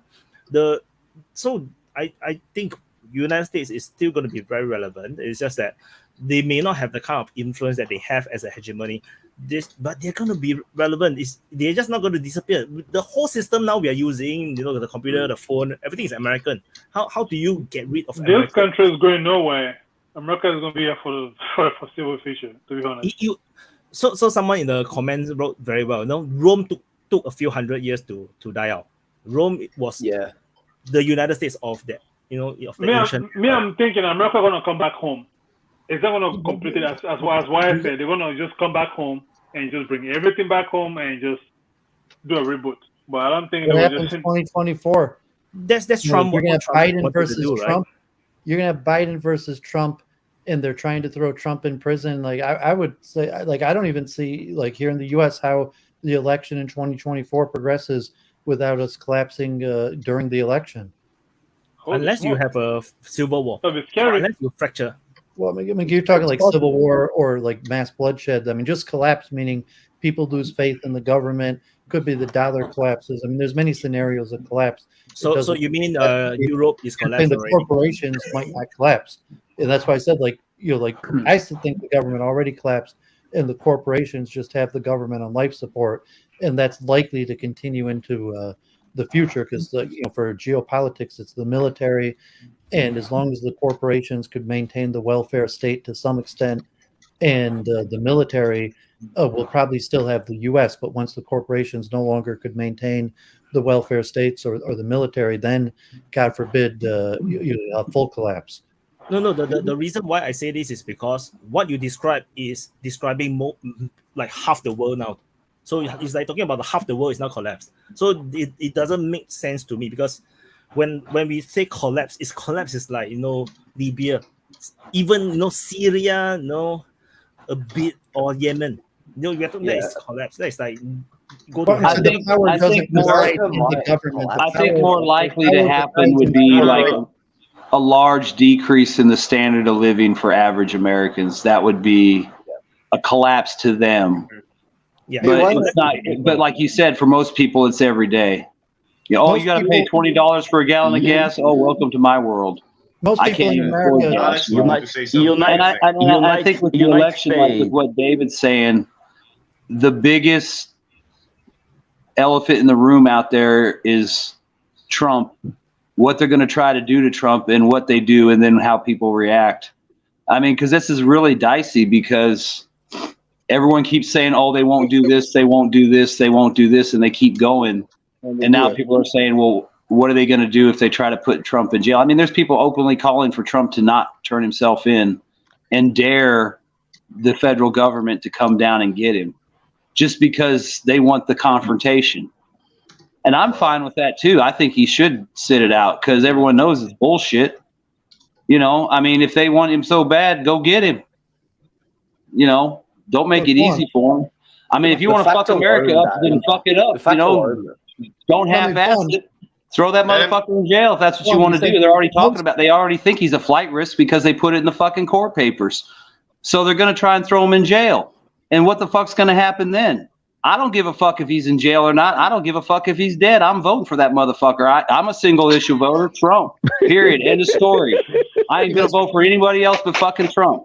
That's my point. You got Vaughn, Medi, and these fucking people, they're fucking stupid because they keep playing this game and they think, and they're trying to get people to react. They're trying to get somebody like me to go crazy and go shoot up a fucking Democrat's office or something, which I'm never going to do because I'm not going to fall for their bullshit. But somebody might. But that's what they're trying to do. I mean, it's fucking dangerous what these fuckers are doing right now because who knows what the fuck's going to happen. You ain't going to fall for the glowies. You ain't going to fall and the thing is all these guys calling these shots and making these plays, they're the same dumbasses that made all the great geopolitical moves over the last fucking 2 years.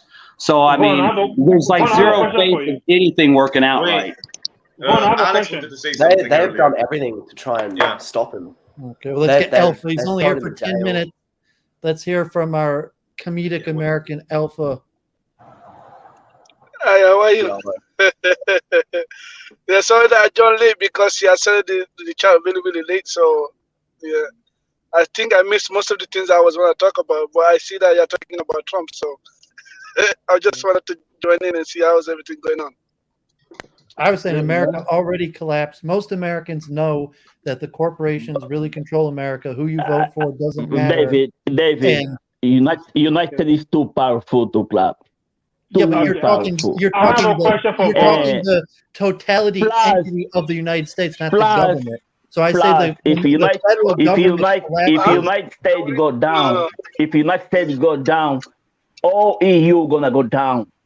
Yeah, but I mean, you're not seeing the nuance of what I'm saying. Maybe that's why the states, the corporations, if the corporations don't collapse and the federal government collapses, you still have the United States. It basically makes no difference. I was saying most Americans already accept that the corporations really control America and it doesn't matter who you vote for. So I say the U.S. government, meaning the federal government, already collapsed and the corporations have us on life support. Most Americans already accept that that's the case. Yeah, that corporation is gonna keep going. You say, are the corporations There's no way they're gonna give I don't up. know. The U.S. federal government, I think, already has collapsed. Well, you think, well, the corporations are going to collapse? I don't know. I think the corporations might survive. I think the corporations might even be able to maintain the shadow government. corporations are transnational. This corporation be there for this since the 60s, you know, and getting stronger. So yeah, that's why I said they'll be able to maintain some form of shadow government, welfare state, and the military. Hey, my question is for Vaughn. Vaughn. Yeah. When did you know the U.S. government and the Justice Departments were rogue? When did you discover that? What happened? So when did you discover the U.S. government structure, the justice systems, the DOJ, and all these people we are all rogue and hell, probably I'd say probably for me to one extent or another, probably all the way back to Waco. Wow. Wow. I mean, you knew it as a kid. You killed 80 women and children to save the children from the pedophiles that you burned alive with the children. And then the guys, and then you have guys that are like in the government right now in the ATF that were standing there posing over burned kids. You know, like some kind of war. How old were you when Waco happened? You were a kid? The reason I was probably a teenager. Yeah, I mean, so you basically you always knew. And I mean, I won't say I was probably over 18. When did it happen? Was it 90? Early 90s? I mean, you're over 40. You're like 50 years old. Yeah, so I was probably in my 20s when it happened. Yeah. But I mean, yeah, and then you know you had Desert Storm, and then you had all the soldiers getting sick. And I'll tell you what fucked me up about that. I was in my guard unit on a weekend, and this is like a few years after, you know, when they're going through all the investigations to find out why these guys are getting sick. And then they put up a big list. Like, if you're on this list, you know, if you're in this area, then you may have been exposed and should go get checked out. The saddest fucking thing I saw was all these dudes that were in Desert Storm walking over there and fucking looking at that shit and seeing where they were and being like, fuck, now I gotta, you know, because they don't know if they're gonna have a health problem. I mean, it's shit like that. It's like little thing like that. That's one little thing. Then another little thing. Then Waco. Then Ruby Ridge. Then Oklahoma City. And then, you know, it's one thing after another. And it's just now it's so fucking blatant. It's every day. You know, like Waco was a one-off back then. Then Ruby Ridge was like, you know, 5 years later. Now it's like every other fucking day. Oh, let's kill the old fat guy that weighs 300 pounds because he said he was going to kill Biden. And people are like, the fat fuck couldn't even walk to his mailbox. But yeah, he's a threat. You know, it's just like David Koresh. David Koresh jogged every day, like 2 or 3 miles from his compound. They could have went up there and arrested him while he was jogging by himself. But what did they do? They had to have the big show, the big display, justify the budget. That's all that was. And a bunch of people got killed just for somebody's fucking exhibition. The reason I asked you this question is because for the past 30, 40, 50 years, my times in America, there's a group of people that have been arguing about the government, evil hands and doing, but majority of the other people say they are just crying and whiners. Now the same evil hand is punching you in the face and you're crying, oh, the government have an evil hand. The same evil hand have destroyed the black community for the many, many years. And I think that is the same evil hand today that is punching Trump. And all of a sudden, people have a problem with it. This is why if you create a monster they run out of people to eat, they eat you too. And that's what happened in America. The American government, the population voters, they have created a monster they cannot contain. And now they're like, oh man. So maybe these people were around all this while. They were just not complaining because they want to whine and complain. Maybe that's really a good way to put it, though. We create a monster that we can't control anymore, and we're afraid of it.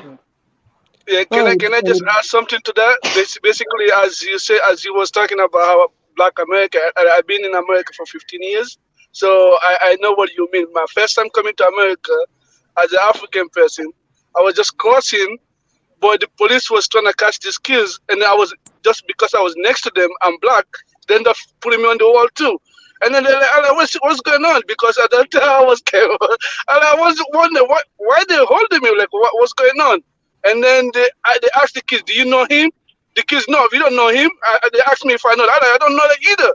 So they say, you know what, go. That's not your problem. I just like, my first time coming to America. It's like, it's crazy, you know? Was wrong, and they tell you. So it's like literally just spice it through. Did that Alabama riverboat brawl make it to Africa? Did you see even in Africa the Alabama riverboat brawl between the black and white people in the last few weeks? Did you see that in Africa? Oh yeah. So that was like the first time in American history where all of the white people got arrested, no black people got arrested. And if you saw it was big news, but if you saw whatever happened, whoever was to blame, all the white people got arrested, no black people got arrested. And that was not justice. That was just to satisfy the status quo. Well, no, I mean, that's the current state of things. All the whites got arrested, no black got arrested. And that is not justice. Because if you watch the video, some of the black, there's some that's wrong. one off. That's one off. That's not That's normal. why it was such a big story. It was international. You guys in No, Africa, they were just trying to prevent a protest or just to stay in the status quo. They want to arrest the white people. The thing about it is there's probably, obviously if they arrested the white people, it means the Alabama riverboat brawl. I'm not saying that white people don't get. I would assume the white people started it, and that's why they all got arrested. But that being said, the idea that two groups of people got into a fight and only one side got arrested is bullshit.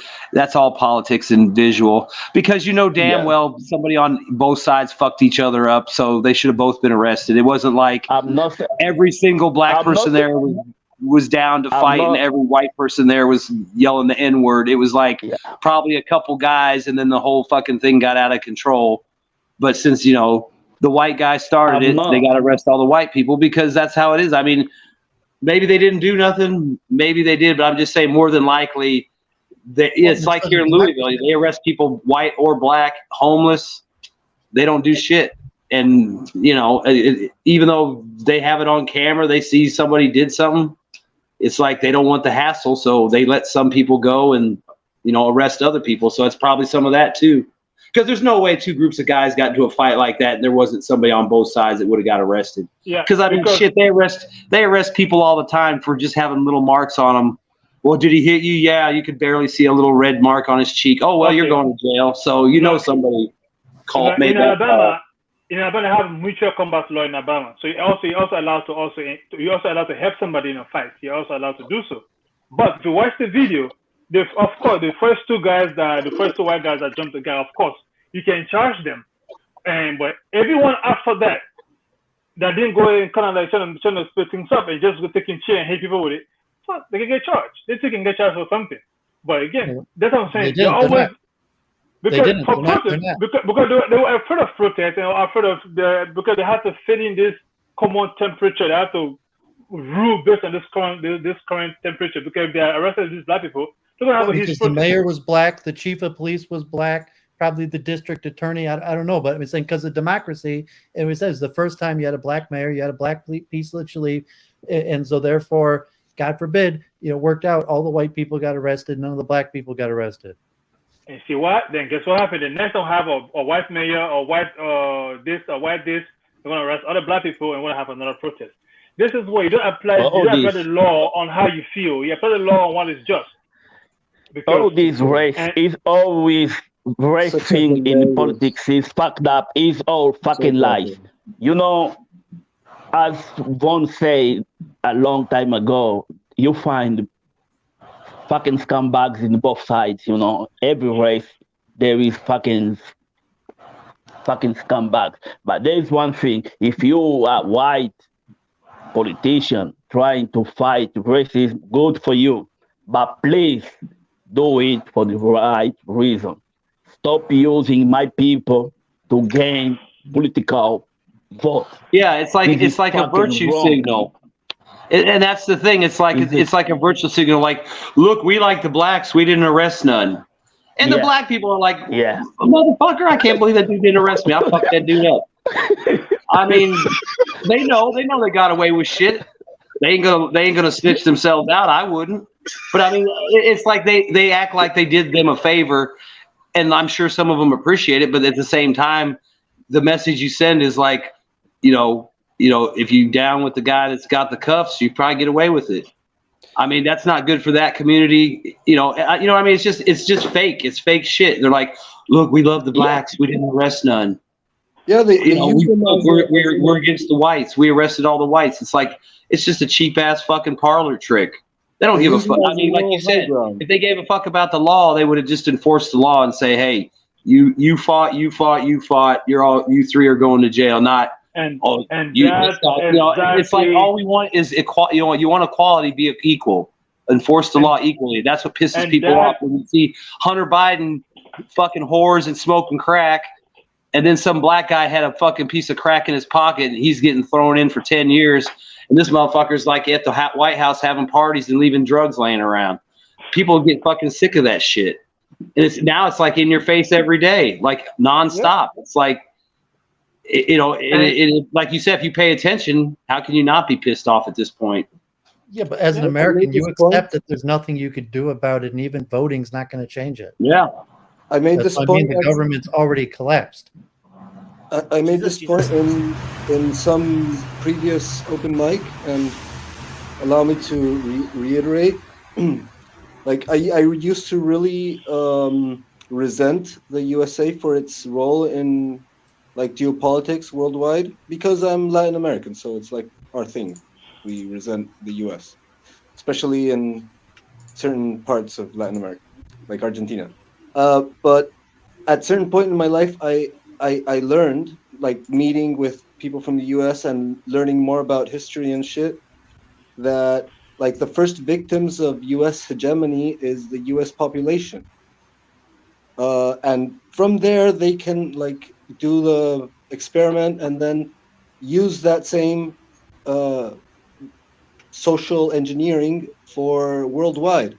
And that takes me to like the issue with the LGBT in Africa and all that shit. It's like, first you need to mess up your own society, your own population, with many years of like indoctrination and propaganda and so on, and you guys get it firsthand.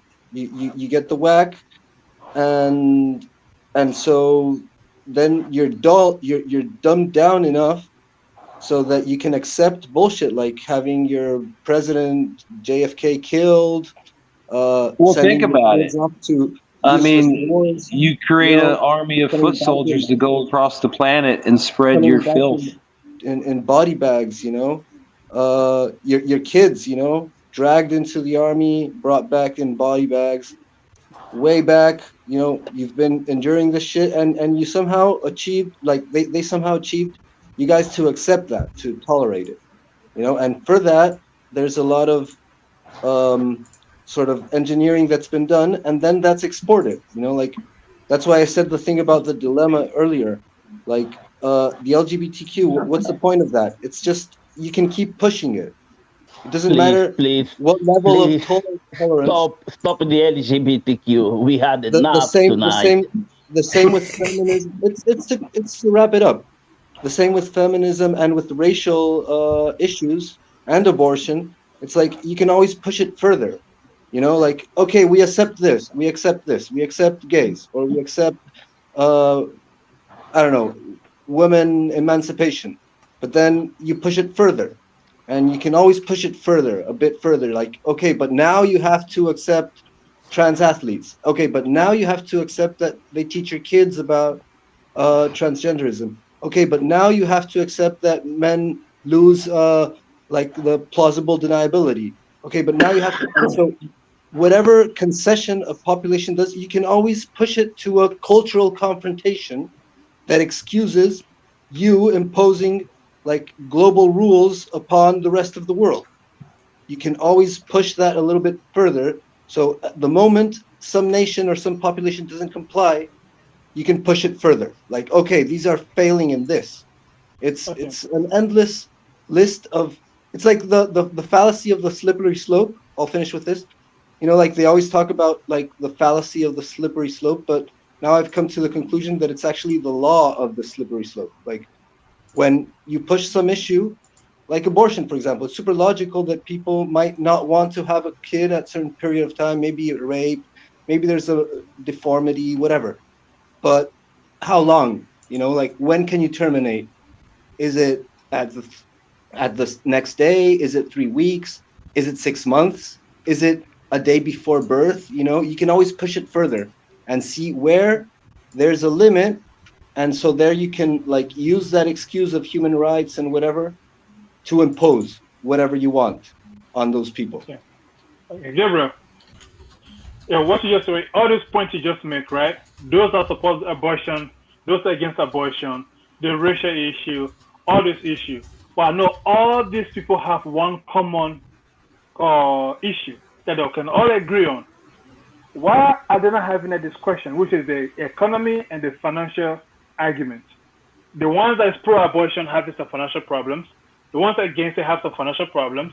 The one that is this race, that race, every group, everything you just mentioned, they all have a one common issue, which is the economy. Why are they not arguing that part? Why are they not uniting beyond that one part? As David said earlier, you can find a common ground that you can push. Why are they focusing on the one thing that doesn't benefit them? Because in the long run, even if you have this right, that right, this right, if the economy is still horrible, yes, still horrible.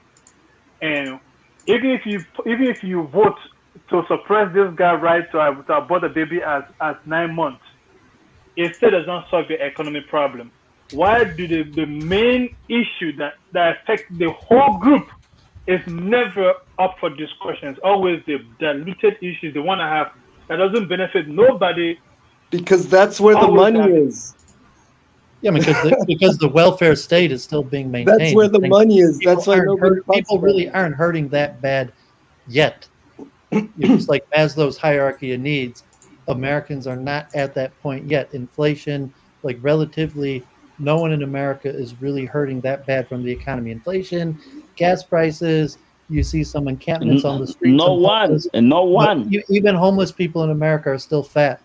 And like but that could change. That's not entirely true. Doesn't mean they're healthy. I have a rather nice stable of homeless people that a lot of them are pretty skinny. Yeah, but like just Maslow's hierarchy. I mean, I think I get a pretty good cross section of homeless people.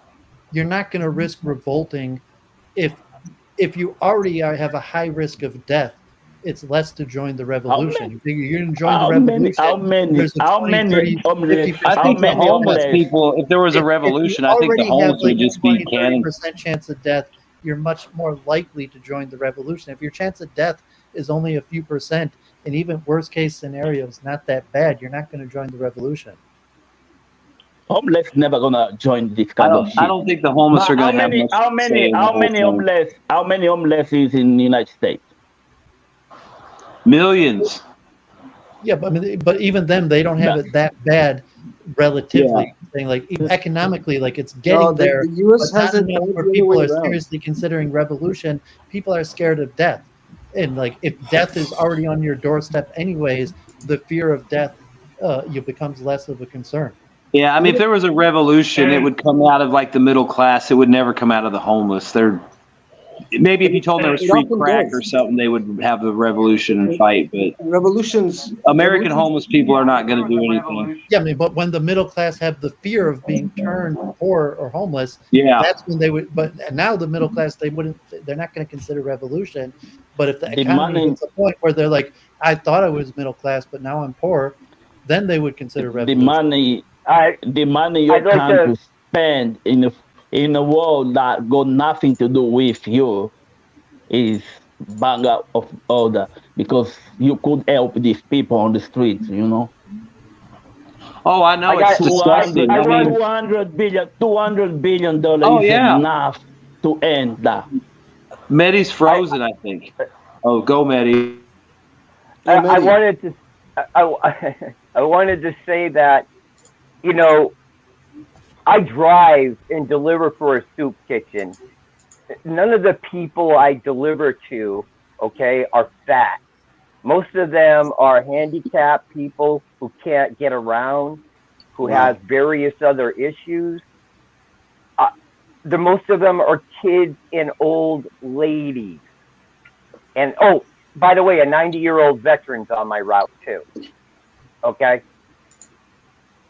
We have a huge problem. Just because some people haven't seen it doesn't mean it exists. Because where I live in a part of Maine that I'm at is that more and more people from the middle class are slipping down. There's nothing like going into the soup kitchen and you see people hiding their heads because they're people you used to work with that were making over $20 an hour. Yeah, I mean, it's the middle class. Like, if God forbid, if Vaughn and Dan join the revolution, America's going to be in trouble. Like, it's not going to be homeless people. But if there's no path to the middle class, or what used to be the middle class is now poor, there's going to be a lot of people that are pretty dangerous that might consider joining the revolution. And that could be the situation in America, like, relatively soon, God forbid. There's nothing preventing it from happening. Yeah, I mean, especially in the cities, that's where you're going to see, like, probably chaotic stuff the most. I mean, if there's any kind of, like, violence, it's going to be in the cities.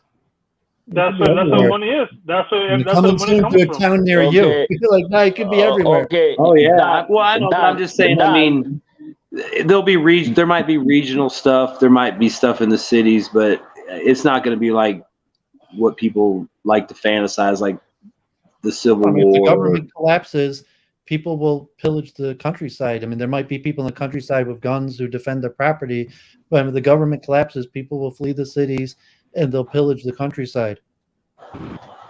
Go, Dan. Dan, is there any homeless in your city?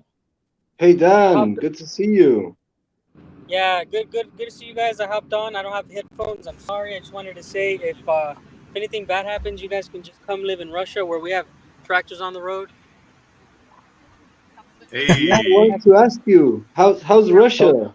So pretty, man. Stop with your. How is Russian society collapsing? Dan, Stop with your propaganda. We don't want to move to Russia. Yeah. Hey, how's Russia's collapse doing? The collapse is doing great. I actually doubled my money with the Russian collapse. My dollar for like 2 days was worth a lot, so I became rich, and the ruble's back down. So we in it to win it. Hey, Dan, I was going to ask you that because I keep hearing all these people, oh, it's collapsing, and then I know you said you're getting more money out of it. I mean, did this devaluation of the ruble really mean shit to the average Russian, other than just maybe a little inconvenience for a few weeks of higher prices, maybe? I don't think anybody besides me and you in my town that was happening. Like, the average Russian really doesn't give a fuck about the dollar. The prices really don't fluctuate so much. If you come here and you see the prices, it's not like they skyrocketed. It's just a little bit, maybe one ruble. I mean, it doesn't mean anything. But I just want to say, like it might have gone up a few pennies, like on a can of soup or some shit, so nobody'd even fucking care. Yeah, we ain't gonna. I don't think it lasts long enough to even register. Well, see, that's what I'm saying. It's like, it's gone up and down, so I would just figured it was on a little downward cycle and it'd go back up. I mean, they're saying the ruble's collapsing, but then Russia's made $300 million more than it did last year. So, I mean, I'm just like, yeah, it sounds like they're fucking up. I mean, I understand it's it loses value against the dollar, but it doesn't seem like it really hurt anybody. And Dan seemed pretty happy about it. You know, and like they were saying, like dudes became millionaires. I don't think the exchange rate is actually what people make it seem to be. Well, it's purchasing power too. I think that's the big difference. It's like, I think when Dan did the thing about the purchasing power, that was good. That was good to Dave in CNN and BBC. They couldn't talk about other shit. They just Russia is collapsing. Everything. The Secession is kicking in now. Now Russia is about to disappear. And them are so done. Them are so done. I was like, what the fuck? Sorry. Finally, after the 97th round of sanctions, it's finally hurt Russia. Finally. What are you guys talking about? There's no Russia. It don't collapse. Oh yeah, they're good. Yeah, it doesn't. Yeah. That's what you have to look in the reality. What I mean when you say the U.S. the U.S. collapsing. So I mean, the U.S. now is spending like close to $1 trillion a year on the military, the global Navy fleet, the various things that is part of the global empire. So the U.S. collapsed. There was no longer, military cutbacks, military expenditure, the global Navy fleet. The majority of the global U.S. military bases, slowly get shut down, and the people get sent home, and the various things that would be part of the U.S. collapse. It will be very similar to what happened to the British Empire after World War II. If you really want to think about how it would look like, it will be like a 50 years kind of thing that is slowly winding down. It will not be very sudden. Going back to the US dollar thing with rubles. Generally, the rising US dollar versus ruble will only affect things that you import using the US dollars. So if you don't import anything using US dollars, it doesn't actually change anything. Like if you're buying American, then it will affect you tremendously. Things just double in price. But if you're buying like local, like your local food China, and all that stuff wouldn't even be affected then. Yeah. Well, see, that's even that makes it even more ridiculous that they're sitting here. Oh, the ruble's collapsed and like I said, with what you just said, and then like they're saying Russia made another 300 million more than they did last year. It's like how are they getting all this money and still collapsing or falling apart? It's like it's more ways that you can see how much they just fucking lie about everything. I mean, we're the one collapsing. God forbid. So what happened? So what happened is that if they buy from China or buy from India, the price are exactly the same. There is no change in price. It's just that the US dollar is more expensive. It is unrelated. But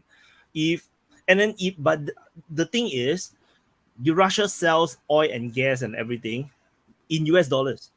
So which means that their income doubled as a result of the rising US dollar. Yeah. Because you sell per barrel in US dollars, right? So let's say $50 US, so it's $80 per barrel around there. So your $80 per barrel is X number of rubles. But then when your US dollar doubled in price, now your barrel becomes times 2 of the rubles, which means Russia actually earn more money. But the money is spent internally, so it doesn't really matter to them. It's like they just doubled their income. So they're like doing it on purpose. Maybe it's the spin because the U.S. elections. I mean, the U.S. still is trying to make it look like America's about to win. I mean, if you watch the U.S. news, like any day now, Ukraine's going to bust through the lines, and the experts are considering, like most of the experts, the opinion is that the Ukraine is unquestionably going to take back all of the territory that was recently annexed and probably likely Crimea. And so all of the news story is spun like that. And if you dig a little deeper, you're saying like, no, I mean, we're the ones here in the U.S. We keep on losing, and they just spin this information. So what you're talking about, like the ruble collapsing, like actually it's worse for America than it is for Russia. But if you read the paper, somehow that's not the impression we're getting. There is good reasoning for it, because let's say if you are any other country, okay, you are non-oil producing, be it Sri Lanka, India, or any other country, European countries, it is a calamity if US dollar doubled against you, which means that your importing of oil becomes twice as expensive. But this does not apply to Russia because Russia produces their own oil.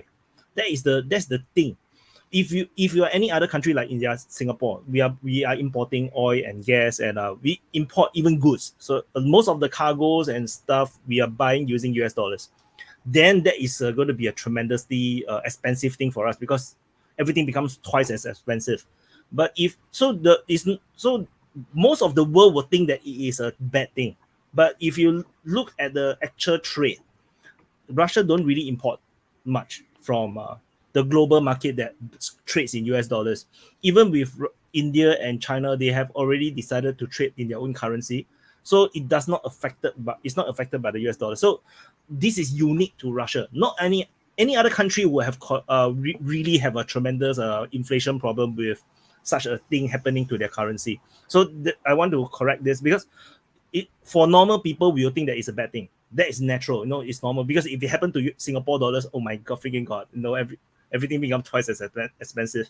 But they also don't have a luxury economy like the US. So, I mean, like, Russia is resource rich, just like the US is, and the US relatively is stable, but the average US citizen is used to electronics and luxury items on a global scale, that if we no longer had that, I mean, Medi, I don't know if, like, I assume even homeless people have iPhones and the various things. So in Russia, the electronic and the chip Obama phones, like the appliances and the various things, it's not that way in Russia. So if you're just talking the standard of living, the base that they're used to, in the US, that would probably be the same. However, we would lose the electronics and the global luxury items that even poor people in the US are accustomed But I will have to say, the Russians actually, if you talk about the people who are living in the cities, they are actually no different from Americans.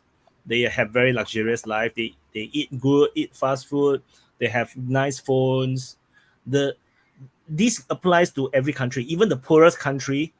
In the richer class, the people who are on the upper class, like living in the center of the city or what, they are all doing just as well. They are having iPhones, using very nice computers, appliances.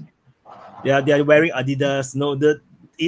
All the same around the world, even African countries. So I would not. I mean, I think the appliance. I mean, like, Cuba is a horrible example of appliances. They are sanctions, like, refrigerators, but like, I would assume like appliances are probably, there might be some effect in things like electronics, appliances, and luxury items. You can buy China.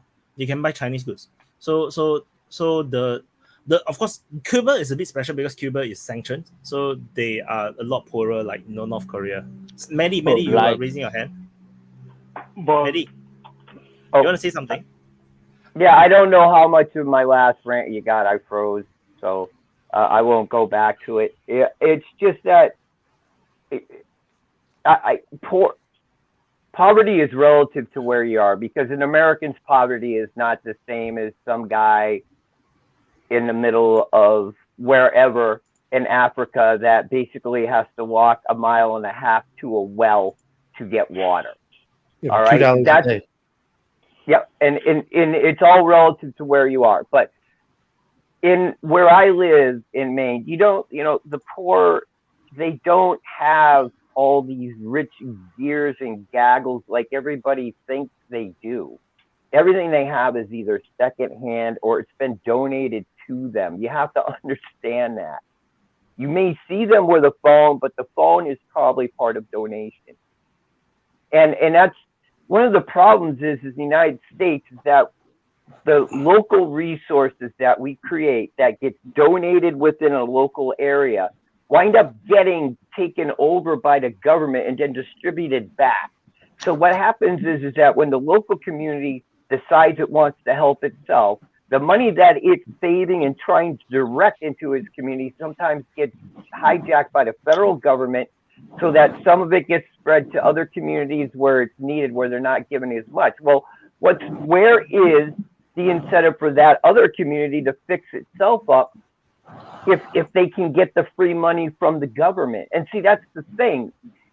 If you leave these things in the local level, the people that in the community will fix them themselves naturally, because either you want your neighbors to live or die because it's on you. You can't rely on the federal government to take care of the problem for you. Your community must do that. And that's where a big problem is that we don't see those resources going back in to where the cities where they're being donated, because rurally we try to help each other out as much as we can, but we don't get the same amount of money cities get because they got the most pull.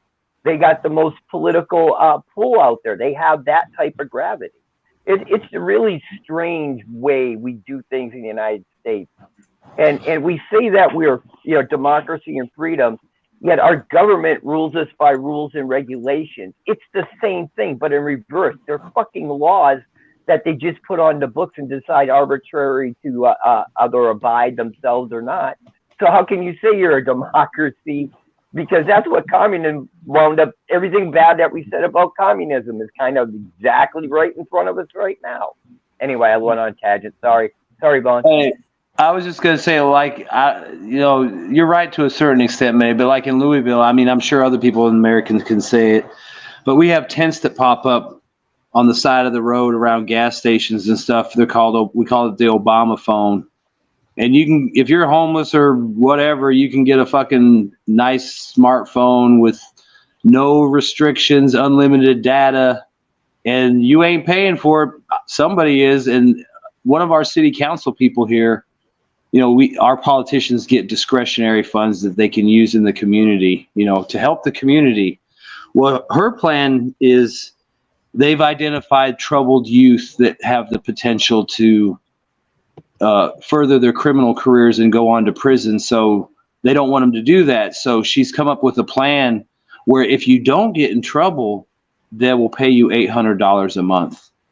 And I'm like, I don't get in trouble. Where's my $800 a month? My two kids ain't getting in trouble. Can they get $800 a month? So they're basically paying kids who are already probably have some criminal background because they've gotten in trouble. And now to keep them from getting in trouble, they're paying them $800 a month out of these discretionary funds that they get from the city budget. And the funny thing is moving to USA. Yeah, just get a little bit of trouble. We'll get this. The police. We have a massive thing going on here where they're impounding Chargers and Challengers and all that shit because all these kids are running around racing everywhere and showing off, and they think that this dumb bitch paying these kids $800 a month who live at home and don't have any fucking bills are going down to the dealerships and buying goddamn Dodge Chargers and Challengers and then going and tearing ass all around the city. So it's like this bitch is just, don't get in trouble, but then she's created a whole nother fucking problem. I mean, that's two examples right there where these people ain't poor, but they're getting paid and they're fucking totally milking the system. I mean, you get a fucking free phone that somebody else is paying for. I mean, I don't know about everybody else here, but I would imagine everybody's probably paying at least $100 a month for a phone plan and a decent phone. Vaughn, you can monetize your kids, Vaughn, you can monetize your kids. Ask your two kids to do something stupid, very, very minor one. Then it's like, they are troubled kids. They need $800 a month. Like 2 times 2 is 1,006. Oh my freaking god, that's like free money. Then they can just stay at home and play computer games, and then you take all the money. Yeah. Then you can monetize. He left. Immediately go and do it. For $800 a month, I would fucking stay at home, doing just in case. Here, DPA, we don't support crime or we don't endorse crime or child exploitation. We gotta be realistic. Why the fuck would I go out? Why the fuck would I go out and get in trouble when I'm getting paid $800 a month? I wanted to. In Louisville, you can get in trouble and they won't do shit anyway, so you can just keep getting in trouble. I mean, that's another problem. You need to get in trouble before they pay you, right? Huh? Vaughn is. You need to get in trouble so that then they pay you to not get in trouble, right? Like, yeah. I think you got to get in a little bit of trouble to get their attention. And then you can get in the program to, the Get Straight program and get paid $800 a month. Give you a nice business plan. New York, here I come. Is that New York? The average wage in Liberia and Argentina is like less than $1 an hour. And if you're that's what I'm saying. I mean, the poor. And they say these kids are poor and struggling. I mean, God bless you're feeding homeless people or whatever, but you think, well, would they work for $1 an hour? and saying, well, they might, if they were hungry and they were going to die from starvation, and if they were going to get publicly beaten in the street if they got caught stealing, they might work for $1 an hour. And but when you say $1 an hour, $1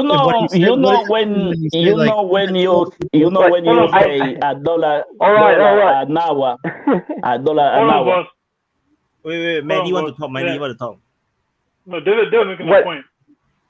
What I wanted to say is, to Vaughn's point, I'm not saying there isn't anybody jacking with the system. I see that too.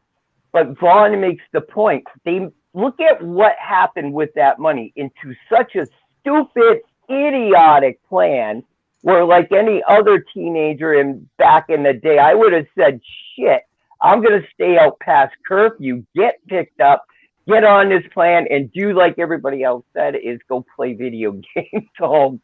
Get paid $800 to play video games. Yeah, I'm saying if they were hungry, they'd probably work for $1 an hour. I think the people in America, they would probably die off. They're not going to be capable of doing the labor that other countries do. But I mean, to a certain extent, like, if America collapsed and people were starving, and if the punishment for stealing was like death or a severe beat down, people would work for $1 or $2 an hour. Yeah, there's too many safety nets. Not to sound mean, but there is a problem with having so many safety nets that you can literally just continually fuck up and never suffer any consequences. Literally. Okay. I mean, if you're a smart homeless drug addict, I mean, literally you can, every day someone will feed you, someone will give you a bed, someone will give you a shower, someone will give you clothes. And those people, half those fucking people like that come in around the store I'm at, we talk to them and it's like, there's literally 2 shelters that would provide all that within like 1,000 feet of that gas station. I mean, they don't want to fucking. They don't even want to walk over there and get it. They'd rather walk in there and steal a fucking Snickers bar than go down there and get 3 meals a day, a cot, some clean clothes, and a shower. Yeah, I mean, that's the kind of moron you're dealing with. Economics, you're putting it. We're saying it's the advantage of empire. Even the poor people in the empire, when the bounty's big, are doing better than half the world. And as America has bigger problems like inflation, housing, and various issues, like God forbid, we'll see what happens. Hi, Joshua. Hi, Joshua. Josh, long time no see. It's been a long time since I see you online. You are muted. Yeah. It's like he's new now. Yeah, no, now I'm here. I'm back. It's been a long time. Yeah, I was in a long hair. The hair got longer, the beard got longer, so you new. Introduce yourself. But sorry, you cannot be the Jesus now. We have a more legitimate Jesus over here. That's the white. That's the white one. The other one is South America, so we can have South America. The real white Jesus. Yes. Did we have a comment from Gabriel or Momayina about people working for less than $1 a day? I mean, is that common? You see people all over the place working for less. I mean, not $1 a day, $1 an hour. Okay. No, look, in the context of Liberia, $1 an hour is actually very much money. It's a very good money. Yeah, because you can almost feed a person on $1 in Liberia. So because food is cheap, that's one, and $1 in Liberia to Liberian currency exchange rate is almost like 150 Liberian dollars. Again, you can feed yourself on that. So $1 an hour in Liberia is too much, actually. I think the average pay over there, if I can guide, most people take home $70-$80 a month pay. You know what? $70, less than $100 a month? Yeah, in Liberia, that's a lot of money. So that's the thing, like in Russia. But in America, you cannot survive for $1 an hour. You cannot survive it, even if you live homeless, and that's your sole income. You cannot. You won't survive on it. The food alone is more than $1 an hour. I bet you can survive with $10 an hour in America. Yeah, I mean, minimum wage is almost $15 an hour in most places. I mean, the cost of living is higher. People on minimum wage is fucking dying. Imagine if you no get one in $10. America knows what a hard day's labor is. And even like Mexicans or foreign laborers that come in and do a hard day's labor. America, I mean, we have like, okay, warriors like Vaughn or Dan or something, but in terms of like a hard day labor, it's beyond the pale of an American to even know what it means to do one, and probably couldn't do one if we had to. Like they'd be like we would die. Like if we were put to do. Well, I mean, like David's saying, I mean, not to get too off the subject, but I mean, like if there was an EMP in the United States, they say about 90% of Americans would die. And that's just because they don't have the skills or ability to learn how to maybe purify fucking water or cook something, you know, like a cat or whatever they had to do to eat. I mean, just basic shit that other people in the world know. Or I mean, I'm just talking about a hard day's labor. Do not doubt the human ability to survive. Oh, I mean, people will survive, but I'm just saying, I mean, that's another thing America's kind of gotten away from, you know, because we used to be the more, you know, the cowboy, the self-reliant. Now it's, you know, yeah, there'd be people that would figure it out and survive. I'm just saying that's a way to look at it. There's a lot of people that just don't have the basic ability to survive, and they won't have the time to learn. Less than like 5% of Americans have ever done a hard day's labor, compared to like Liberia. Or I'm not sure. Hard day's labor, but like only a few percent of Americans have ever done a hard day's labor ever in their life, let alone consistently for a period of time. And that's majority in Liberia. You're right. In the army, like the warrior being able to fight, that's not the same thing as a hard day's labor. Yeah. Even the army, though, it's not necessarily. It's not. Man. You don't do a hard day's labor. I mean, you do physical excursion, but compared to what people in other countries do as a hard day's labor, it's basically an unknown phenomenon to Americans. Well, I mean, I mean, I agree with that. I mean, it's like they say, what is like 1 or 2% of Americans serve in the military, and then you could figure if you go into the trades where the hard labor is going to be, what's that? Maybe 20-30% max. And those are filled with Mexicans, like almost all. Yeah, that's what I'm saying. I mean, they always talk about how Americans aren't in the trades anymore. They don't encourage the trades. They encourage everybody to have soft hands and type on a keyboard. You know, everybody should do, you know, like you said, they have no concept of hard work. Because, I mean, we've had people come in and, you know, sweeping is a fucking problem. It's like you can't push a dust broom. You know, we hired a girl that couldn't read a fucking ruler. And she supposedly was a graduate from high school. How are you going to fuck? I mean, and they passed her and gave her a diploma, and she's got zero fucking chance of ever advancing in life. She can't even read a fucking ruler. I mean, she can't read a ruler. She probably can't do math. She probably can't balance a checkbook. I mean, there's so many people like that. They just don't, you know, they get past, they have no skills. They just, you know, they don't want to do anything hard. You know, in America, everybody wants the quick buck. You know, like I want to be an influencer, not to be cliche, because everyone sees like one influencer made $5 million. You don't need the skill for $800 a month. Well, hard day labor is not necessarily skill, but like even thinking China, like what percent of Chinese do a hard day's labor? I wouldn't be surprised 20-30%. Sorry. What percent of Chinese do a hard day's labor? Like 20% of Chinese do a hard day's labor regularly, when like America, like 1 or 2% of Americans do a hard day's labor regularly. 20-30%. Work is just hard. 80% of the people will be having a hard life. China is actually tremendously poor. Most of the people are poor. Like if I go there, I can live like a king. Like, if you see Chinese poor people how they live compared to some country in the West. No, because it's different. It's like because maybe China adopted Singapore policies that living on the street is illegal. Generally speaking, you know, homelessness is illegal. Like in Singapore, there's no such thing as homelessness because there is enough public policies to make sure that they have somewhere to stay, to sleep.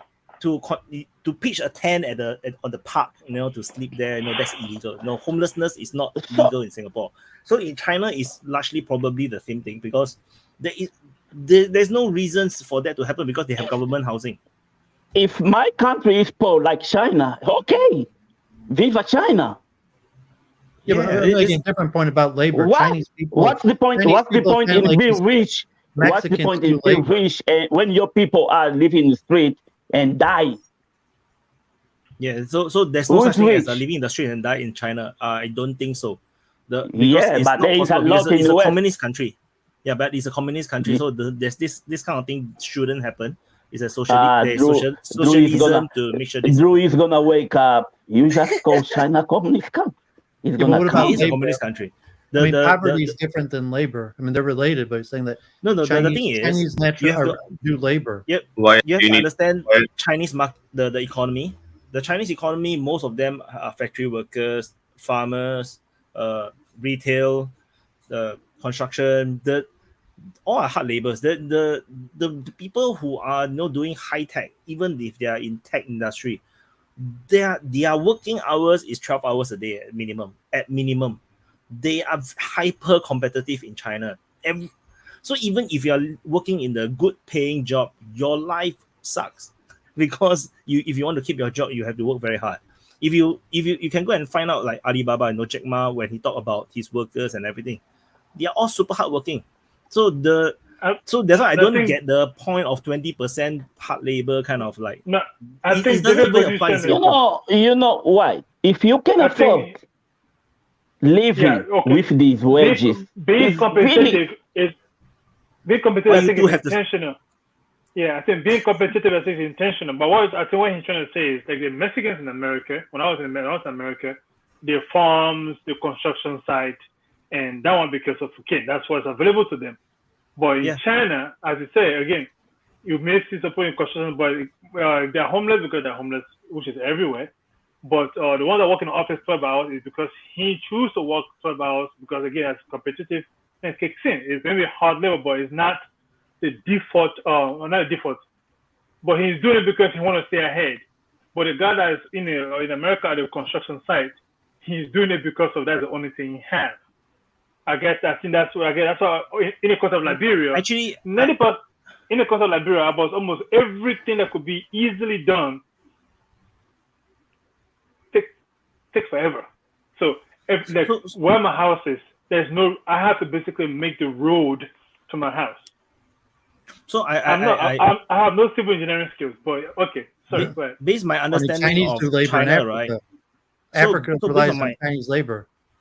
So based on my understanding of China's world, right, the industry, right, you have to understand how big China is. So imagine every year they graduate, right? You're talking about millions of people graduating. So even if can you imagine the workforce, university students in the millions entering the workforce every year? You have no choice.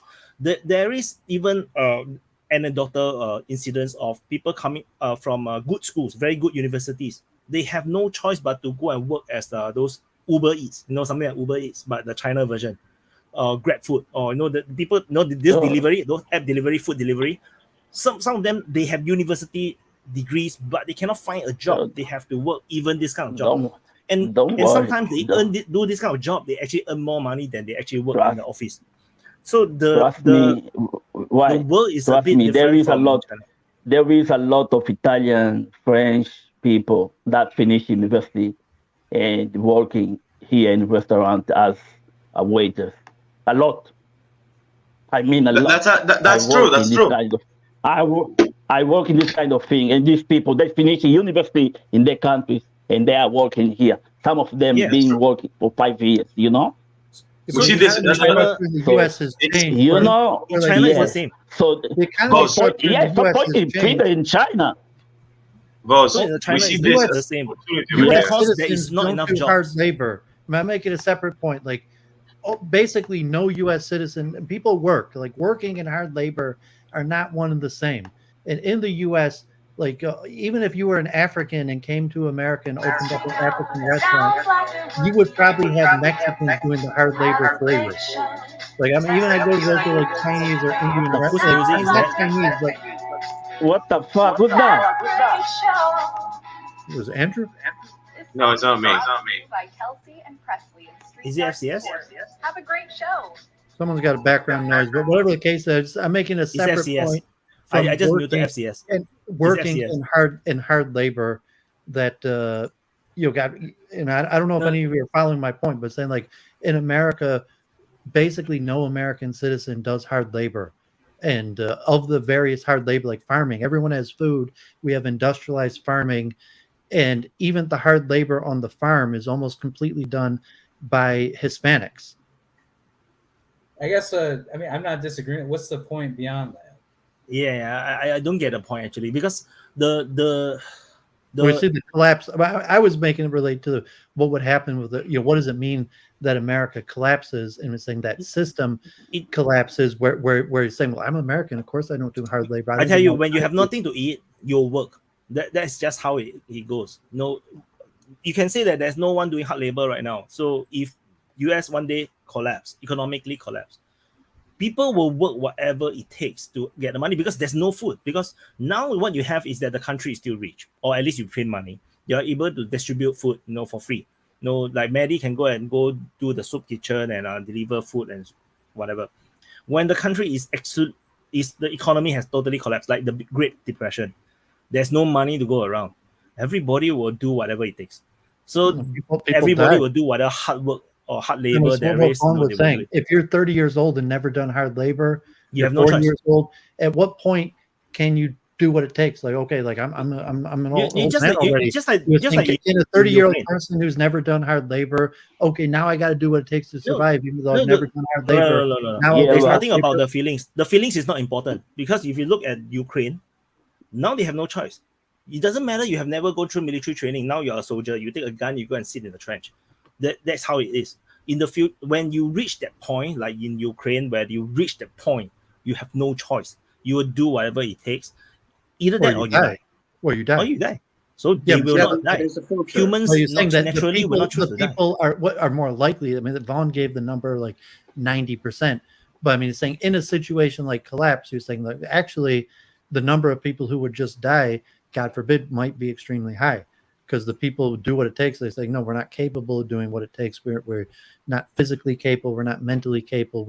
A lot of us would just die. I would say a good percentage.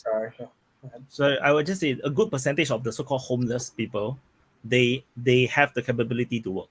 They just taking drugs and everything. No, there's no money, there's no drugs. The whole thing will just end. They will just suffer for 2-3 weeks, 1 month, and then they will be back to normal.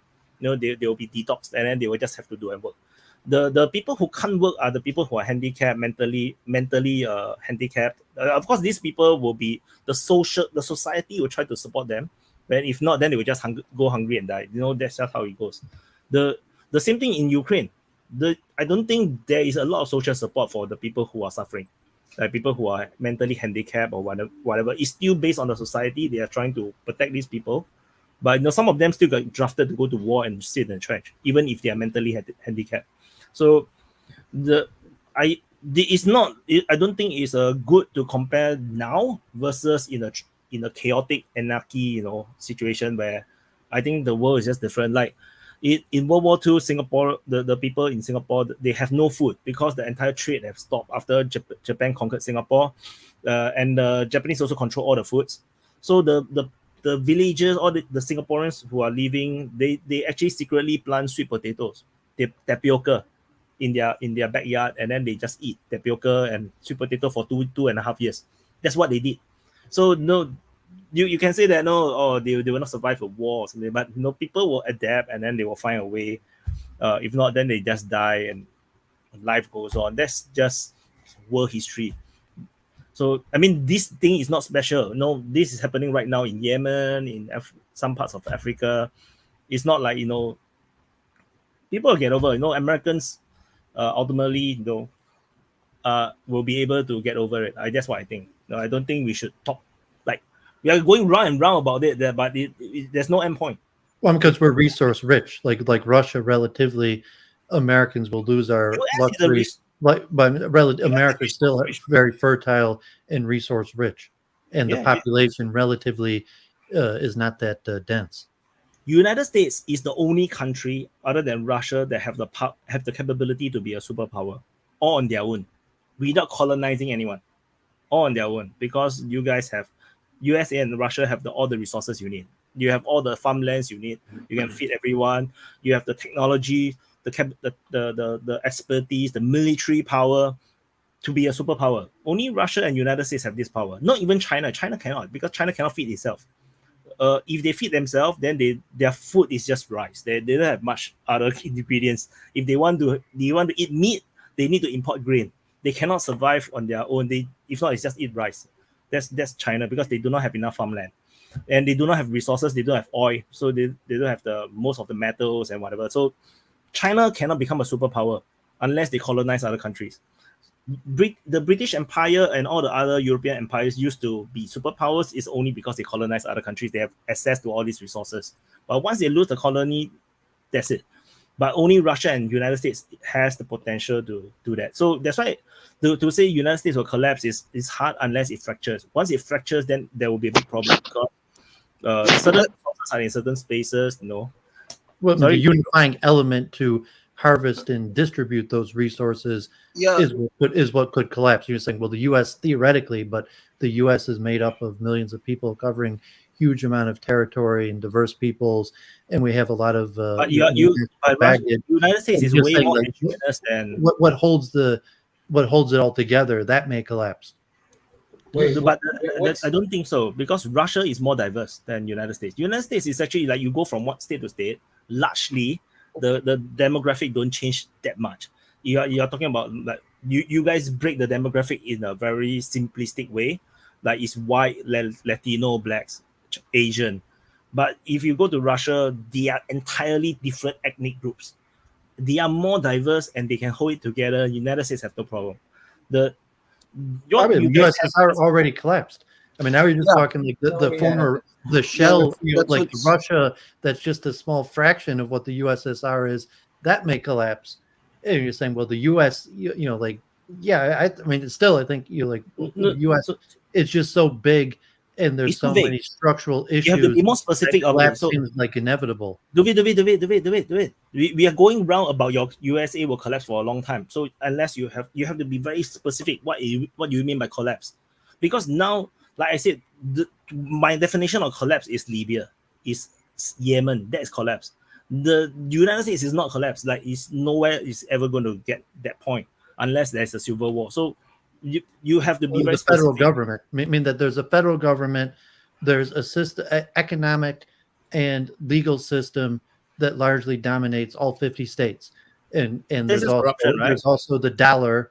So there's a lot of different aspects of the federal government that holds the whole 50 states together, and any or all of those elements could collapse, like the universality of the legal system, the economic system, cultural elements, and what exactly that collapse would look like, or that mean like the former USSR, and there would be a structural secession where a territory that wanted a different legal or cultural or economic system would end up seceding, like in the former USSR. No, dude, it's not going to happen here. I don't like. Where do you see that? I'm fellow American here. I don't know where you see this happening. Texas. I'd say if the dollar collapsed, I would say big guarantee. Exactly. Any one of these things that holds the U.S. together, and I give economic, legal, cultural, political. It could happen anywhere for any reason. Like a dictator arises in a state, or a state. It just has to start somewhere. At some point, something gives. It could be the dollar, it could be the legal system, and then one of the places decide I'm breaking off. So I don't know. Maybe I can give countless scenarios. I think David's got a good point here. It's like we can say the USSR collapsed, right? So if we say that happened, then we can define collapse as being when you no longer make interest repayments on your state loans. So you can say a state collapses when it can no longer finance its debt. That's a pretty good definition. That's usually when the Marines arrive in a small state. So that's an interesting question. Will the US reach a point where it can no longer raise enough tax revenue from its domestic economy to service its debt? That's highly unlikely. I was going to say, if you look at it that way. In the short term, it's highly unlikely. But that would be a useful definition because, that's what happened to the USSR. I think with the U.S. though, they would sell everything at some point to keep solvent. They would sell all their resources. We would actually drill our oil, sell our uranium. everything. What's that? That's why You know, I mean, if it meant keeping America alive for another 100 years, we would fucking sell every fucking thing we had.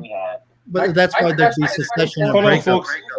The federal government I would have some try voice. to, and people would fight back, and that's why you would have a break off, because it could be Trump. It could be like, one state, the federal government decides to indict Trump, and Trump moves to a state, and the state says we're not going to arrest him, and that leads to secession. There's a million scenarios of how the first place breaks off, of what happens in Vaughn. I think you're the exact example of why that's going to happen, because the federal government is going to need, it's Toby and Vaughn together. They're going to need the money. They're going to go above and beyond what the citizens are willing to take to try to get it. And then someone's going to step up and we're seceding.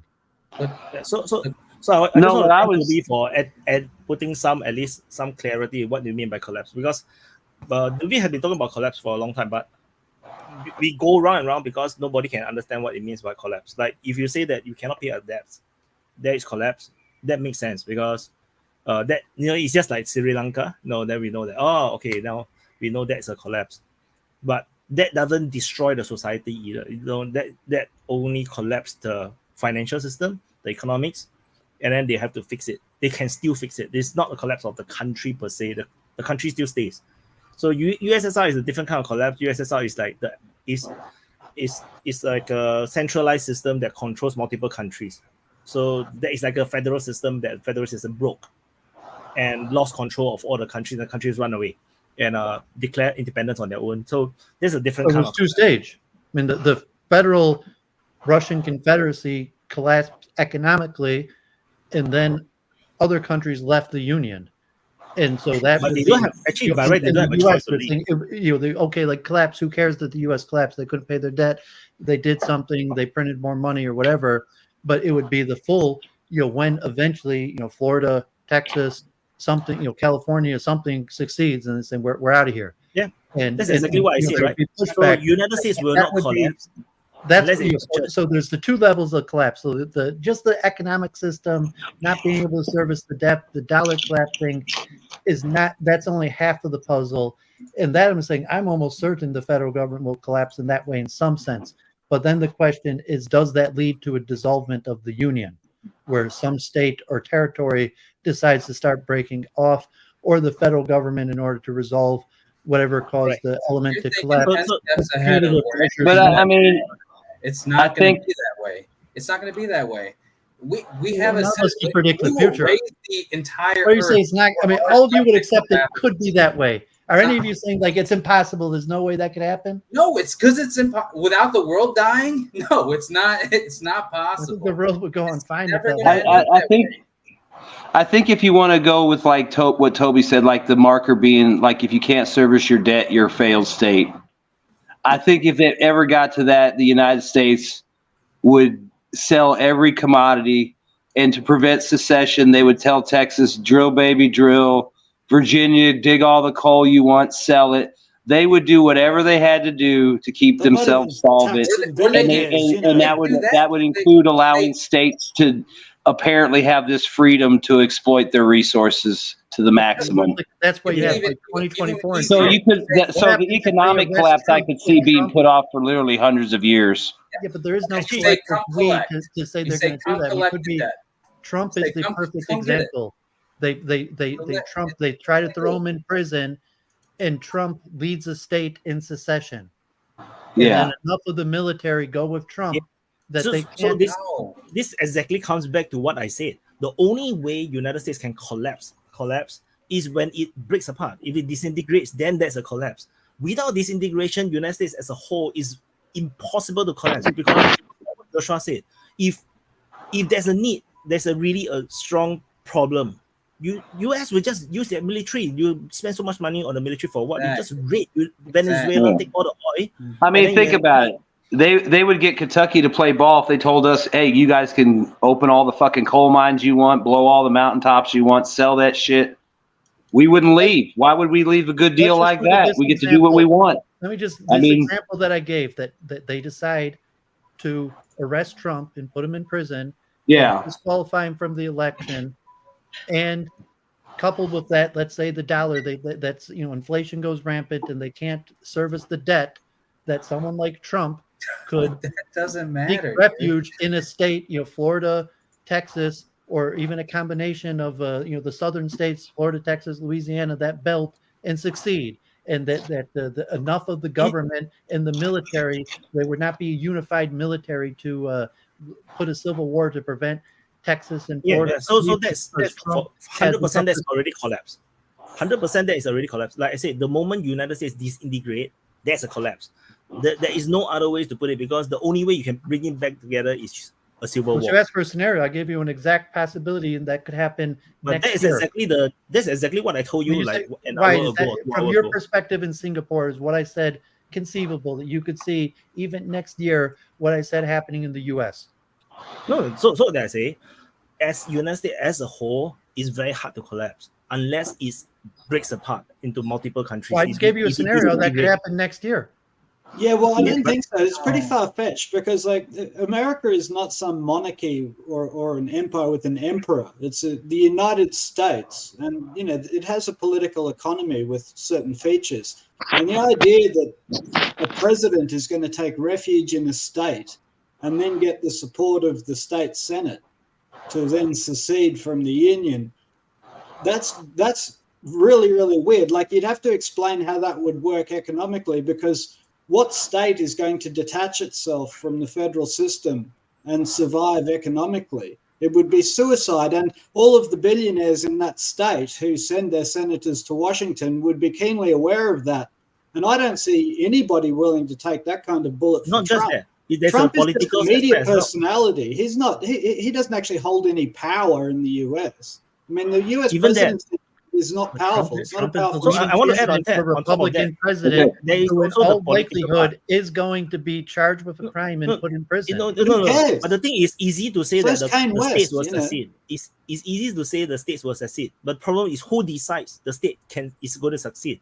Is it the governor? Is it the representative? Is it the senators? Who is going to decide something so major? There'd be such a breakdown in the 2024 election. The population. The population would have to decide but that. the 2024 If you look at the election no. But the thing is, There have to be like mass protests you and look stuff. at the to succeed. Republicans. That doesn't exist here. Just like in Donbass.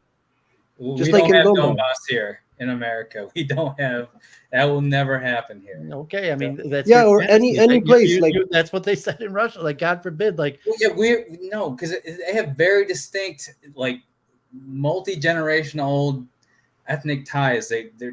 You can't compare Balkanization in Eastern Europe to the United States. We simply don't have that sense of ethnic identity. You're biased. Hey, but look, I just gave you a scenario that could potentially happen. Yeah, I mean, I see that, David. But the other thing is too is like Wyatt and them were saying, any state that was to defy the federal government, particularly this administration, I mean, with the push of a button, they're cutting off the EBT, Is that better? the welfare. It's all cut off. They'll break it. It's the same with the military. Even if the military didn't want to play ball, well, you got family that lives on base housing. You want them to get thrown out on the street. There's a lot of ways they. I mean, it's a two-way street. The government can enforce. It depends on the resources. Why would they do it? There's no conceivable issue, like Joshua said. There's no conceivable issue in the American Union that would raise abortion is support. we were arguing about abortion. Okay. It's Okay. not People realistic. on the left were considering a secession just over the abortion issue. What if Like, they suspend? various issues. Just we were talking They're not about gonna do abortion anything. is a big enough issue in America that you could have a breakup in America over it. What if the government goes rogue? The federal government goes rogue and suspends elections, for example. What would the That states happen. do? But it might Not happen much. next year. I mean, It doesn't matter. The federal government really doesn't matter in the American system. The The Republican state governments that matter. Okay. This could happen starting this week, even. This Wednesday is the first Republican primary, and President Trump has refused to participate in the debate. He's going to instead interview with Tucker Carlson. So, I mean, this There's no process reason could to- already he's start winning. kicking into place this week.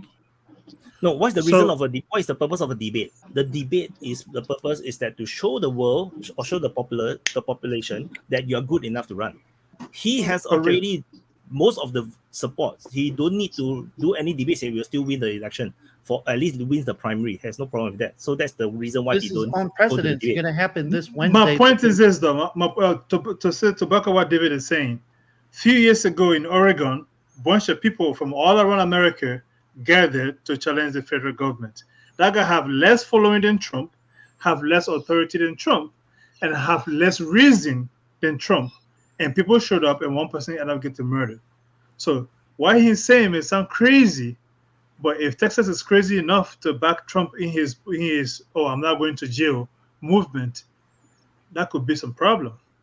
Again, don't think this is far-fetched, because if they can do it, this is over farmland and cows. What happened in Oregon, and as much feelings as Trump can rally up, if he really does, if he really what David is saying, if he really goes down that route, do not be surprised if places like Texas say, you know what, we'll have enough of this BS. So I can say something. No, sorry, go on. My opinion is that Trump is will not I do worry that about because this every day, and like I'm sitting Trump here will not. thinking, like, you know, this could happen any day. And I'm not saying I want it to happen, but I don't see why everyone's like, no, it could never happen. Like I would Trump will, because if Trump is not the kind of character. Off any So, day. so I will just explain. Trump is not the kind of character because when he is the president during the ending stage of his presidency, he has the capability and the power to actually intervene and stop the election, and to call a state of emergency to investigate the election and whatnot. He didn't, because he know that will destroy the entire institution. He didn't do that. So to say that now he will actually run a rebellion and split the country, I don't think so. Trump is a patriot, so that's the key. Because if you understand, I just gave you a potential scenario. Yeah, I'm just saying that the potential is very low because this week. But he's David, not I think it's fair to say that crazy stuff could happen in America. Like that's probably on the cards. But whether or not that translates into a dismantling of the union is a very different question. America has a very specific and fairly durable union of states. Well, and I don't see how that could break up because of anything happening to do with the presidency. I was just going to say real quick. I mean, they're all plausible, David. The thing is that the United States has a lot of ways to counter all those things from happening, from flat out bribery to coercion. So I think it's possible, but it's going to be very, very difficult, and a lot of things would have to line up perfectly. And I don't think that's possible. Anything's possible, but I'm just saying they have so many ways to counter. They can threaten people, they can coerce states, they can, tell states, hey, we'll let you do whatever you want, just go along with what we want. I mean, there's so many things they can do to counter that before it would happen. The leaders of these so-called secession states, they are all probably Republicans, and the Republican is a monster on its own. They are all linked. They all know each other. They will work together. To succeed means you are breaking even the Republican Party apart. I don't think that will happen because they are all working together. They are all helping each other, and so even within the Trump movement, the Trump have their own candidates. These candidates, if they love Trump, if they believe in Trump, likely they follow his philosophy. Trump is anti-war. He is against suffering. So this entire thing don't make sense to at least to me. Don't make sense. You asked me for a scenario. I gave you a scenario. Now you're arguing that you don't think. You can give a scenario of a meteorite dropping on the United States and blow up the whole country. That's the most likely thing that would cause the disillusion. Yeah, you can give any scenario. The thing is the likelihood. It's like it's been threatened by Democrats actually. I mean, after the overturn of Roe v. Wade, after multiple Republican states have fully outlawed abortion, it's actually Democrats who are the first people to threaten secession over, saying, if you guys outlaw abortion, we're going to secede. Watt's point is just as strong. Watt's point still stands. The Democrats aren't going to break their economic ties either. If we were going to see secession, first we would have to see a populist movement that was separate to the two major parties. If I saw a populist movement that was separate to the two major parties gain a lot of traction in one state, if I saw a state legislature that was separating itself economically from the two-party system, then I could see a breakup of the union. But Wyatt's point is just as valid to the Democrats as it is to the Republicans. They're all very heavily intertwined into the one economic system. It would be suicide. And the point is, it's not that it's not possible, but show me the state where there is a serious secessionist movement that is separated from the if you like, the uniparty system. I don't see that. I have to look up. I was saying multiple Democratic major politicians, governors, mentioned the secession ideas just in relation to abortion. And But it's like, just like the United States is resource rich, most states are resource rich. In terms of most states, they're not going to. They can't exist in a world of international. And even commerce. say like, okay, if the state secedes, does that mean all of a sudden that they're not going to be able to travel from one state to the next? You're not, international businesses, and even if that did, like here in Michigan, like, okay, there's a lot of interstate business, but just in terms of like food and people starving, most states, many states are actually self-sufficient, resource rich. That's not how America is set up, though. So are a lot of, because you're talking an idea, which is the federal government's political system, which is just an idea. And you have, okay, most people move state to state, have family across state borders, and you're just saying secession's a different word. If you just say we are no longer recognize the power of the federal government, that means like we're no longer going to pay taxes, or from like, okay, you guys outlaw abortion, we're going to refuse that. We don't recognize that law. Or there's minor things like marijuana. Marijuana has been legalized by states and still illegal according to the federal government. So in most states where you have legal marijuana, it's technically illegal according to the federal government. Can I make a point against yours that you might appreciate? So before you were talking about how the average American has no experience or appreciation for manual labor. Yeah, hard labor. But you're talking about conditions that would literally lead to people dying in armed conflict in order to secede against the federal government. There doesn't have to be armed conflict. I mean, just if a state no longer it does have to be that. There's no other way that happens. No, I mean you're claiming that if a state if a state seceded, that the federal government would go to war over it. That's not necessary. I mean, like a state could just decide to leave the union, and it doesn't mean that there's any violence. It doesn't mean that anything bad is going to happen to any of the people. You still have industrialized farming and agriculture and resource rich. So like if a state left, it could be the federal government like, okay, fine, see you. It was nice when you were a member, and that the industrial farming and resource richness would mean no one's going to die or suffer because of it. Arizona cannot do that. Very unlikely. I'm just giving that all it takes is one to start the domino effect, and saying the most likely issues in America right now would be Trump's arrest. Well, David, this is very abortion. Can you actually talk about a specific state where this might happen? Well, it was just major politicians, major political figures have basically only mentioned it in relation to abortion, some immigration, and Trump. Yes, but David, are you able to actually sort of talk about the actual mechanics of politics in any specific state where you think this is likely? Well, I mean, I would say Texas. And saying it would be unknown precedent, but I could see that. Like, no, I mean, just saying the federal, like, why you're thinking the U.S. like, like what the U.S. federal government does as opposed to what people do day to day. And like, Vaughn mentioned, like, okay, they're no longer going to give the federal handouts, healthcare, welfare, and the money. And so like, yeah, a lot of states would be fine if the federal government didn't send a check next month. No, many states would actually government shutdown. Under Clinton, we had a government shutdown for like a month or two, and like it ended up balancing the budget. But in terms of that, we've experienced the federal government shutdown. I forget how long it was, maybe even like 90 days under Clinton, where like technically it was the federal government collapsed. It was shut down for multiple months.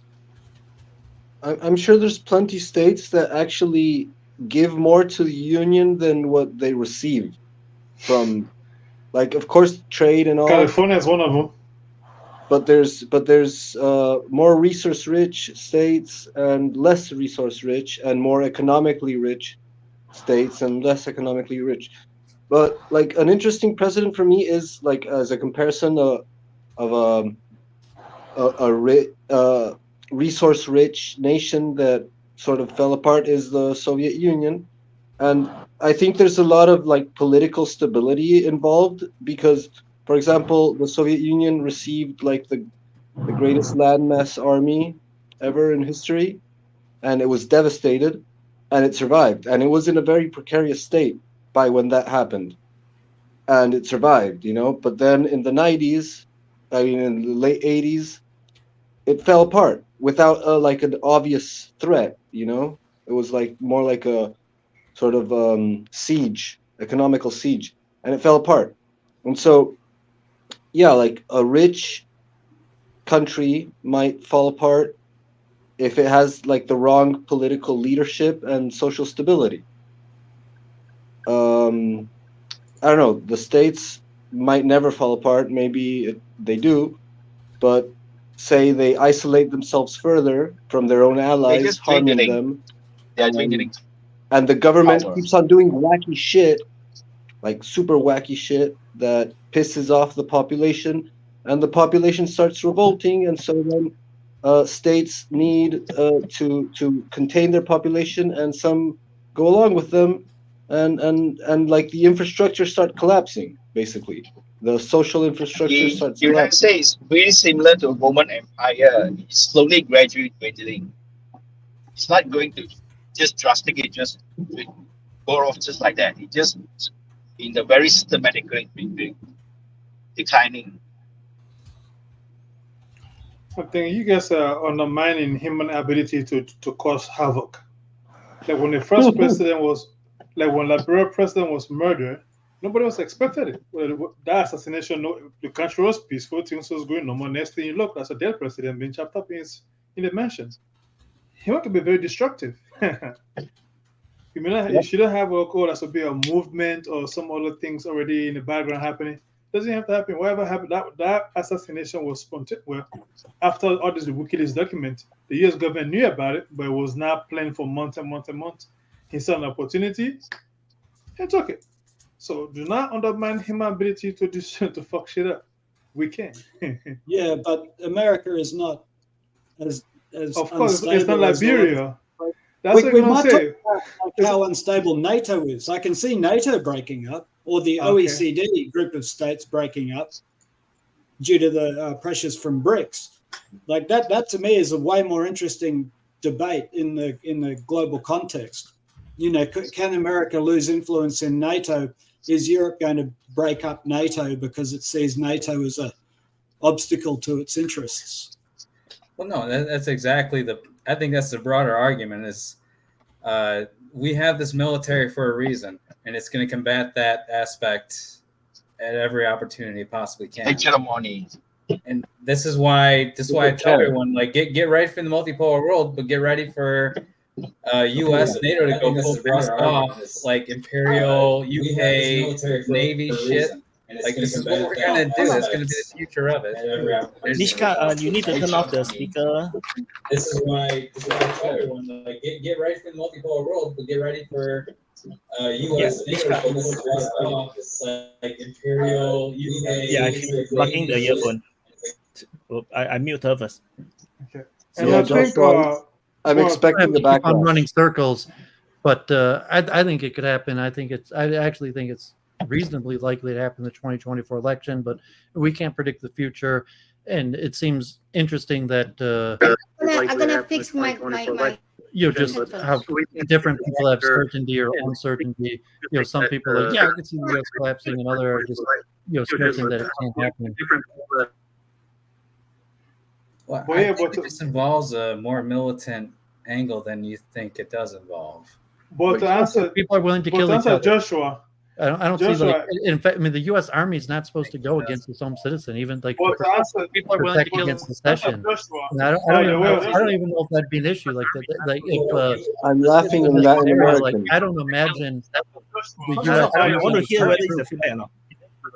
Like I'm laughing in Latin American. Like, I don't know. Yeah, I think Nishka. I want to hear whether audio has problem. Yeah, Nishka is your audio has problem. Yeah, I think Nishka. I want to hear whether audio has problem. What, Nishka, maybe in the private chat, someone can explain to you. You probably have to mute. Nishka, can you probably mute, have to change your settings too. You probably have to go to your StreamYard setting and change it. It shouldn't be that hard. Someone could probably walk. Sorry, I you through saw it in the both private chat. Momini and David had disagreements. So whatever. Yeah, I mean, you're just going to say, oh, but they're going to kill each other. Like, oh, but the federal government's going to send the army in to prevent it. It's like, well, my point to Joshua's comment was this: if you say with a multipolar world, America will go show its military power, you're not fighting the entire world, and that is not going to win that. And that is where I'm talking about. So if that backfired, that would be the quickest decline of things in America. So if you say because to prevent a multipolar world, they'll basically arm up and go against the entire world, they're not going to win it.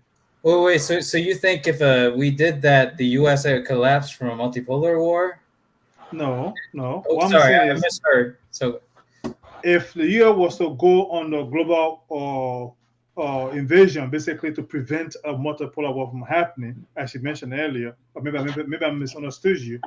I said they're not going to win that war because the end result, if they fail horribly in that expedition, is going to be a bigger problem at home for them. I don't think so. I think there's a reason that the USA built their navy the way they did, and there's a reason why China is doing the Silk Road the way they're doing, is because there's an understanding that at some point the U.S. is going to mask off UK Imperial Navy and say, we control the seas, and now you have to deal with your land bridges however you have to do it. And I think that's the world we're looking at in the near future. They can never maintain that. I think there's a good chance that that's true. I'm inclined to agree with Joshua there. I think that's a fair prediction. Yeah. They don't have the manpower, they don't have the resources to maintain that. Well, like we've said for months, or probably whenever it's come up, the Belt and Road Initiative has always been a backup alternative. So I mean, and you saying it's because of the Navy, that's obviously a plausible reason too. And again, David, with what you're saying, I agree something's going to happen more than likely because it's just too much crazy shit going on. But my thing is I just think there's a lot of things that could be thrown in the way before something happens. Because it's just too much. Hey Joshua, you said that there's a reason why the U.S. Navy is made that way, but what about miscalculations? Like, what about the miscalculation they just made last year? And this year. What? Yeah, but those are by amateurs. I mean, the Navy that we have was built by professionals. No, I know the Navy. I mean, it's the doctrine that's going to be the problem right now. It's not the Navy. That's my point. But yeah, it depends who's in charge when the war starts. I mean, if it's competent people, then it works. If it's Joe Biden, then we're probably going to lose carriers and be fucked. Even though we got better shit. Outstanding. The U.S. Navy is totally outstanding. It's amazing. But like, what's the direction? What's the strategic planning? That's what I mean by miscalculation. The U.S. Navy cannot stop a Chinese movement in the sea. Yeah. And that's a fact you guys will not accept. The U.S. Navy cannot stop the Chinese-Russian Navy from flowing the sea. You cannot stop. Of course they can. Yeah, we could. They can go and they go from Sevastopol. We would lose ships and aircraft, but we would be able to take out the Russian Navy and the Chinese Navy. I don't say it might be costly, but we'll be out on top. The moment you're done, I mean, our carriers alone could handle both of those navies. I mean, we have 100 years of carrier operations, and I'll say this: India is probably more competent in carrier operations than China is right now. But that's because China's brand new. Eventually, China will be good. But like I said, but again, with all the good shit we got, if Joe Biden's the guy that goes to war, then we're fucked. You know, if it's fucking, McNamara, then we win probably. Like if you can shoot a missile 100 kilometers into the sea, what good is a carrier? There's different strategic approaches to the problem. Why they're not taking the calculation over brunt force. Like this is exactly what this is our strategy. This is all the entire thing. If it doesn't work, we nuke everything. And that's yeah. I mean, I don't think we're not going to lose. People. That's They're not exactly going my to allow conclusion. to lose. Everybody's plan B is if it doesn't. That's exactly my conclusion of observing the U.S. military doctrine. And that is why I say you cannot block the Chinese, because they will move if you stop them. They will retaliate, and that'll be nuclear war. So for fear of nuclear war, it won't stop them. This is like what you cannot stop. You think you're the only one whose plan B is we start killing people? Yes. I mean, you agree that I don't have a first every use nation policy. has the same plan B. We start killing people. God forbid. Yes. That's what we do. Of course. Yeah. Wait. I mean, there's no reason to get upset about it. That's just the way we are. You do what we want, or we fucking kill you. I mean, you know that's how it is. I mean, I'm not saying it because I'm proud of it. I'm just telling you that's how it is. You're going to do what we want, or we'll fucking kill you, or try to kill you. You can try. Yeah, well, I mean, do you really want us to try? Nisha, introduce yourself. Let Nisha introduce herself. Hi. Hi, can you hear me? Yay, it works. Yeah. So, well, my name is Agnieszka, but people call me Nishka. Some people call me Agnes. I'm Polish by birth, but I live in California, in Central California for a while. So I've been watching you guys for a while, and I do. Okay, so what else do you want to know? I like geopolitics. I'm kind of geeking out on that stuff. I watch different, lots of think tanks and stuff like that. I was a lot of us are curious. Will Poland conquer Vilnius? Yeah, I mean the other issues, but we've been talking about the last hour. You think it's possible America collapses and falls apart? I'm with Wayne on that one. This country is too big and too complex, and it has too many resources to really collapse. There can be problems, but I would not, it might not be, it might lose its position as a hegemon, but it's not going to go back to the Stone Age. It's just too many resources and too many people. I got another question. What do you think about Poland in regards to Ukraine? Do you have any do you still feel the affinity for Poland, and what do you think about the Ukraine war? I'm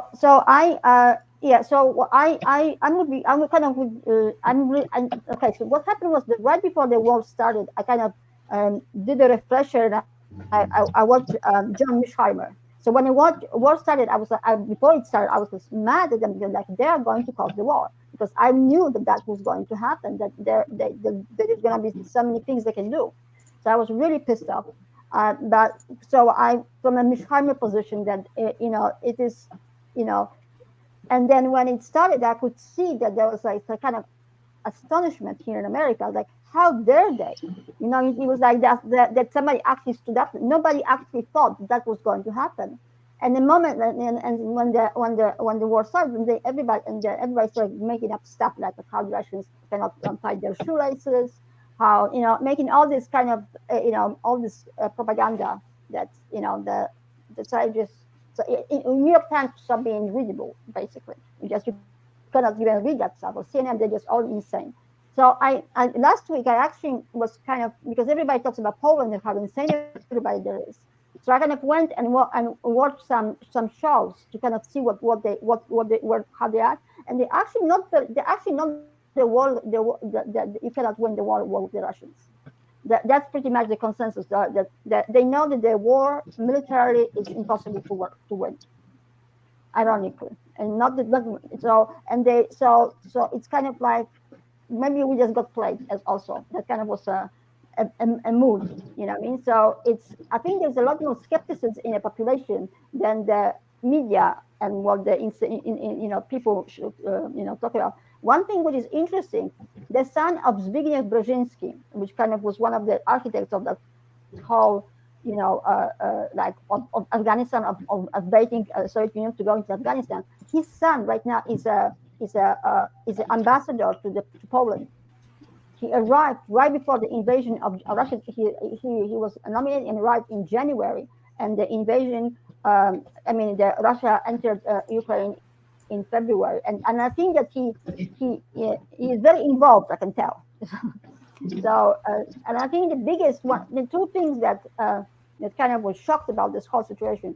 First one, I have never really believed that Europe can be so vassalized, that it became like such a vassal to the United States. I always thought that Europe was kind of like there was a counterbalance, that we did have our own opinion, right? The old continent, all that stuff. I could not. I just still is astonished that that's happening, and that they just.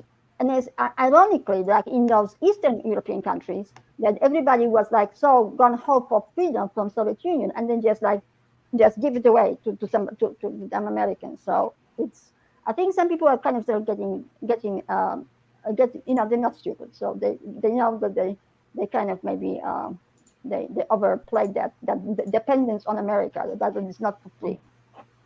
And the other thing was I thought was a kind of a the United States, even though in Lebanon said the United States gonna get these comeuppance. That was to somebody finally stood up to them, and then I think that the so-called global South reaction was somebody said no, you cannot just do that all the time. And even though Russia, I don't think that they thought they just can kind of like do that, like force everybody to negotiation and just get some kind of a resolution, because they thought they have same people on the side. They kind of be evaluated, and they cannot lose that war. The best bottom line. So I think there is gonna be some it's here everybody is like, and they do lots of psychological coping. They keep telling themselves how Russia is like how Russia is like they cannot do anything right, but then they can just run over the whole world. I mean, it makes no sense. So it's like. So it's. I wanted to ask a question. Yeah. What do you think about the Ukrainian offensive that started 3 months ago? Well, it's not going to go anywhere. I mean, I'm actually surprised. I'm not surprised that they're going to probably try to go in on this offensive and they stop training, to be perfectly honest. So that's why the Russians kind of started doing their own in Kupiansk. So it was no go from the beginning. It failed before it even started. Everybody knew that was going to happen. So I'm not surprised at all. I'm actually surprised they actually even got as close to in Bakhmut. They actually got tried to do some flanking maneuver, but they're not apparently Wagner, so apparently that's not going to happen. So it's although it made me nervous a little bit. So what do you think about the Wagner boys? Well, I think they're very cool. I think they're the coolest cucumber. I have to give it as much. So I don't like when people talk about the so-called former convicts as disposable troops. I never seen anywhere in any movies like was a couple of reported with them for a couple of days in Russian. I had to translate it. So I could never tell which one is an ex-prisoner and which one is not ex-prisoner. They're being treated like everybody else. And I believe that they get like almost 2 months of a really hard, like non-stop training, so to do what they do. So there are no. Also, I think like you are, I would not want to go to a battle with somebody who is untrained. I mean, that would be that's dangerous to myself. So I think that whole myth about that they have just convicts there and they're just useless and they just counter for it. I don't buy that. I think they're really well trained. I really think that their way of fighting, that they record everything and they review it right away and they adapt. Every mission is there's a different setup of a crew. There is not like set like platoon or something. Every mission has its own setup and everything is recorded every week in real time, like the football in America. That's really innovative stuff. So that's why they're so that's part of so I think this is really, I don't know in any other military works like that. And I like that they have they only have commanders and stormtroopers, and everybody starts from the bottom. You don't have any military ranks. As an Australian, I appreciate your support of convicts. I have a question. Do you, how do the Polish feel about the Ukrainians? Is there a lot of brotherly love between these countries, or is this something of a fabrication in Western media? Okay, so I'm gonna start from the beginning. When I was kind of surprised that there was such a country as Ukraine, to be honest with you. After the Soviet Union fell apart. I actually wasn't in Poland when it fell apart. I think I lived in Western Europe somewhere. But I think I lived in West Berlin. So I was kind of surprised that there was there's the Russians, right? And Ukraine was kind of like a place, but the Russians lived there to me. So I realized there were Ukrainians because my family hired somebody who cleaned their house who was from Ukraine. So that was. But I never was. I kind of felt that whole. It's such a. It's I don't think that there's. I don't really have any. I think that the whole concept of Ukraine is like there's people in like past the Dnipro or in Odessa. There are different people that they're from Galicia because they just basically made that country from like different pieces. There was one piece and then they added in 1922 the second piece and then added another piece. It's kind of it was created by chance really. And I really believe that it's like if people from New York and people from Alabama, if you would separate them, they would not. You would think of them as Americans, and there's the distinction. People from like Louisiana and New York, but they're still Americans, and that's kind of how I feel about Ukrainians. I think that whole trying to be as different from the Russians. It's really a forced thing because it was a project. It was that whole Ukrainian nationalism was a project in Austria-Hungary. That they had a problem that the whole bunch of the population in Austria-Hungary had like loyalties and connection with Russia, which was not their thing. So they want that whole idea about nationalism and just to be as the Russia bad, they want that suppression. That was a project in Austria-Hungary. So that was political project to kind of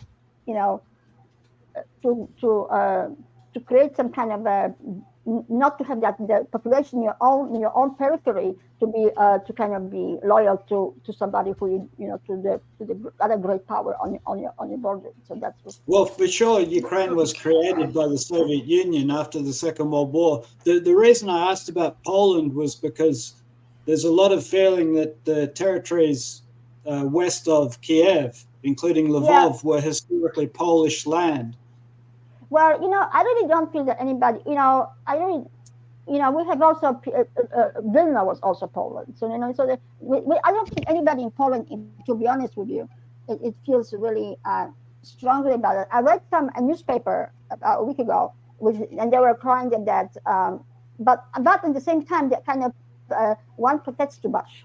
So the newspaper was complaining that was Russian propaganda. But then when this other part of propaganda says like, but well, you guys compensated by your lands in the West from the Germans, right? But they were kind of claiming that was propaganda, which is of course not true because we did get land from Germany. So I don't think anybody really has a really like appetite to add Ukraine, West Ukraine, to be honest with you. So can I ask a question? I think my question is. In the same context of the brotherhood question from Toby earlier, do you really think Poland would sacrifice its forces if Ukraine was collapsing? No. This is not going to happen. I mean, there might be some units kind of like on the side, but I do not believe that anybody in Poland wants to go into the war with Russia. Absolutely not. There is no. I remember when I was little, I used to be in a scout. We had a scouting, like a Boy Scout or Girl Scout. We have it together. And this is not like in America, they sell cookies. We actually, it's like you go to the forest, you write military map, you learn survival skills, and that was in the 80s. And I kind of thought that, the Russian army is sitting on the border and we're going to go to war.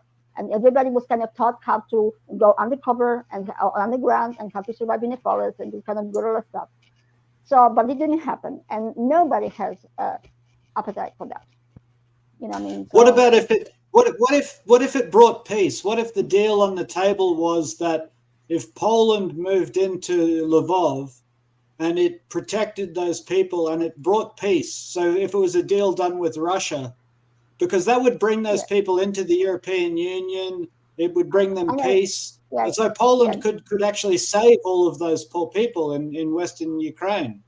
That would be a very good thing to do. Nisha, have a good night. Thanks for coming on. Glad you got your sound work. Thanks, Wyatt. Thanks for hearing me out. And, God bless. Have a great night. And the idea about that Commonwealth, like kind of adding the Ukraine into like a Commonwealth, and then just kind of do a factory to the Russians, by we're just gonna incorporate you into Europe because we're gonna do kind of a joint state or something like a Commonwealth.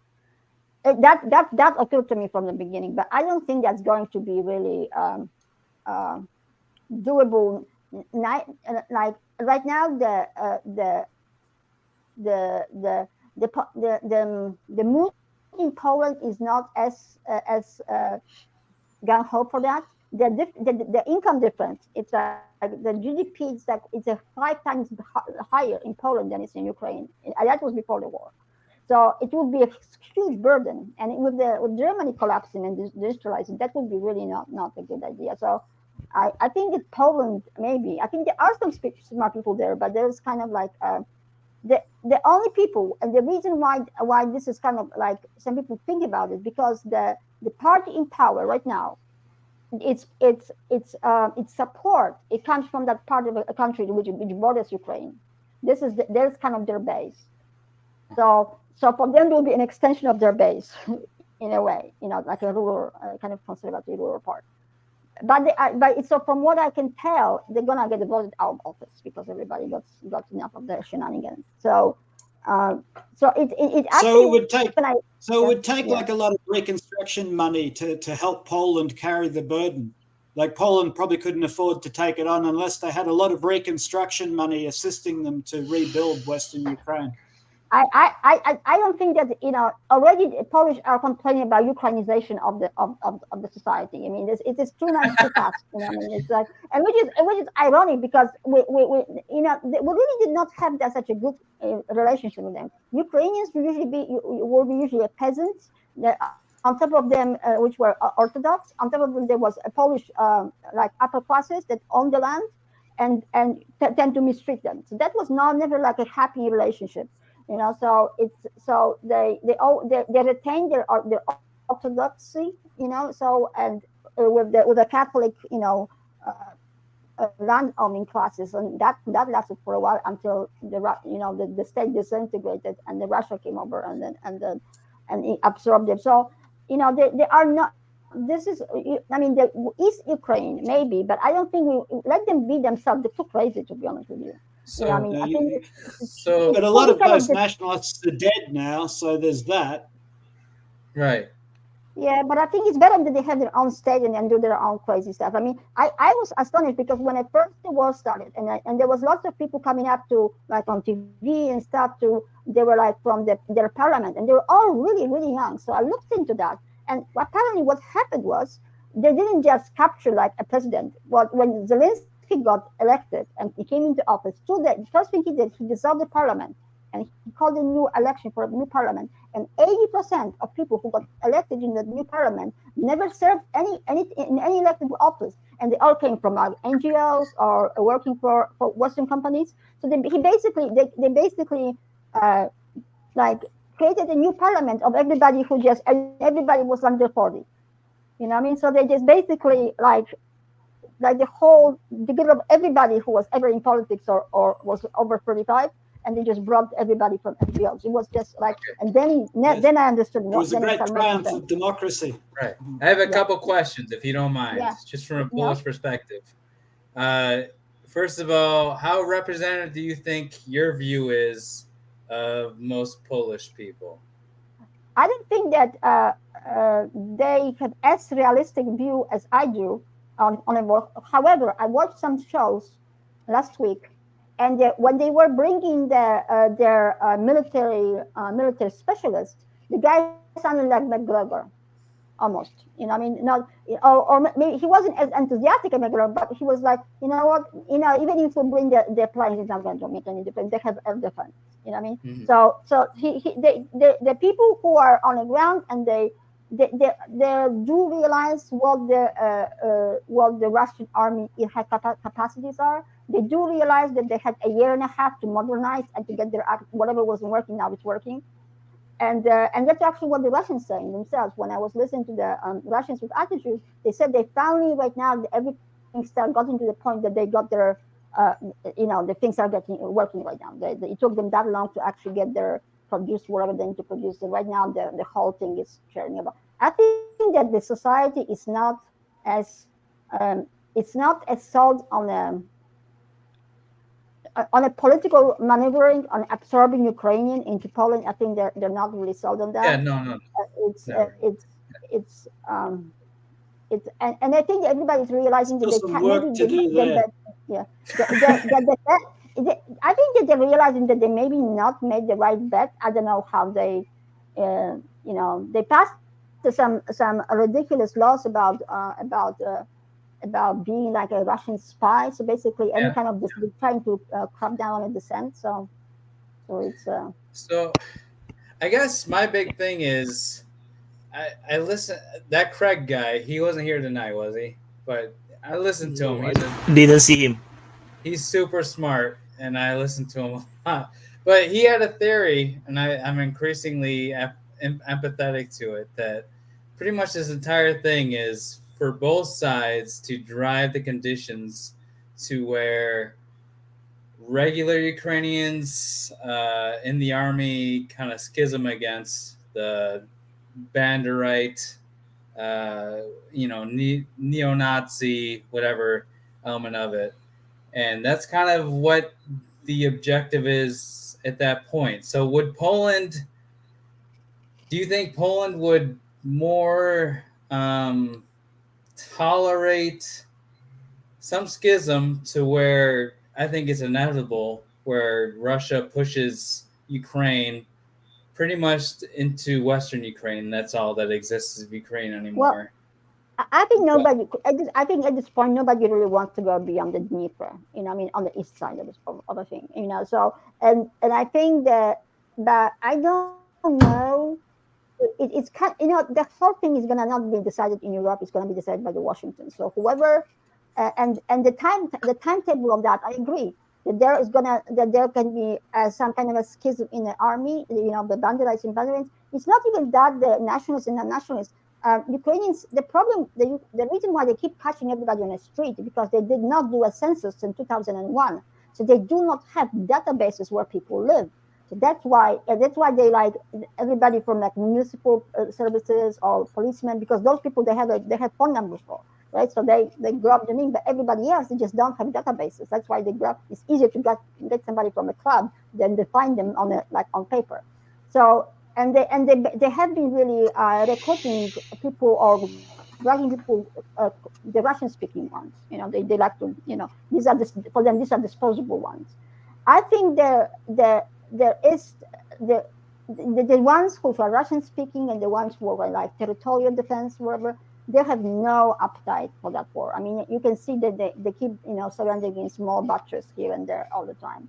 But I think it's gonna take a while before the whole the whole army will to collapse. I think they still have a lot of they're stubborn. They're just like Russians. They have the same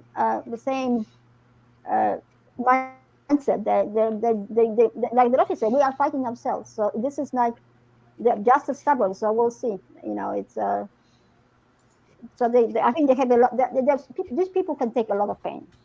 Right, but I guess my question is: do you see a tolerance level to where?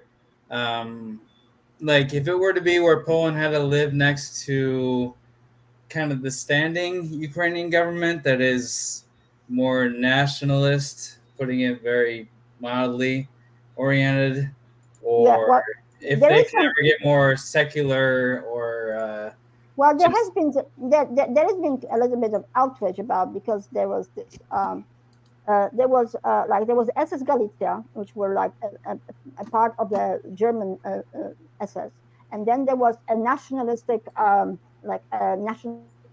underground army, and this is that a nationalistic Ukrainian army. It was those people who massacred over 100,000 Poles in Vaughn. They would not apologize for that to Poland, and recently there was another anniversary.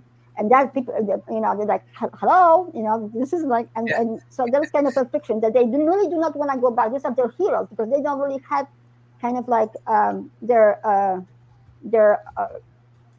bag of myths, of national myths, is kind of like not very deep, right? If they want to erase everything Russian, they're really kind of do not have much back then, like Second World War, and then maybe like 17th, 18th century, and the Cossacks, which were really not Ukrainians anyway. They were just not really ethnic group. So they kind of have problems getting away from this Second World War Ukrainian nationalistic groups, which were not very nice people. Yeah, I wonder if those people would.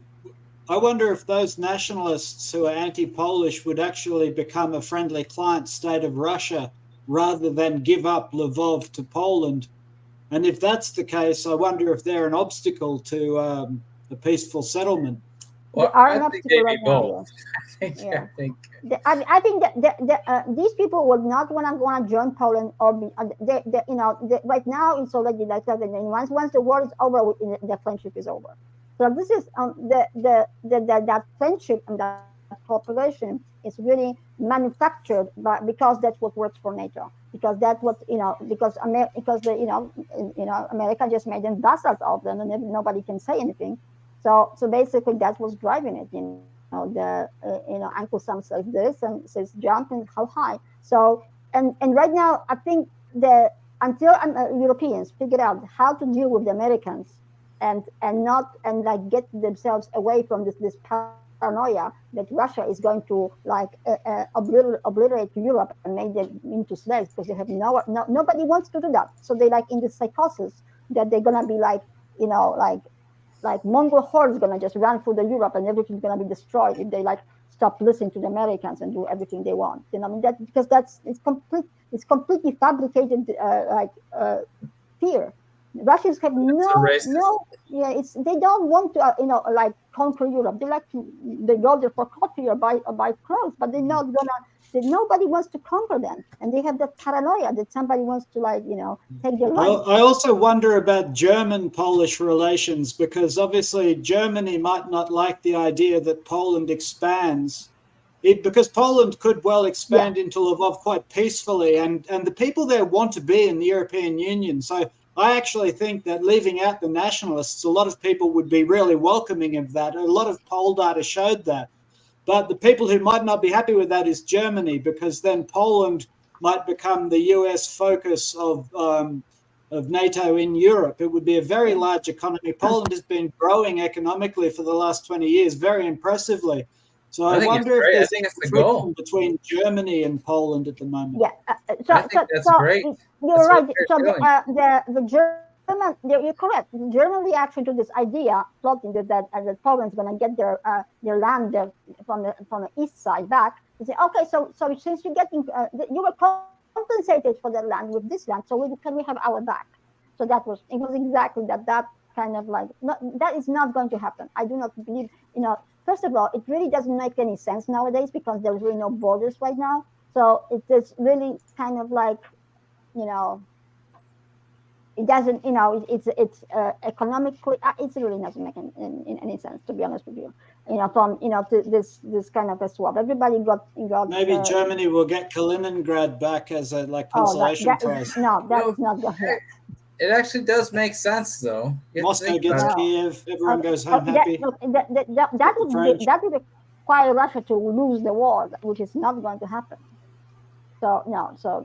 Well, they might trade. They might trade Kiev for Kaliningrad. Germany can have Königsberg back. Poland gets Lvov. I don't think nobody in Poland wants to. That is realistic. That's the thing. I mean, that was a long time ago, and we're done with that. It's like it is. I don't think they want Lvov because it's the people involved that this is what they call a nationalist craziness in there. So and these people they want to have their own piece of land and they have their own Ukraine, Slava Ukraine. That's Slava Ukraine. That's what they came from. That group.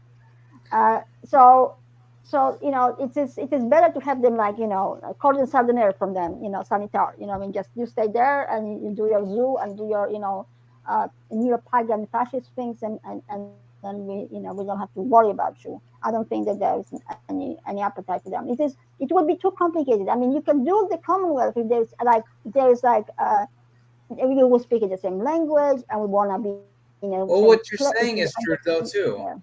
Is that they'd be too complicated, right? They could eliminate it altogether, get rid of Kaliningrad, and then they could just get rid of all the Baltic access, and everybody says, "Oh, Russians just laugh when you talk about the Baltics. They say, we're not going to invade them. We're just going to wait for them to die out." That's the Russians, because their population keeps coming down. But you could do an agreement. Yeah, you can do an agreement for it. It's not all ethnic Russians. To me like, I think Poland needs to step up and take one for the team here. Poland needs to manage these West Ukrainians for the sake of peace. Listen. We really lost a lot of. Everybody. The war was nowhere near as nice as it was in Western Europe. Poland. It was everybody lost. Everybody had somebody in a concentration camp. Everybody lost somebody to be killed. No. I have family in Sweden because they were rescued from concentration camp, and the Red Cross would just evacuate them, Exactly. And from Warsaw, so it's like the whole place was razed to the ground. My grandfather only survived because he was an engineer, because he was POW in Hungary for the entire war, ironically, because he was evacuated. You don't buy into the Russians and the Nazis and communists are equal. Well, they're both totalitarian regimes, but they had different objectives. So it's. But one killed more than the other, huh? No, that's not how. That's not. I mean, we can do it. It's the killing was kind of that was just a function of their of ambitions, but that was not an objective. Although actually about the Germans it was, because they won 11 rounds. So the communists never had the objective to kill people. They just had to kill somebody to accomplish the goal, but the killing itself was never actually. Guys, we've gone 6 hours. We cannot possibly do this topic now, or we're going to go 9 hours. No, sorry, I apologize. But Nishka, really great to meet you. I'm glad you came on. It's very interesting. I hope you come on the next one, or come into a panel one day. It's very interesting. Yeah, thank you. So because it's 6 hours, can we do closing so that yeah. I did not even know I couldn't even know what was the topic was kind of what is going to happen, but I don't think that I think America is gonna have some wake up call. To be honest with you, there's lots of people are still they really everybody here lives in a kind of like illusion.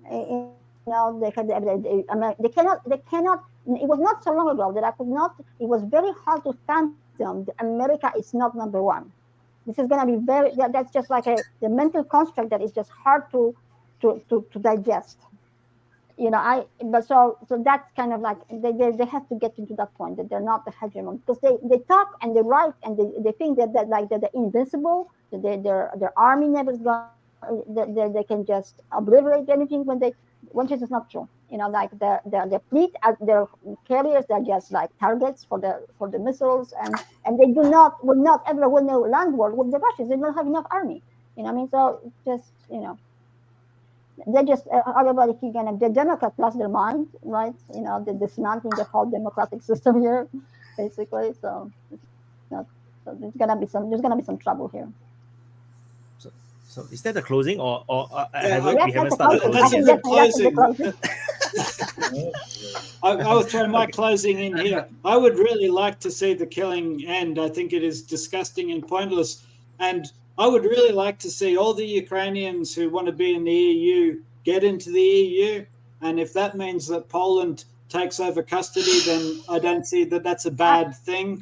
Because I really do think the people just need peace and they need prosperity.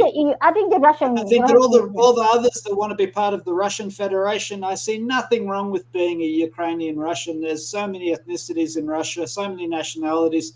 I really think that we need to find a peaceful settlement. I have no regard for the Ukrainian state as a concept. As Nishka said, I think it's a fabrication of the Soviet Union. And the sooner we see an end to it and we see peace in that region, the better.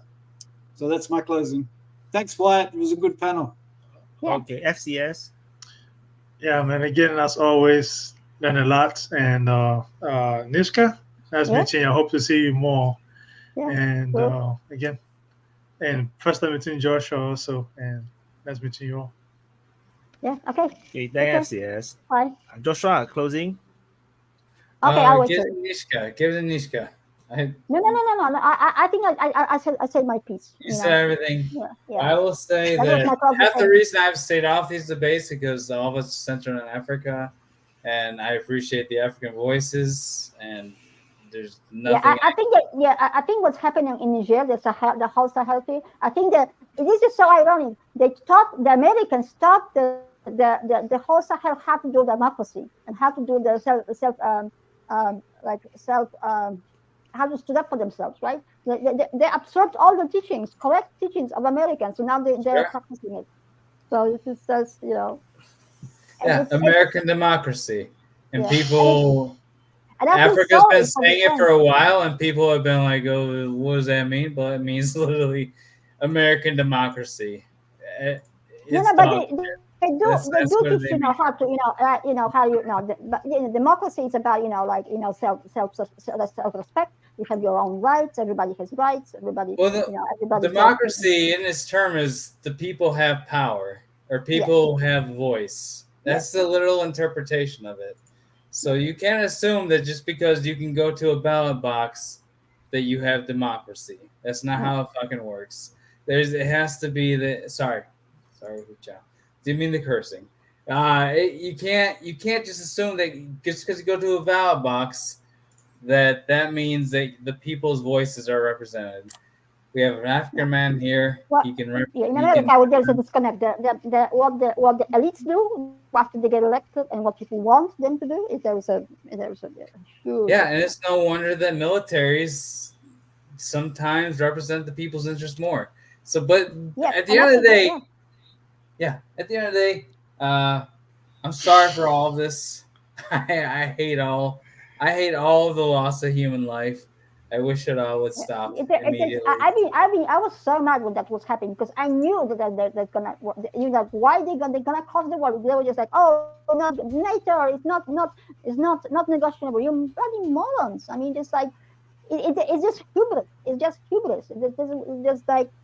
It was no genius plan on the part of America. It was just hubris and stubbornness. And they felt that they just can't do it because who's gonna tell them no? That's where they're just idiots. Sure. So, yeah. Unfortunately. That's it. I hope to vote them out of office. Okay. Bye. You're good. Thank you, guys. Bye. Yes. We'll see you guys next week. Next week. All right. Bye, folks. SCS. Bye, Joshua. Oh, say your thing. He left. He said already. He already finished his closing. Okay. Well, I'll tell you what. I'm taking your channel. Yeah. Sorry. Yeah, this is it. No, I'm young. Okay. Thank you, Joshua. So that's it for the open mic episode 43. This time around, I also streamed it halfway through. I streamed it over to Twitch, in case there are people who want to use Twitch, which is usually kids. Twitch is not really no adult thing. But it's just another avenue for people to to participate in the open mic. So let's see how this goes. I think most likely it's going to be just like Rumble. Not a lot of people will be watching in that platform. The primary platform is going to still be on YouTube. And I didn't expect this open mic to drag on for so long because I would say that most of the open mic was we are going around and around. We are in some kind of black hole and we cannot get out of it. And then after that, just when very close to I want to close, we have our second female guest appearing on the open mic. So second ever girl. So I have to let her talk. So because if not, then it will be a waste. Then so yeah, I think that's great because we have a perspective from Poland. I think do we have a Polish person before? Maybe one. I cannot remember. So anyway, this is the open mic for 43. I don't really have much to add because most of it was very American centric because it's an American timing. So most of the open mic seems to be very American centric, and so the next open mic is most likely going to be back to European timing. It's going to be like those 12 midnight 1 a.m. Singapore time kind of thing, which is around East Coast 12 because East Coast is 12 hours different from Singapore, so you'll be like a East Coast 12 noon, 1 p.m. kind of thing. Then it will be like an evening for Europe. So anyway, thank you guys for watching. Today's viewership is we didn't really even get past 100 people like concurrently. So yeah, so that is the battle we are facing. DPA Open Mic still have a long way to go. So hope you guys enjoy the talk. Hope you guys can also, through word of mouth, introduce Open Mic to more people so that we can have more viewers. And yeah, so that's about it. I want to also thank the super chat for today by B Mueller and NGS. So he thanks for the donation, and we also have NGS asking some question. Yeah, so which the speakers promptly ignored. So anyway, thank you guys for watching, and because it's already 6 hours, I'm not going to put music and anything. I'm going to just put an outro and then we'll close. So I will go on for my lunch, and then I'll need to map Ukraine war, and then I'll see you at the sit rep. I'll see you guys. Outro, bye.